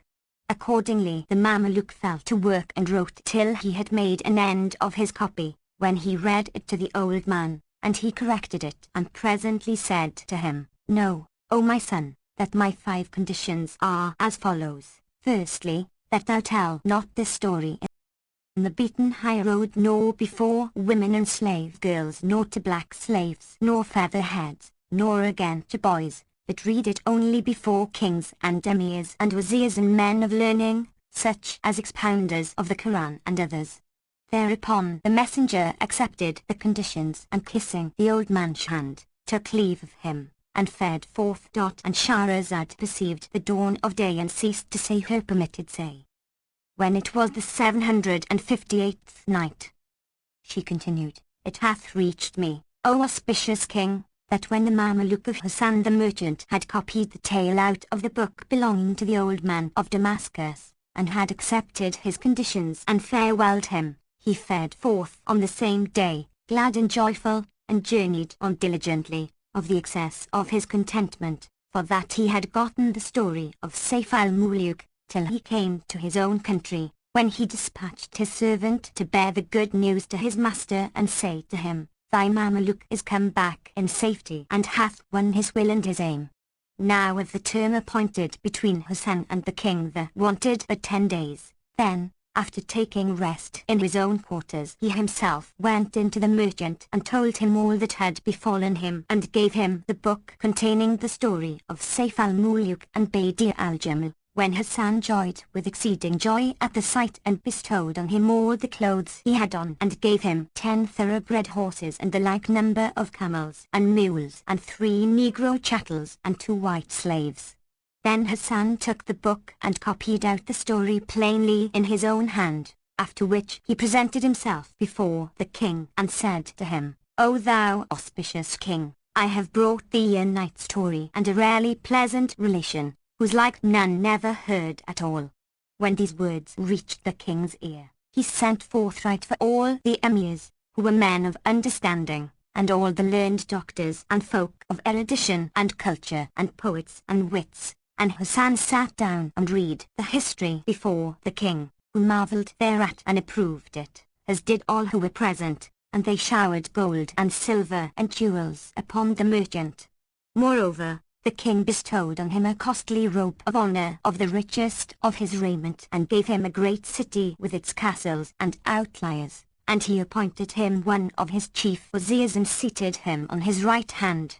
Then he caused the scribes write the story in letters of gold and lay it up in his privy treasures, and whenever his breast was straitened, he would summon Hassan and he would read him the story, FN number 353, which was as follows: Story of Prince Saif al-Muluk and the Princess Badi al-Jamal.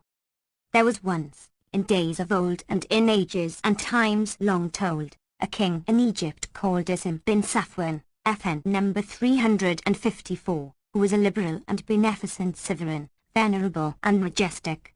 He owned many cities and sconces and fortresses and troops and warriors and had a wazir named Faris bin Salif, FN number 355, and he and all his subjects worshipped the sun and the fire, instead of the all-powerful sire, the glorious, the victorious.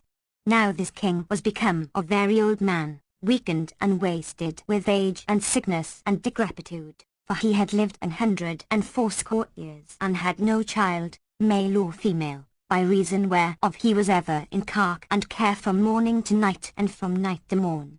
It so happened that one day of the days, he was sitting on the throne of his kingship, with his emirs and wazirs and captains and grandees in attendance on him, according to their custom, in their several stations, and whenever there came in an emir, who had with him a son or 2 sons, or haply 3 who stood at the sides of their sires, the king envied him and said in himself, "Every one of these is happy and rejoiceth in his children, whilst I have no child, and tomorrow I die and leave my reign and throne and lands and hoards, and strangers will take them and none will bear me in memory, nor will there remain any mention of me in the world." Then he became drowned in the sea of thought, and for the much thronging of griefs and anxieties upon his hair, like travellers faring for the well, he shed tears and descending from his throne, sat down upon the floor, FN number 356, weeping and humbling himself before the Lord. Now when the wazir and notables of the realm and others who were present in the assembly saw him do thus with his royal person, they feared for their lives and let the pursuivants cry aloud to the lieges, saying, "Hie ye to your homes and rest till the king recover from what aileth him." So they went away, leaving none in the presence save the minister who, as soon as the king came to himself, kissed ground between his hands and said, "O king of the age and the time, wherefore this weeping and wailing?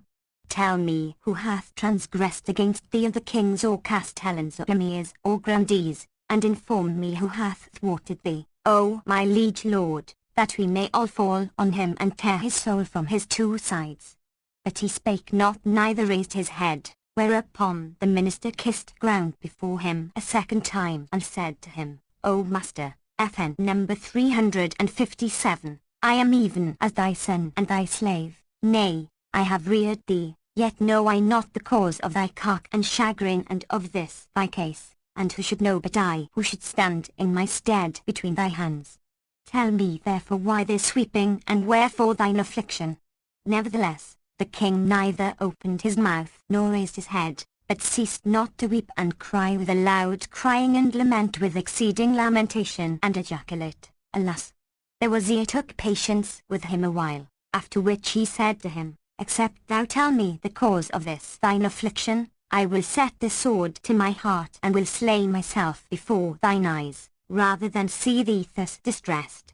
Then King Nisim raised his head and, wiping away his tears, said, O minister of good counsel and experience, leave me to my care and my chagrin, for that which is in my heart of sorrow soiceth me. But Faris said, Tell me, O king, the cause of this thy weeping, haply Allah will appoint thee relief at my hands. And Shahrazad perceived the dawn of day and ceased saying her permitted say. When it was the 759th night, she pursued, It hath reached me, O auspicious king, that the wazir said to King Nisim, Tell me the cause of this thy weeping, haply Allah shall appoint thee relief at my hands.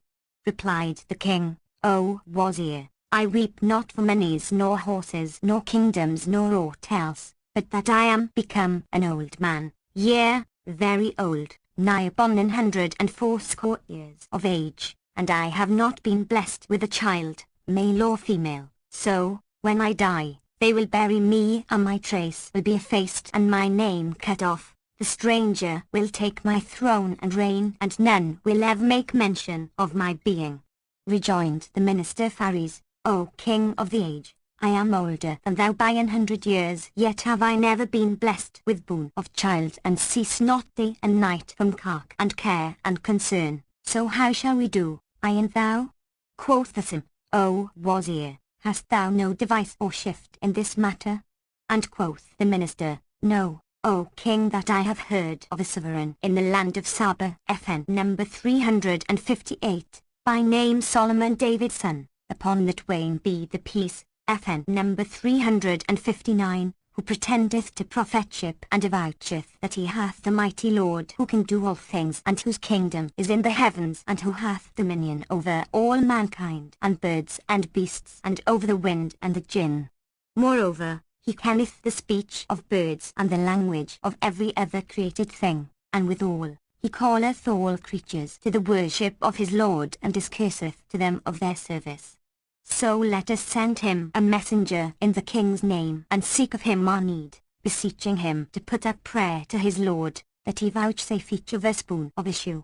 If his faith be soothfast and his Lord omnipotent, he will assuredly bless each of us with a child male or female, and if the thing thus fall out, we will enter his faith and worship his Lord, else will we take patience and devise us another device. The king cried, This is well seen, and my breast is burdened by this thy speech, but where shall we find a messenger befitting this grave matter, for that this Solomon is no kinglet and the approaching him is no light affair. Indeed, I will send him none, on the like of this matter, save thyself, for thou art ancient and versed in all manner affairs and the like of thee is the like of myself. Wherefore I desire that thou weary thyself and journey to him and occupy thyself sedulously with accomplishing this matter, so haply solace may be at thy hand. The minister said, I hear and I obey, but rise thou forthwith and seat thee upon the throne, so the emirs and lords of the realm and officers and the lieges may enter applying themselves to thy service, according to their custom, for they all went away from thee, troubled at heart on thine account. Then will I go out and sat forth on the sovereign's errand. So the king arose forthright and sat down on the throne of his kingship, whilst the wazir went out and said to the chamberlain, Bid the folk proceed to their service, as of their wont. Accordingly the troops and captains and lords of the land entered, after they had spread the tables and ate and drank and withdrew as was their wont, after which the wazir Faris went forth from King Nisim and, repairing to his own house, equipped himself for travel and returned to the king, who opened to him the treasuries and provided him with rarities and things of price and rich stuffs and gear without compare, such as nor emir nor wazir hath power to possess. Moreover, King Nisim charged him to accost Solomon with reverence, foregoing him with the salam, but not exceeding in speech, and, continued he, Then do thou ask of him thy need, and if he say 'tis granted, return to us in haste, for I shall be awaiting thee. Accordingly, the minister kissed hands and took the presents, and setting out, fared on night and day, till he came within 15 days' journey of Saba. Meanwhile Allah, extolled and exalted be he, inspired Solomon the son of David, the peace be upon both, and said to him, O Solomon, the king of Egypt sendeth unto thee his chief wazir, with a present of rarities and such things of price, so do thou also dispatch thy counselor Asaph bin Barkir to meet him with honour and with victual at the halting places, and when he cometh to thy presence, say unto him, Verily, thy king hath sent thee in quest of this and that, and thy business is thus and thus. Then do thou propound to him the saving faith. FN number 360, whereupon Solomon bade his wazir make ready a company of his retainers and go forth to meet the minister of Egypt with honour and sumptuous provision at the halting places.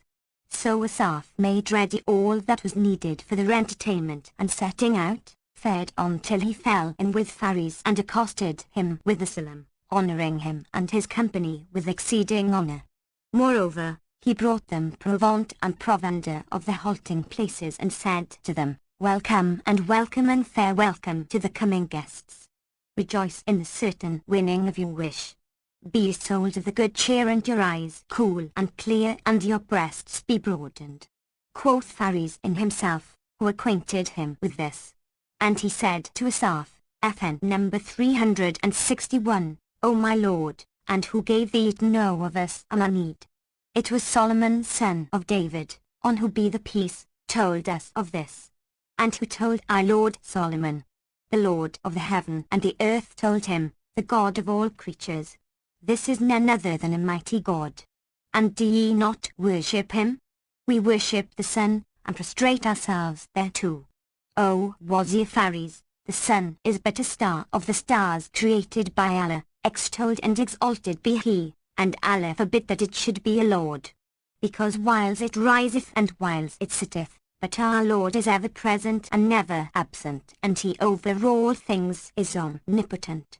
Then they journeyed on a little while till they came to the land Saba, and drew near the throne of Solomon David's son, upon the twain be peace, who commanded his hosts of men and jinn and others FN number 362, to form line on their road. So the beasts of the sea and the elephants and leopards and lynxes and all beasts of the land ranged themselves in espalier on neither side of the way, after their several kinds, and similarly the jinn drew out in 2 ranks, appearing all to mortal eyes without concealment, in divers forms grisly and gruesome. So they lined the road on either hand, and the birds bespread their wings over the host of creatures to shade them, wobbling one to other in all manner of voices and tongues.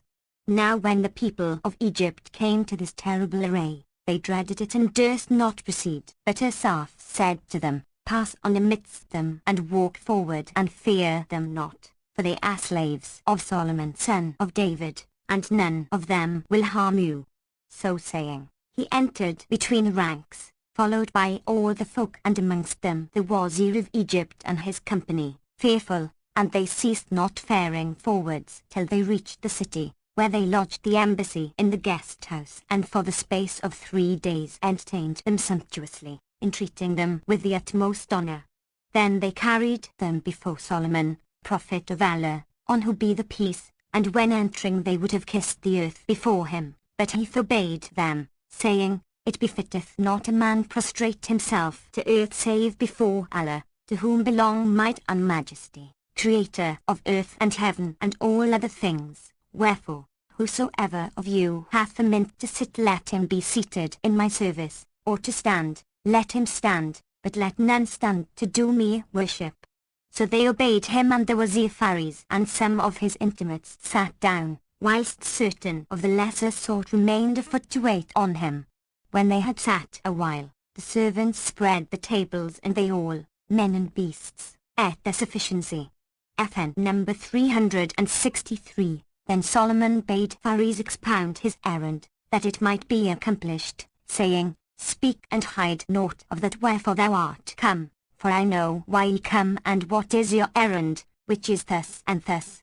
The king of Egypt who dispatched thee, a Simhite, hath become a very old man, infirm, decrepit, and Allah, whose name be exalted, hath not blessed him with offspring, male or female.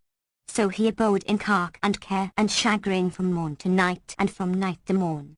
It so happened that one day of the days, as he sat upon the throne of his kingship with his emirs and wazirs, and captains and grandees in attendance on him, he saw some of them with 2 sons, others with 1, and others even 3, who came with their sires to do him service. So he said in himself, of the excess of his sorrow, who shall get my kingdom after my death?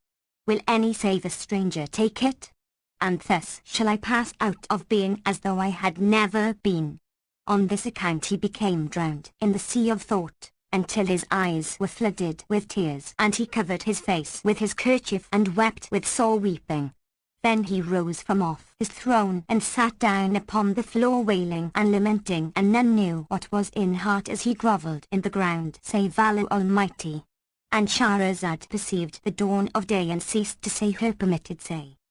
When it was the 760th night, she resumed, It hath reached me, O auspicious king, that Solomon David's son, upon both of whom be peace, after disclosing to the Wazir Faris that which had passed between himself and his master, King Asim, said to him, Is this that I have told thee the truth, O Wazir? Replied Faris, O Prophet of Allah, this thou hast said is indeed sooth and verity, but when we discoursed of this matter, none was with the king and myself, nor was anywhere of our case, who then told thee of all these things. Answered Solomon, They were told to me by my Lord who knoweth whatso is concealed. FN number 364, from the and what is hidden in the breasts. Quoth Faris, O Prophet of Allah, verily this is none other than a mighty Lord and an omnipotent God. And he Islamized with all his many. Then said Solomon to him, Thou hast with thee such and such presents and rarities. And Faris replied, Yes. The Prophet continued, I accept them all and give them in free gift unto thee. So do rest, thou and thy company, in the place where you have been lodging, till the fatigue of the journey shall cease from you, and tomorrow, Inshallah, thine errand shall be accomplished to the uttermost, if it be the will of Allah the Most High, Lord of heaven and earth and the light which followeth the gloom, Creator of all creatures. So Faris returned to his quarters and passed the night in deep thought. But when morning morrowed he presented himself before the Lord Solomon, who said to him, When thou returnest to King Asim bin Safwan and you twain are reunited, do ye both go forth some day armed with bow, bolts and brand, and fare to such a place, where ye shall find a certain tree.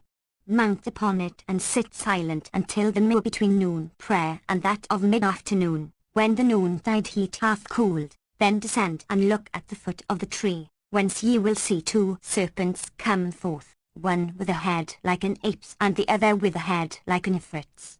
Shoot them ye twain with bolts and kill them both.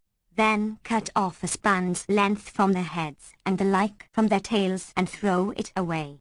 The rest of the flesh cook well and give it to your wives to eat. Then lie with them that night and, by Allah's leave, they shall conceive and bear male children.